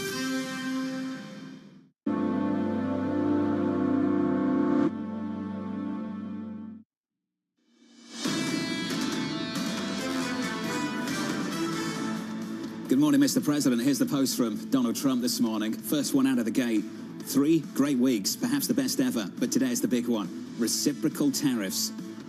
Make America great. Okay, I'm sorry. You're not just signing things. This one is the great one. And we will see what this actually looks like. Of course, there are still questions about what this means, given that we've already seen quite a bit of around the tariff announcement. Today's MAD, not MAGA, Make America Great. He missed, I guess, again. This is going to be interesting. Very difficult to have one EO for all these reciprocal tariffs. I wonder if this is just going to give more scope to the incoming USTR ambassador, Jamieson Greer, to go through line by line exactly what the president is trying to get. I was looking, though, at something he said on the campaign trail. He wants tariffs like for like, eye for eye, and potentially we're going to see that today. Steve Rasciuto of Mizuho joining us around the table. Steve, let's have that conversation now. Let's talk about the headlines we've just seen from the president. This is what we were expecting, reciprocal tariffs, and it comes at an interesting time. It comes at a time where we just had hotter than expected CPI. So let's start with CPI. What was concerning about that print for you? Well, the continuous period, the extended period at which the core CPI numbers are running on the hotter side on a year-over-year basis, and everyone's always looking for a base effect to roll off, or everyone looks for an excuse for an individual component of the report to drive the report. The reality is this is an index for a reason, because it has to include lots of components. And when you look at a lot of the line item components, they can't even be seasonally adjusted. So we have to aggregate them in order to seasonally adjust it, because they are very, very volatile. And ignoring something because it's volatile is just an inappropriate way to deal with monetary policy. It's an inappropriate way to deal with economics, to be honest with you. So step one, let's accept the data. You're accepting the data for what it is. Step two, let's incorporate something into the outlook. A change in policy, tariffs. What's the contribution of these tariffs going to be in the months to come? Again, this is a difficult component because the dollar is firm and the global economy is particularly weak. You look at the response of China to the tariffs that Donald Trump has imposed, again, the additional 10% tariffs. It's a very, very muted response back. And I think it reflects the fact that there is a global excess supply of tradable goods. And as a result of COVID, we've diversified supply chains. We have more excess supply of tradable goods than we've ever had before. So there is offsetting pressures. So I don't think you can say, well, we bumped this component up, therefore we're going to bump this up in the inflation component. You have to look at the fact that margins are going to be squeezed. When it comes to these tariffs, do you think they will be passed on to the consumer, at least a one-off hit? It's possible. It's not definite, and it really depends on how tight the labor market is, whether the consumer matters or it bothers the consumer. Understand, what really took Joe Biden down in my assessment is not inflation. It was the level of prices. Moreover, it was the level of price and the fact that real disposable income was squeezed under the Biden administration. So if you're in an environment where prices are going up, but your income is going up, and your purchasing power is actually expanded, do you mind? The answer is probably not. And that's the end game that I think this administration is going for. Take it one step further. Bank of America came out and said the dollar may not like tariffs after all, even though the dollar's been on a tear because of these tariff threats. Because of full retaliation, the dollar could weaken. How vulnerable do you think the U.S. is to retaliation? I think the global economy being as weak as it is reduces the ability of people to respond back. Again, we are the buyer of last resort. And so, therefore, there is a certain amount of power that is imposed or implied by that. And the administration is pushing that envelope. There's no doubt about that. How long can they push it? How far can they push it? They're going to attempt to find out. But you have to understand, the Federal Reserve is pushing the envelope as well. The chairman continuously talks about the fact that he believes monetary policy is restrictive. Yet he began cutting rates when the economy was running above trend. He began cutting rates when inflation was running well above the Fed's target. So was policy really restrictive? And now we're in a situation where policy is actually more accommodative. Julian Emanuel was on the show about 50 minutes ago, and he had written, there is literally no plausible scenario where the Fed hikes in 2025. Do you agree? There is a plausible scenario. There isn't necessarily a statistically viable scenario, okay? What I think you need to get the Fed to hike rates in 2025 is the unemployment rate to move significantly below 4. Put 3.8 at, because once you get back to 3.8, you've basically taken all of the uptick in the unemployment rate that they responded to in cutting rates out of the equation. So therefore, they don't have that argument anymore. Then you take the 10-year note and say, if the 10-year note pushes above 5, then guess what? Their argument that inflation expectations are anchored goes away. Then you have a reason. So you have a necessary condition, the unemployment rate. You have a sufficient condition, the 10-year note. You're not going to get the 10-year note unless you get the unemployment rate. That's the key thing to watch. If the unemployment rate starts to move down and significantly below 4, the markets will jump the gun and price it in. You know, when inflation expectations bottomed in the last 12 months, middle of September. What happened in the middle of September? Fed started cutting interest rates. You know what Fed Chair Jay Powell said yesterday? He said that the reason why is not because of inflation expectations. He actually said that the increase in yields was due to other concerns, which I thought was very interesting, sort of discounting the argument that was implicit in what you just said. What do you make of that? Is he giving a nod to politics? Were we thinking about that in the middle of September? He's saying it's not my fault. Don't look at me. Adam Posen of the Peterson Institute joins us in about 60 minutes. I think he might have a different view on things. Steve Rasciuto of Zero. Steve, it's good to see you, sir. Cheers. As always, thank you. Coming up in the next hour, we'll catch up with Chuck Lieberman of Advisors Capital Management, Don Schneider of Piper Sandler, Andrea Guerzoni of EY, and Adam Posen of the Peterson Institute. What would it take for the Fed to raise rates? From New York City, the second hour of Bloomberg Surveillance, next.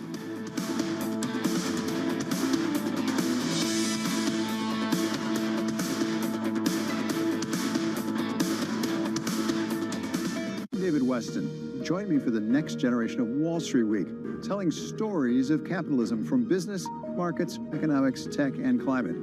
Each week, we'll go on the road for a look at what lies behind the headlines of today and what will likely be the headlines tomorrow. Above all else, is emissions. Done nothing but grow immensely. To me, that's an extraordinary sign. We can be the change that we want to see. Watch the all-new Wall Street Week. More than what you need to know, it's what you need to think about.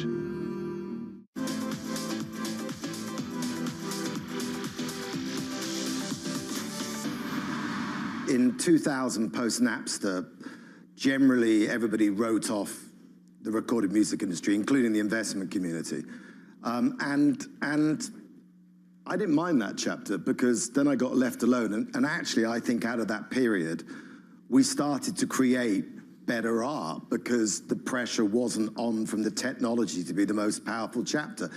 And then iTunes came in, and iTunes, to Apple's credit, did have a boutique taste mentality about the store, which meant that I think they understood. I can tell you from that period that the artists that came through were of a very high quality because it was encouraged to be boutique. Now, ironically, this chapter has made us more money times 5 than the iTunes chapter and the post-Napster chapter. But an algorithm tells you what you want, not what you might like. And there's a difference between what you want, but with streaming, the downside is you have incredible penetration, and we have hundreds of millions of people around the world, and so that has been very lucrative as a business.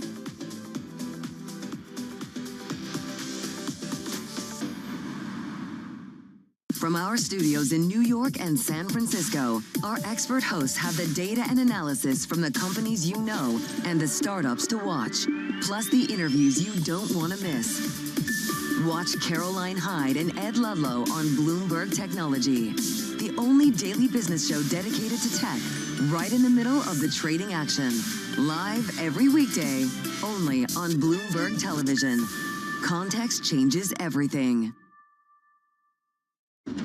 U.S. tech is influencing global markets. Technology is driving business across Europe. Companies in Asia are betting on tech.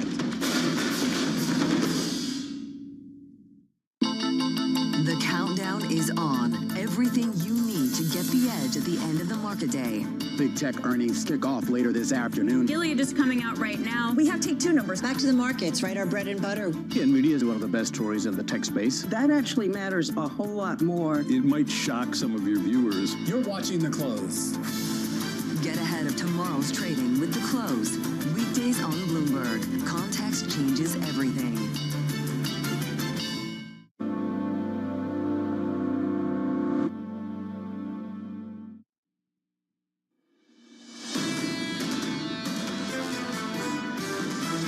Markets don't see too much permanence in the tariff impact yet, and that's where we fear it might be a bit of a miscalculation. Tariffs don't lower inflation. Tariffs add to inflation. The other thing that we don't know is to what extent the tariffs actually do get passed on to the U.S. consumer. This is a new type of shock, especially on the tariff side. We have to be thinking about this tariff environment as a retaliatory one. You always expect the unexpected with this administration, and ultimately I think we're going to head in the right direction. This is Bloomberg Surveillance with Jonathan Farrow, Lisa Abramowitz, and Anne-Marie Hordern. This is already shaping up to be a very interesting morning. Just not at the index level on the S&P 500, which is a total snooze.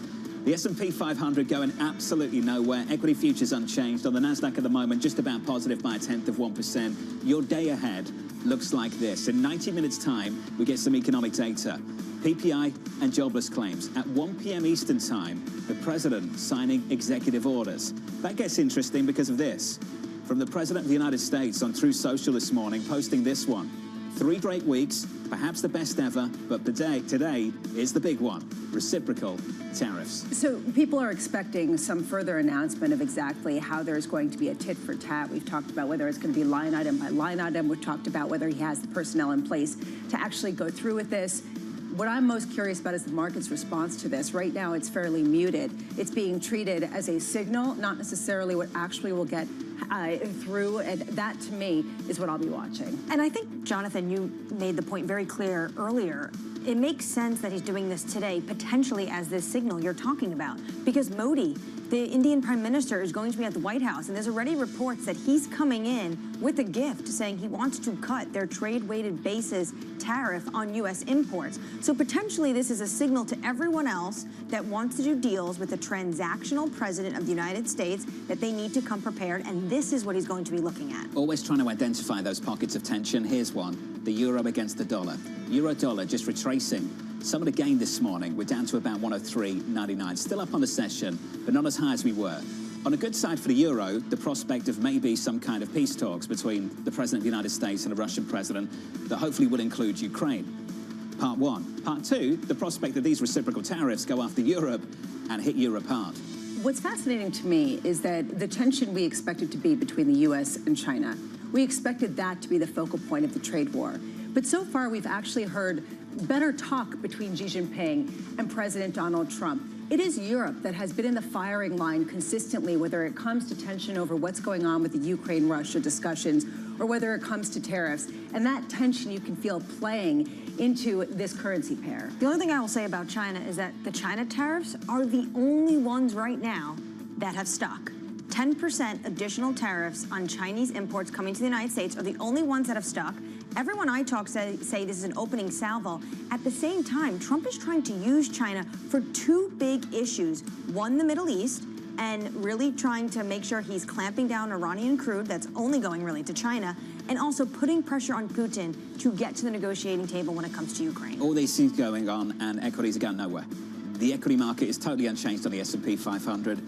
It is down by 0.02% this Thursday morning. Coming up this hour, we'll catch up with Chuck Lieberman of Advisors Capital Management as markets confront hot inflation, Don Schneider of Piper Sandler with more tariffs expected, and Adam Posen of the Peterson Institute on why the Fed is priming itself to be behind the curve. Do not miss that conversation. We begin this hour with stocks little changed ahead of another round of economic data. Chuck Lieberman of Advisors Capital Management saying interest rates are likely to rise further, likely breaking 5% for the 10-year this year. With such countervailing forces, it is very doubtful stocks can repeat the large gains of the past 2 years. Chuck joins us now for more. Chuck, welcome to the program. If we can just take the last 24 hours as an example to talk about, bond yields rose by close to double digits on a 10-year, and the equity market dealt with it okay. What is it about that you think ultimately changes? Well, I'm not sure it does change. The market understands what's going on with the economy. We see that the economic growth is very solid. There are a lot of questions about why the Fed lowered rates when it did in the late stages of 2024.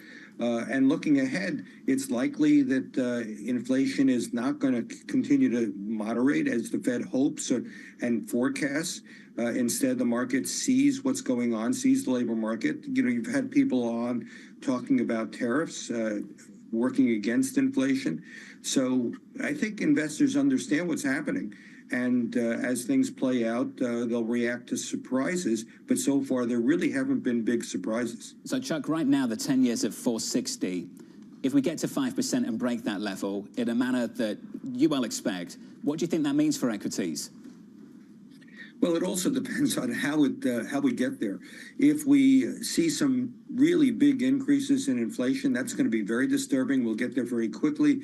That would be very damaging to stock prices. We'd see a sharp downward move in stock prices.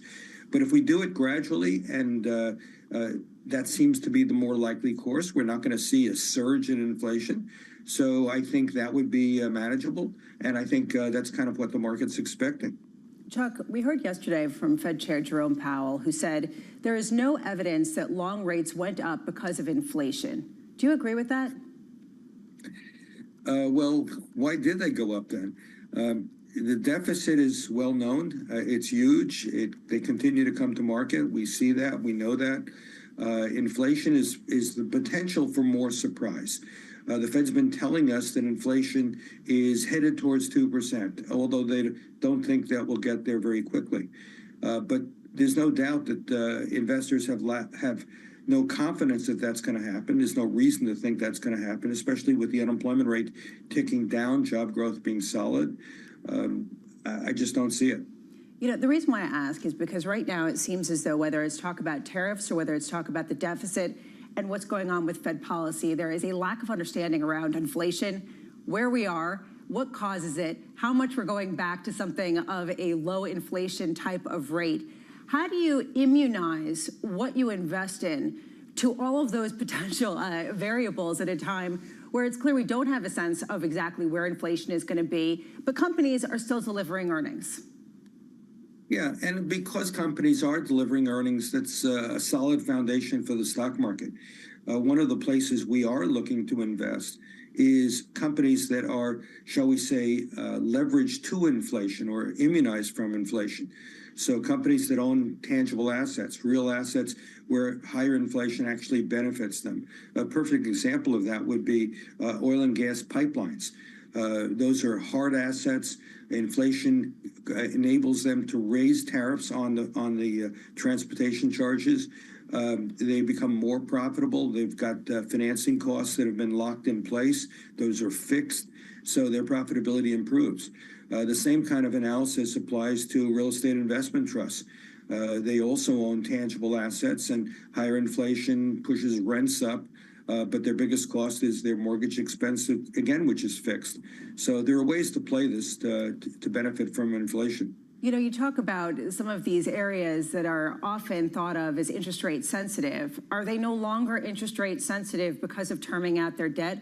Or are you saying that this economy has a neutral rate actually far above what we see right now at a time where we're able to continue to grow at 2.5% to 3%, even with where we are? Lisa, I think you hit the nail on the head. We do have a higher real rate or equilibrium real rate. I think it's incorrect to think that real interest rates are restrictive, which is the position the Fed has taken. They do that by looking at the cost of overnight money relative to inflation. But long rates are the key interest rate. That's the one that determines capital investment decisions, affects mortgage rates. That's the one that drives the economy. And it's hard, it would be hard to make the case that real long-term interest rates are a problem for the economy. The economy has been doing quite well, even with prevailing interest rates. So I just don't see that. Right, but we do know that this administration is targeting a lower 10-year yield. Do you think their policies match what they'd like to see? Everyone engages in wishful thinking. And the Fed is engaging in wishful thinking, thinking that inflation can come down to 2% in the longer term. The administration would like long-term interest rates to go down. I would like to play quarterback for the New York Giants. None of that's going to necessarily happen. The Jets need a new quarterback, Chuck. Maybe you can make that happen. Chuck Lieberman. I think the Giants do too. Chuck, appreciate it, sir. Thank you. Chuck Lieberman there of Advisors Capital Management. We'll have a conversation about what it would take to raise interest rates a little bit later this morning when we catch up with Adam Posen, so look out for that. Matt Lazzetti and the team over at Deutsche Bank put out a note just yesterday. What would it take? They say this, Bramo. Downside risks to the labour market need to be extinguished. Core PCE inflation would need to accelerate towards or above 3% in year-over-year terms. And Steve Raschuta was talking about the unemployment rate as well, going down to 3.8%, which isn't that far from where we are now. Key question will be how some of the policies that we've been tracking really affect this, whether it's tariffs, whether they're gradually put on, that actually might be more inflationary because people could absorb the prices, and then immigration, how much that restricts the supply of workers coming into the country. More tariffs are coming, apparently. In the equity market on the S&P, we are totally unchanged. Let's get you an update on stories elsewhere. With your Bloomberg brief is Danny Berger. Hey, Danny. Hey, John, a look at that post from President Trump. He is expected to announce a round of reciprocal tariffs today. On Truth Social, the president saying that today is the big one after promising to approve measures sometime this week. According to the White House schedule, Trump is set to sign executive orders at 1 o'clock Eastern ahead of meeting with India's Prime Minister Modi. Elsewhere, President Trump's voluntary resignation program has officially closed with about 75,000 opting in. That is short of the White House's goal of 5 to 10% of the 2.4 million civilian federal workforce. The plan allows workers to leave their jobs in February but stay on the federal payroll through September. Egg prices surged 15% in January as the bird flu killed millions of chickens. Prices are up 55% compared to last year and broke a record in recent months, with the cost of a dozen averaging out to $7.34 nationally.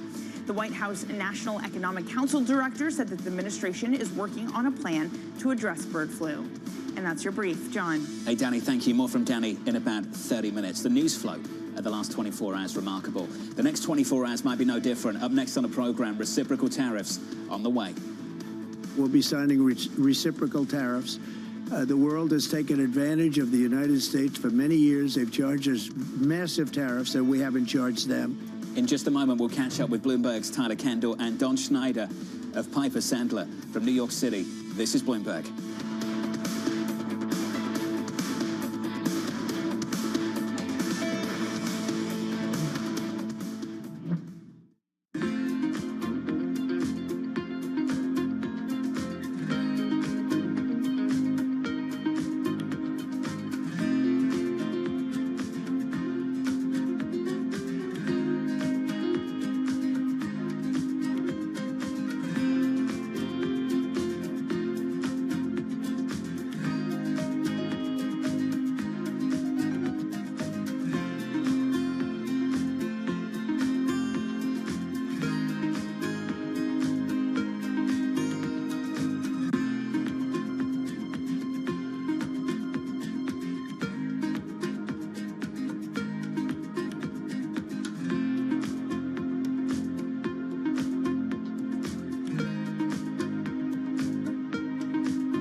politics to the world of business. Joe Matthew and Kaylee Lines deliver news, insight, and analysis live 2 times a day, every trading day. Balance of Power at 1 and 5 Eastern, only on Bloomberg. Bloomberg Invest is back.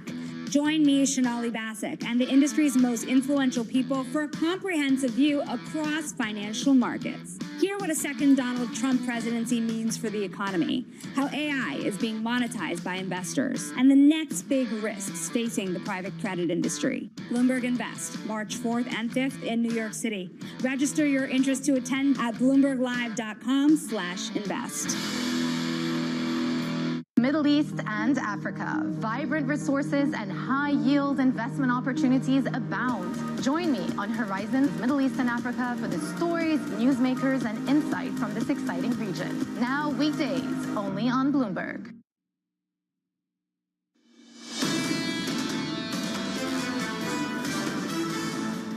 Euro-dollar intraday getting absolutely whipsawed. Right now off session highs, euro-dollar 103.90. Here's the why. Under surveillance this morning, reciprocal tariffs. We'll be signing reciprocal tariffs. The world has taken advantage of the United States for many years. They've charged us massive tariffs that we haven't charged them. And as you know, I just did something on steel and aluminum, 25%. That'll go up at some point, but 25%, which will level the playing field quite a bit. So here's the latest this morning. President Donald Trump announcing reciprocal tariffs are coming, posting on Truth Social, quote, 3 great weeks, perhaps the best week ever, but today is the big one, reciprocal tariffs. Tyler Kendall joins us now from Washington for more. Tyler, just what can we expect and when can we expect it? Well, John, President Trump has said that this idea for him is simple. If they charge us, we will charge them. It doesn't appear that off the bat there would be any exemptions, although we are trying to figure out if some countries or perhaps some industries might be exempted. There is preliminary reporting that House Speaker Mike Johnson has suggested that there's been some meetings that some industries, including pharmaceuticals, might end up getting an exemption. So big question still there. But what we do know is that White House Press Secretary Caroline Leavitt said that she does expect these tariffs to go into place before India's Prime Minister Modi lands here or comes to the White House later today. That welcome ceremony is scheduled for 4 p.m. Eastern. We do know from the official White House schedule that President Trump is expected to sign some executive orders at 1 p.m. Eastern. So we'll be watching the clock around that time if there will be any further guidance, if that is when he ends up signing these tariffs. Tyler, let's sit on India for a minute. A trade-weighted basis, India's rate is about 12%. The U.S. is 2.2%. What can we expect out of this Trump-Modi meeting? Right. Well, we are expecting, of course, tariffs to come up and what this could mean for the future of trade relations here. We know that ahead of this, India was already looking to start slashing some of its tariffs, including on everything from motorcycles to luxury cars, in a bid to try to appease President Trump ahead of this meeting today. We also know that they're looking to boost U.S. exports to their country when it comes to LNG and also purchasing defense weapons from the U.S. It is very clear that these negotiations were beginning before Modi even got here on the ground as he tries to make this bid to lessen the blow when it comes to these anticipated reciprocal tariffs. Of course, Bloomberg Economics estimating that it is these emerging economies that will likely face the brunt of them once they are implemented. Tyler, thanks for jumping on for us this morning. Appreciate it. Tyler Kendall from the nation's capital down in Washington, D.C. To extend the conversation, joining us now is Don Schneider of Piper Sandler. Don, welcome to the program. I'm sure you heard the words of the President of the United States. Today's the big one, reciprocal tariffs. Who's the big target of those tariffs? Yeah, good morning. Thank you for having me. Of course, India is going to be a primary target. I would expect Brazil as well. The EU, Trump has a lot of issues with. There's a range of countries there. The way I see it, the Trump administration has kind of 2 approaches. One is where you threaten tariffs in order to get non-tariff or non-trade concessions, like what we saw with Canada and Mexico. And then there's a broader effort towards an industrial policy, revenue collection, and onshoring. I see this kind of reciprocal tariff as kind of fitting in between a bit of both, where if you threaten the tariffs, Trump is more than happy to put them on. If other countries want to lower their tariff barriers, then great. If not, I think he sees these as corrective for the existing trade imbalance. So I think there will be some cases with reciprocal tariffs where they will come on. and other countries will lower tariff barriers, and others where we will end up with structurally higher tariffs. Don, what kind of process is this? We still don't have a confirmation yet for Commerce Secretary Howard Lutnick, and Jameson Greer is not in the job either to lead the USTR. When Trump is talking about reciprocal tariffs, would this fall under 301 at USTR? It doesn't sound like that. I think eventually in some cases, but if Trump is saying, with these tariffs are going to come on right now, you need a much more, urgent or expedited process. So in the same way that he used IEEPA in order to levy tariffs on China, and they came into effect very quickly, the 301 process, you have to launch an investigation, and that takes time. So just based on the way they're discussing it, he may be using some authority to enact them very quickly, such as IEEPA, or, Section 338 of the Tariff Act. So it's unclear. It may well be the case that for this first round, they're being levied on, say, India in a manner that is very quick, or perhaps they're being announced, and then in subsequent rounds, they will launch the 232 or the 301 investigations and proceed that way. What are you expecting in terms of retaliation from these countries, say India, Brazil, or the EU? So far, the fact pattern has been to kind of target quintessentially American production, things like bourbon or cranberries or U.S. cars. I presume you would do something like that, try and pick targeted goods that elevate the pressure on, say, Republicans for, members to feel it in their districts, or things that are kind of economically consequential, things that we are reliant upon. You've seen China respond to tariffs by targeting or prohibiting the export of rare earth minerals, things like that. So I think you would want to kind of pick an asymmetric target that has relatively high pain for the U.S. without as much consequence for the country that is being tariffed. Don, how long could these negotiations take? I was just looking at India's list of tariffs on hundreds of goods. There actually are different rates that change from year to year. It's a legacy of the British colonization back when they used trade practices to exploit different natural resources. How long could it take to negotiate all of this? I think over the course of several months would be plenty of time to negotiate some sort of resolution in which we end up with lower tariffs. One of the big questions has been how much of this is to raise money to offset some of the tax cuts that are expected to be passed. How much do you expect tariffs to be used as a revenue generator in addition to all of these other goals? Really, the question being, is the goal structurally higher tariffs in and of itself? I think the latter. I don't think tariffs are going to be a meaningful contributor to this budget reconciliation process. So first of all, as a matter of scoring, if you don't legislate the tariffs in the legislation, they don't count for what ultimately matters, which is budget enforcement purposes. What may happen is, the legislators will take what Trump does with tariffs, or have some hypothetical scenario. They'll ask